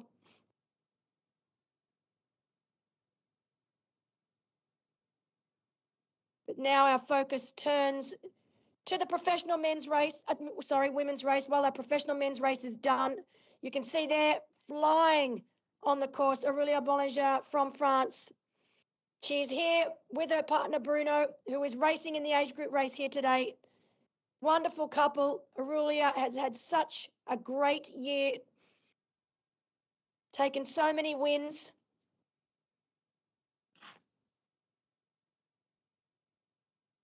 As I mentioned earlier, she had wins earlier this year at Challenge Centenatico in Italy, Challenge Salou, Challenge Cagnes-sur-Mer.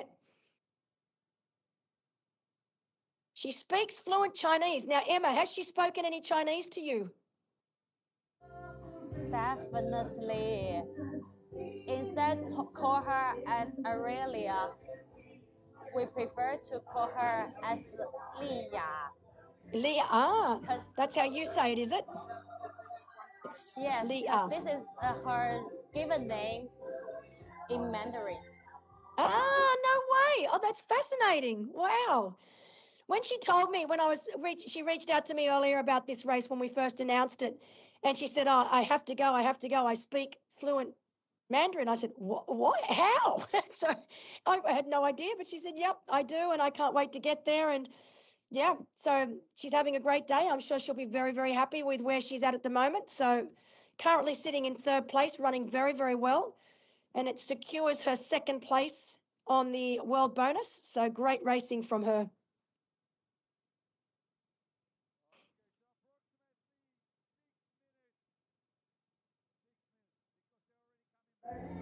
Exactly. We are happy to see how much she loves to learning Chinese.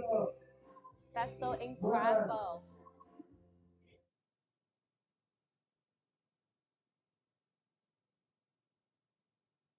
No, it truly is. And she's another athlete, a little bit like our Jesper Svensson. She just lets her feet do the talking. So doesn't make a big fuss, just gets on with business. So great to see her racing so well here today. But of course, only a matter of time now before we see Alana Siffert, who never, ever looked like her lead was going to be taken.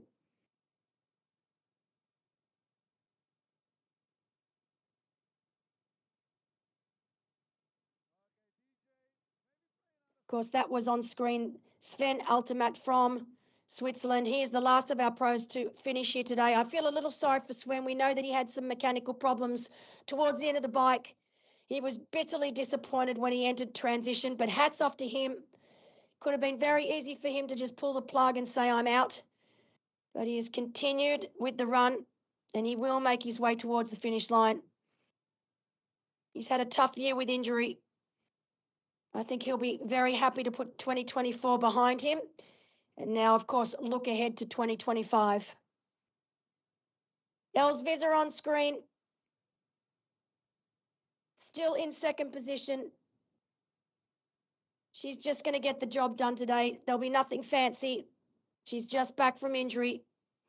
She knew coming in that she didn't have the running, and certainly not that upper end running required to take the win here today. It would have been amazing to see a race-ready Els against Alana Siffert, because I think we would have had a real race on our hand. It could have been incredibly exciting, but it's been a long year for Els. She's had some fabulous results, and now I think it's just about managing the body, not going overboard, not getting that injury back. I know she's got another race, one more race to do this year as well, so she needs to be able to pull up healthy, fit and healthy from this race. So right now, just doing what she needs to do to get to that finish line in second spot.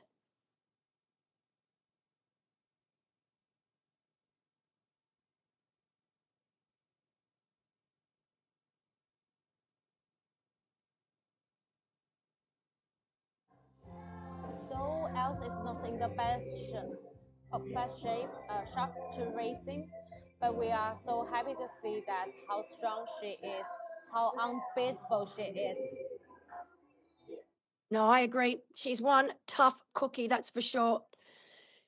But there is no denying, Emma, it is this woman as she gets ready to make her way towards the finish line. Absolutely faultless here today. She was faultless in Challenge Mallorca, and she is going to be faultless again here today. Brilliant racing from Alana Siffert. What a year she has had.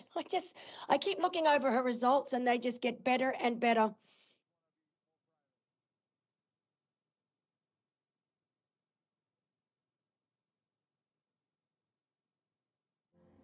It's really shocked about, yeah, she broke the course record of Challenge Mallorca. However, the last course record also from Team Switzerland. So the generation now well connected. And you often find that, Emma, when you get a superstar, when a superstar is born in a particular country, you can just see that country elevate. It's the same when you see Olympic champions. It's almost like athletes underneath them becoming inspired, and it raises the bar. And in the years to come, you see so many more champions coming out of that country. We see it with Great Britain and the amount of incredible athletes in that country. It's just unbelievable. We saw it with the Brownlee brothers, you know, when they first jumped on the scene, and then we saw the quality in Britain just rise exponentially. It was unbelievable. And we see that now with Switzerland, so many incredible athletes, Daniela Riff, Nicola Spirig, and now we've got the next generation coming through with Alana Siffert, and it's inspiring to watch.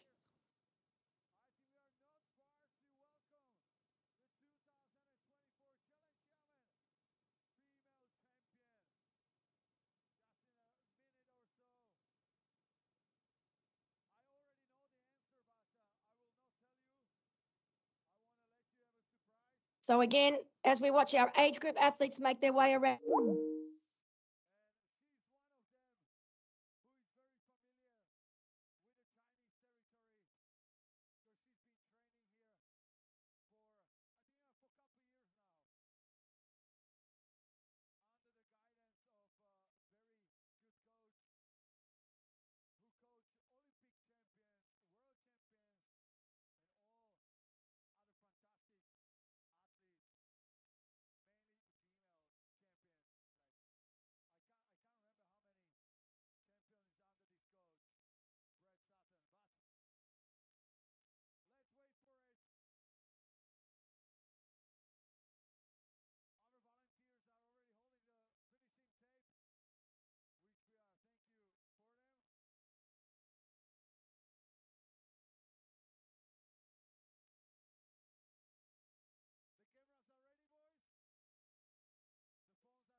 So right now, we are back just in time as Alana Siffert now makes her way down the finish line. Look at that smile.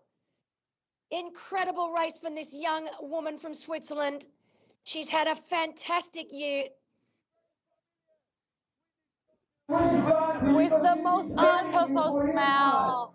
Unbelievable finish. So incredibly happy for this woman as she high-fives the crowd. She coming in. Alana Siffert from Switzerland will be your winner here today. Yes, she is happy. She will not only be the winner of the inaugural Challenge Xiamen 2024, she will be the winner of the Challenge Family End of Year World Bonus. Brilliant race.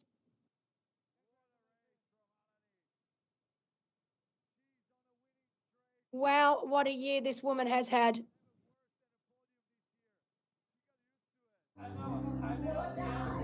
She is not only the queen of Mallorca, now she's the queen of Xiamen. And she's also the queen of Challenge Family.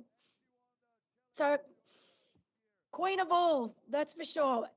At such a young age, honestly, this woman has an incredible future ahead of her if she wants it. She really does.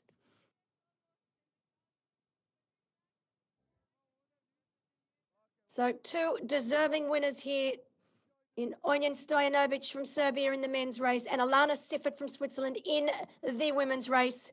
We now wait for Els Visser. I can see her on screen making her way towards the last of the aid stations here on course.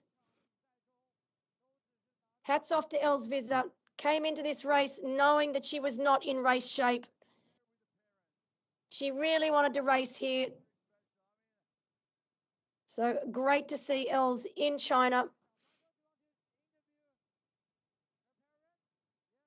And Chloe Sparrow currently in 4th place. So great to see Chloe still toughing it out. We know that her body is a little bit broken. You could see then that last turn was just a little bit of a walk as she now makes her way towards the finish line. 2.5 kilometres left to go for Chloe.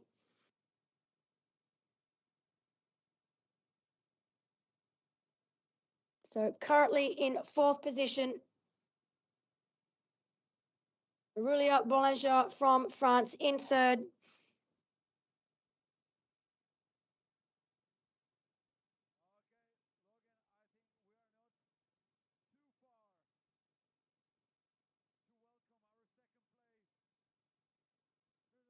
So I have to say, Emma, wonderful racing from our professionals, both male and female here today. Fantastic course. I cannot fault it. Beautiful course. Look at that view now. Fantastic transition area, race venue. Fantastic conditions. We didn't have any wind, super fast times. Yes, that sun came out. It got a little hot, little toasty for the pros. But overall, I cannot fault a thing. The organising committee down there on ground have done such a terrific job.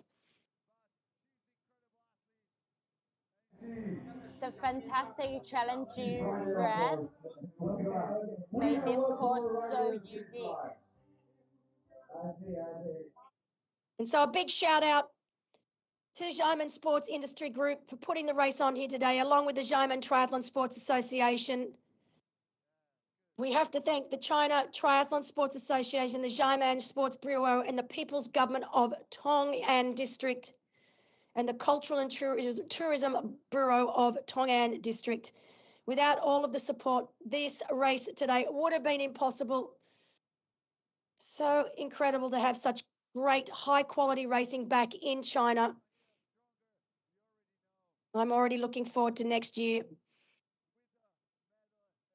Beijing was an incredible race. We need to get you to Beijing next year, Emma. Yeah, I wish to. So, of course, Beijing was a non-drafting Olympic distance race. We had Paula Finlay and Kyle Smith take the inaugural title of that race this year, followed by today's race. Two incredible races, two incredible events in China, and more to come. As we wait for second place, we know that it will be Els Visser from the Netherlands. Of course, Els and Alanis are training partners, coached by the same coach who was also based over here in China, part of the Chinese national team, the head coach. As you see all of our top age group athletes also making their way around the run course. Starting to really heat up for our age group athletes on course as that cloud cover starts to burn off. Oh, Sven is coming now. So, of course, Sven Altemat, the last of our professionals, really take my hat off to him. This is not the race that he anticipated or wanted. A little bit of mechanical problems at the end of the second lap of the bike meant that he rode the third lap on a flat tire. You can see the disappointment in his face, but hats off to him for getting it done today. No easy task. The easy task would have been to just call it a day in transition and to have not gone out on that run, but he's travelled such a long way from Europe and he wanted to finish it off here today. So well done to Sven, our final professional male across the finish line. High fives to the crowd, even though he knows this is not the result that he wanted or that he is capable of.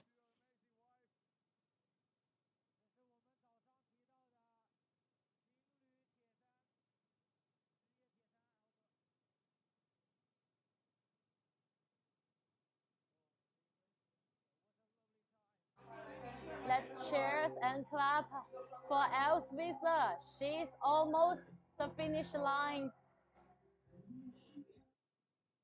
She will be very happy with this result.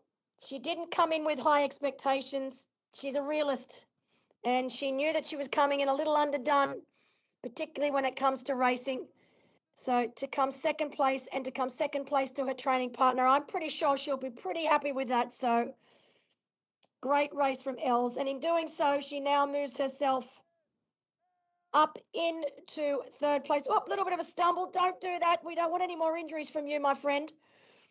But she will now move up into third place overall in the world bonus.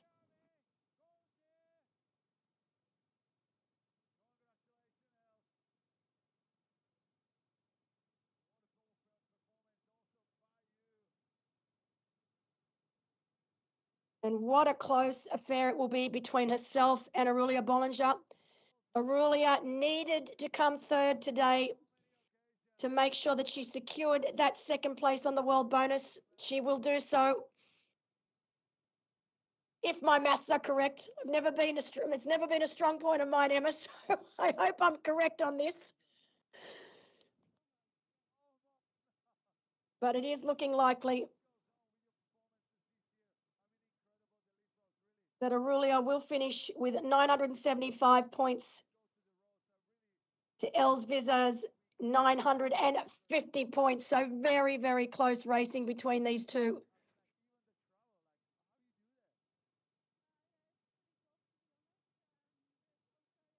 See, down on ground now, Mikael interviewing Elsvisa, our second place female.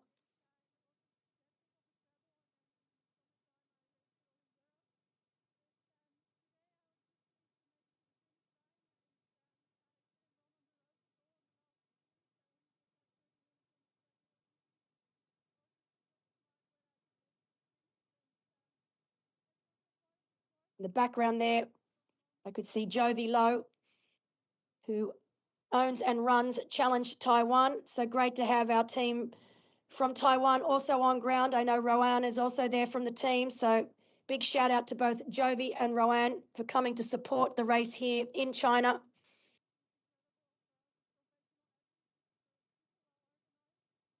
Jovi has an incredible race that he has set up in Taiwan. It literally sells out as quickly as Challenge Roth. I think they have around 8,000 competitors. It's insane to see how many age group athletes they get at that particular event. Big shout out to Elsvisa down there on the finish line. It's been a big year for Els.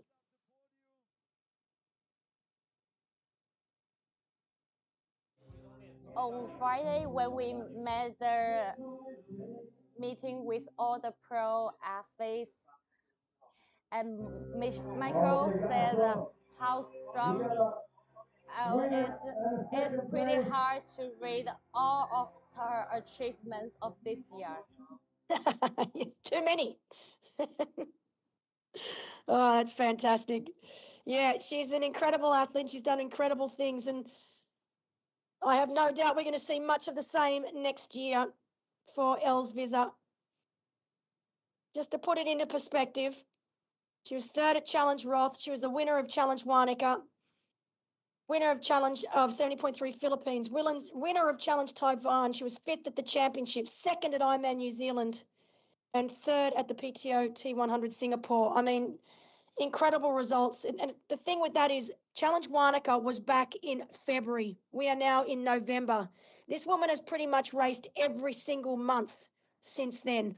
As we can see now, third place, Aurelia Bollinger from France, also making her way into the finish line, finishing it off in style with her trademark run. She needed to finish in third to secure a second spot on that world bonus. Brilliant work. Big smile from Aurelia. She will be very happy with this result here today, as she should be.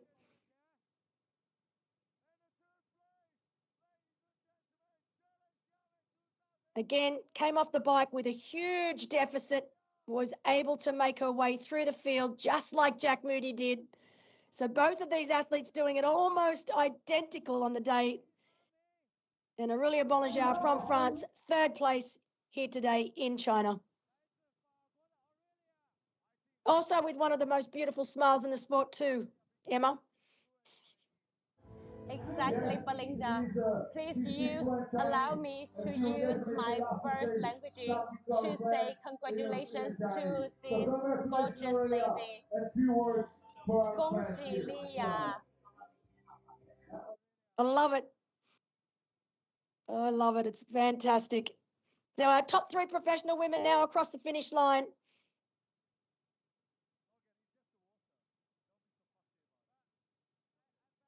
Been a wonderful day of racing here.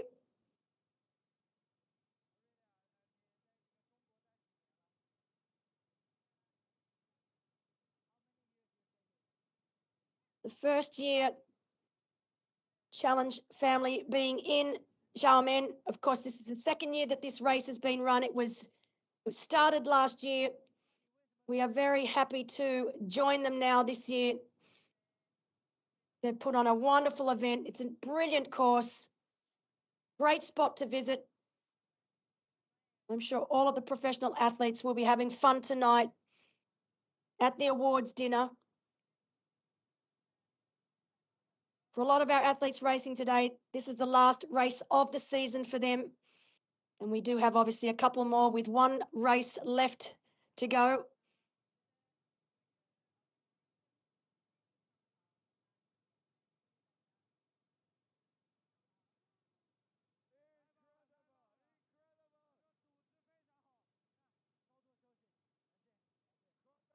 So while our top three women across the line, our top three men, just to go through their times.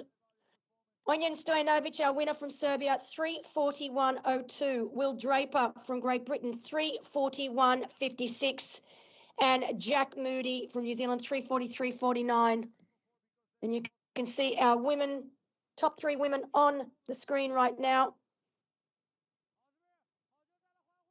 4:06.08 for our winner, Alana Siffert from Switzerland, 4:12.55 for Elsviser from the Netherlands, and 4:17.12 for Aurelia Bollinger from France.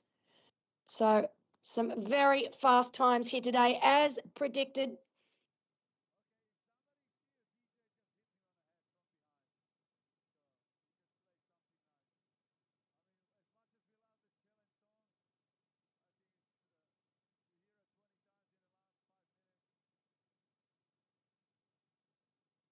As Chloe Sparrow, here she comes. She was out of the water in second place, hot on the heels of Alana Siffert. She yo-yoed back and forth with Alanis on the bike, finally coming into transition.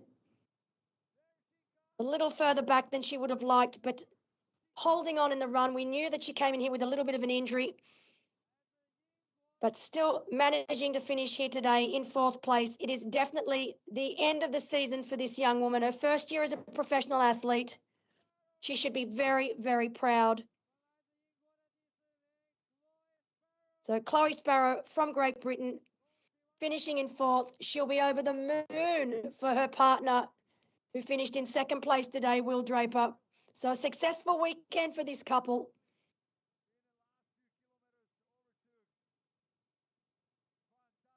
Hugs all round. This is what I love the most. For me, being an old, retired professional athlete, to see these youngsters come through and the camaraderie and the love that they have for each other absolutely makes my heart sing. So great to see those women congratulating each other on the finish line. Our top 4 professional women across the line. I think they're gonna be together and waiting for Kathy's.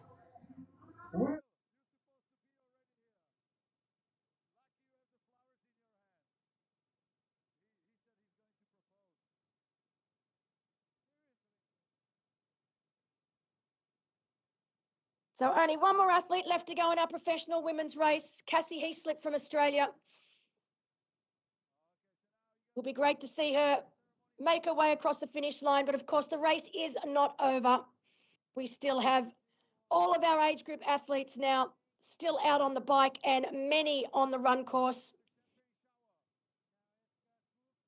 But before Cassie's arrival, the Podium girls gonna have the champagne celebration.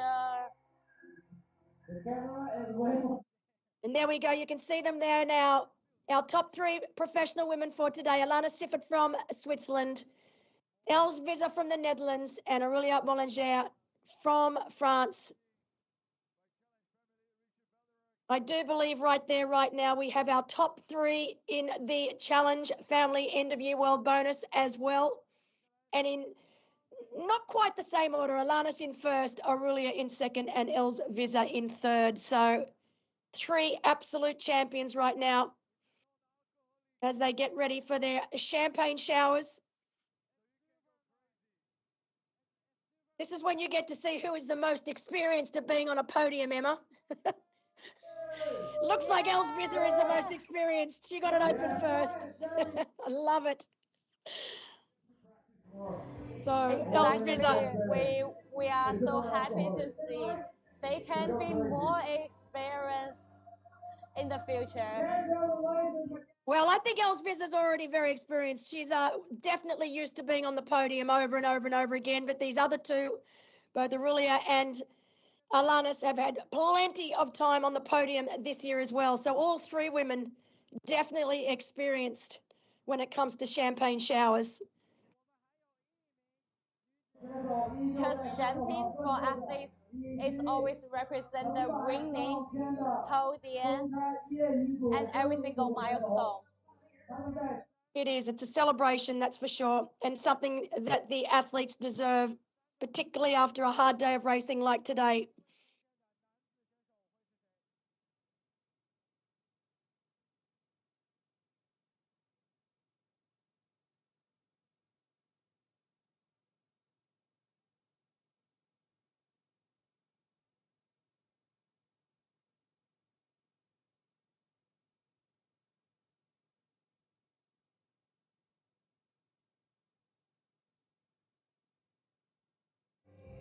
You know what, Belinda? Here in the finishing line, just every time now, I heard maybe more than 100 times of the Challenge Family song. You poor thing. It's funny, you know, when I first heard the song, I'm like, this is fantastic. But like with anything, when you hear something over and over and over again, it's like, oh, I'm not sure how many times I can listen to this anymore, but it's a great song. And yeah, honestly, I've been at many a race at the end of the race when they play it when the last finisher comes across the finish line, and it's unique and it has such an incredible meaning. So yeah, it puts a smile on my face, even though I've heard it a million times now. Exactly. We wish all the athletes when they're finishing the race and hear the song, they will be just make sure that they are full of blessings from the Challenger family. That's correct.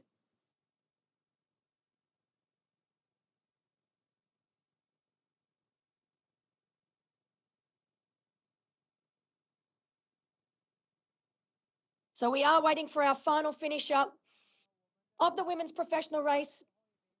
Once we get Cassie across the finish line, I will be saying goodbye to you all. Thank you so much for joining in today.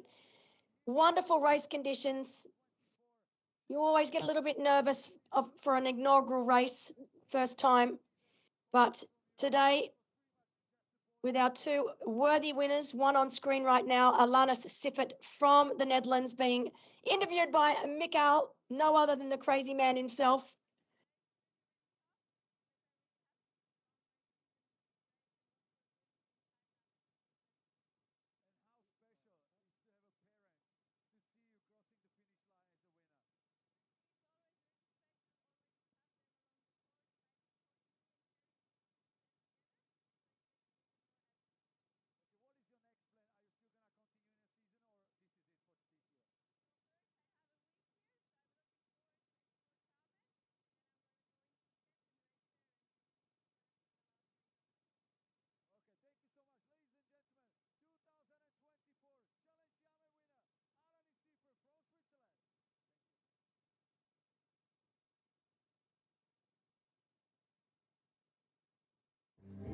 Congratulations again for this young Swiss princess. She's now the queen of Xiamen and finally queen of Challenger family. He's a smooth operator, Mikael, isn't he? He always knows the right things to say. Oh, that's incredible. Yep. Well, Mikael Bucek just interviewing our winner here today. She is the queen of Xiamen. She is the queen of Challenge Family for this year. She will be the winner of the Challenge Family World Bonus. And it's such a young age to see the progression of this young woman this year. I'm already so excited to see what she is capable of next year. As we go to our second place female, Els Visser.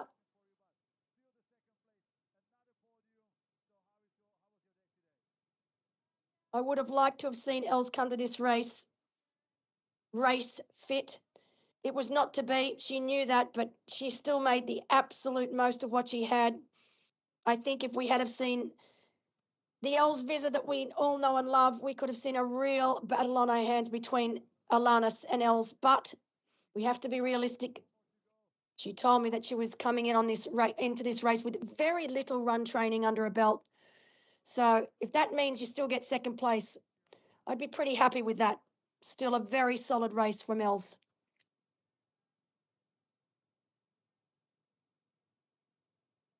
We all know that Els is not in the best shape today.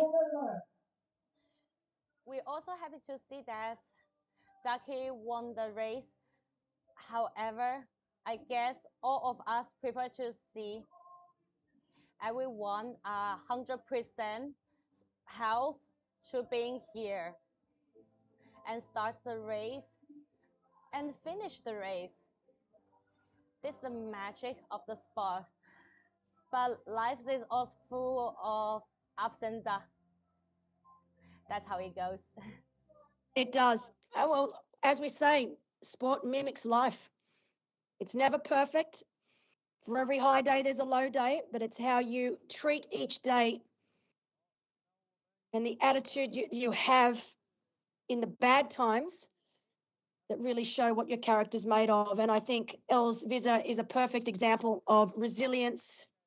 Never say die. Never make an excuse. She's an incredible human being, both on and off the race course.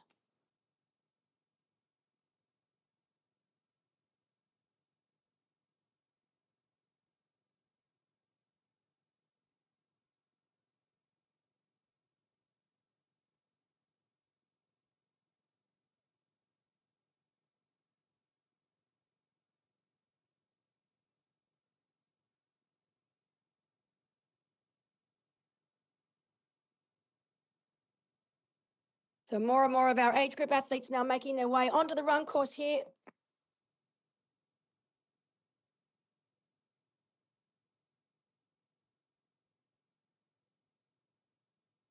And we are just waiting for our fifth and final competitor in the women's race. Not long now before we start to see her make her way towards the finish line.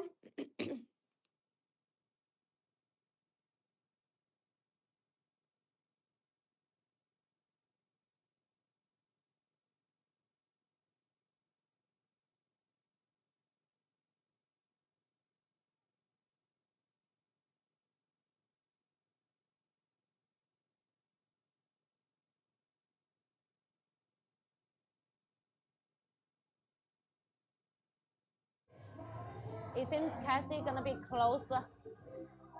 This lovely Aussie girl, just simply hard to dislike her. She is. She's a delightful young woman from Australia. She is doing the double this weekend, so racing here today and backing up next week and racing in Laguna Phuket Triathlon, celebrating its 30th anniversary. I love that there is so much incredible racing in and around Asia. Here she comes now, speak of the devil. So here she is now, Cassie Heaslip, as she makes her way to the finish line. She will finish in 5th place today.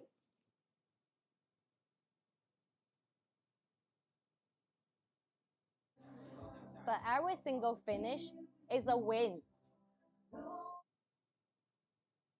When you count back the goals, that is the most basic of goals, Emma, is to get to the finish line. And then you just keep adding on. So Cassie Heaslip, you can see that's taken a lot out of her at the end of the day. A little bit of a wobble there on the finish line. Yep, she has to steady herself. So you can see that the heat and the humidity right towards this end of this run really did take its toll on some of the athletes here today. Oh, you can see, yep, she needs to sit down. Sometimes it just those last few kilometres really take it out of you. And once you get across that finish line, it's almost like your body just says, okay, that's it. I've got no more left to give. But incredible racing from our professional men and women today. Just to recap on our women's race, we had Alana Siffert from Switzerland in first, Els Visser from the Netherlands in second, Aurelia Bollinger from France in third, Chloe Sparrow from Great Britain in fourth, and Cassie Heaslip from Australia in 5th place. So well done to our professional women. Our top 6 professional men: Ojnjen Stojanovic from Serbia in first, Will Draper from Great Britain in second, Jack Moody from New Zealand in third, Jonathan Gursolin from Switzerland in fourth, and Jesper Svensson in 5th from Sweden, and Luke Matthews taking that final little bit of prize money in 6th place from the UAE. So well done to our top 6 professional men and top 5 professional women. The last of our interviews down on ground with Mikhail. I must apologise again that we cannot get these interviews to you. I can tell you that without a doubt that Mikhail will be a smooth operator as always. He doesn't know any other way. But great to have Mikhail down on ground, keeping the crowd energised throughout the day, as well as our athletes. This is also really inspired. That's the retired pros also use the other way to dedicate it into the sport. That's simply the magical thing. It is magical, but it's also because these retired athletes don't want to leave the sport because they know how good it is. I'm one of them. It's funny, you know, it becomes such a way of life. I think even for professional athletes, the sport of triathlon is more than just a career. It becomes a way of life, a lifestyle. And you don't just give up your lifestyle because you retire from professional racing. It just doesn't work like that, Emma. So it's a sport that you know you love, and it is part of your life, and why should you have to give it up? And I love the fact that there are so many incredible athletes. For example, Jan Frodeno, who's still so heavily involved in the sport and commentary. And it's just how we want it. We want these athletes giving back. I know other professional athletes that are now managers of athletes or coaches of athletes. So yeah, I love that the retired athletes are giving back to the sport of triathlon, something that's given them so much, and now they are giving back. But in saying that, we have now finished with our professional men's and women's race, and we will leave you with our age group race that will continue throughout the day. Emma, thank you. It's been an absolute pleasure. I hope you get to enjoy a couple of wines tonight in celebration with the elite athletes. I'm sure that they will. For those that are celebrating off season now, they are allowed to. But thank you so much, and congratulations on such an incredible first time event. I'm already looking forward to next year. Thank you, Belinda. This is a dream come true moment that I'm commenting a race with my inspiration of race commentary. You're a darling. You know how to make me finish on a high. No, it's been a pleasure. Bravo to everyone. I'd like to thank anyone that was stood around till the end of the live coverage today. It's been a long but great morning. I'd like to thank you. And until next year, I'm going to say goodbye from me. Thanks, everyone. Thanks, Belinda. Nice to have you here.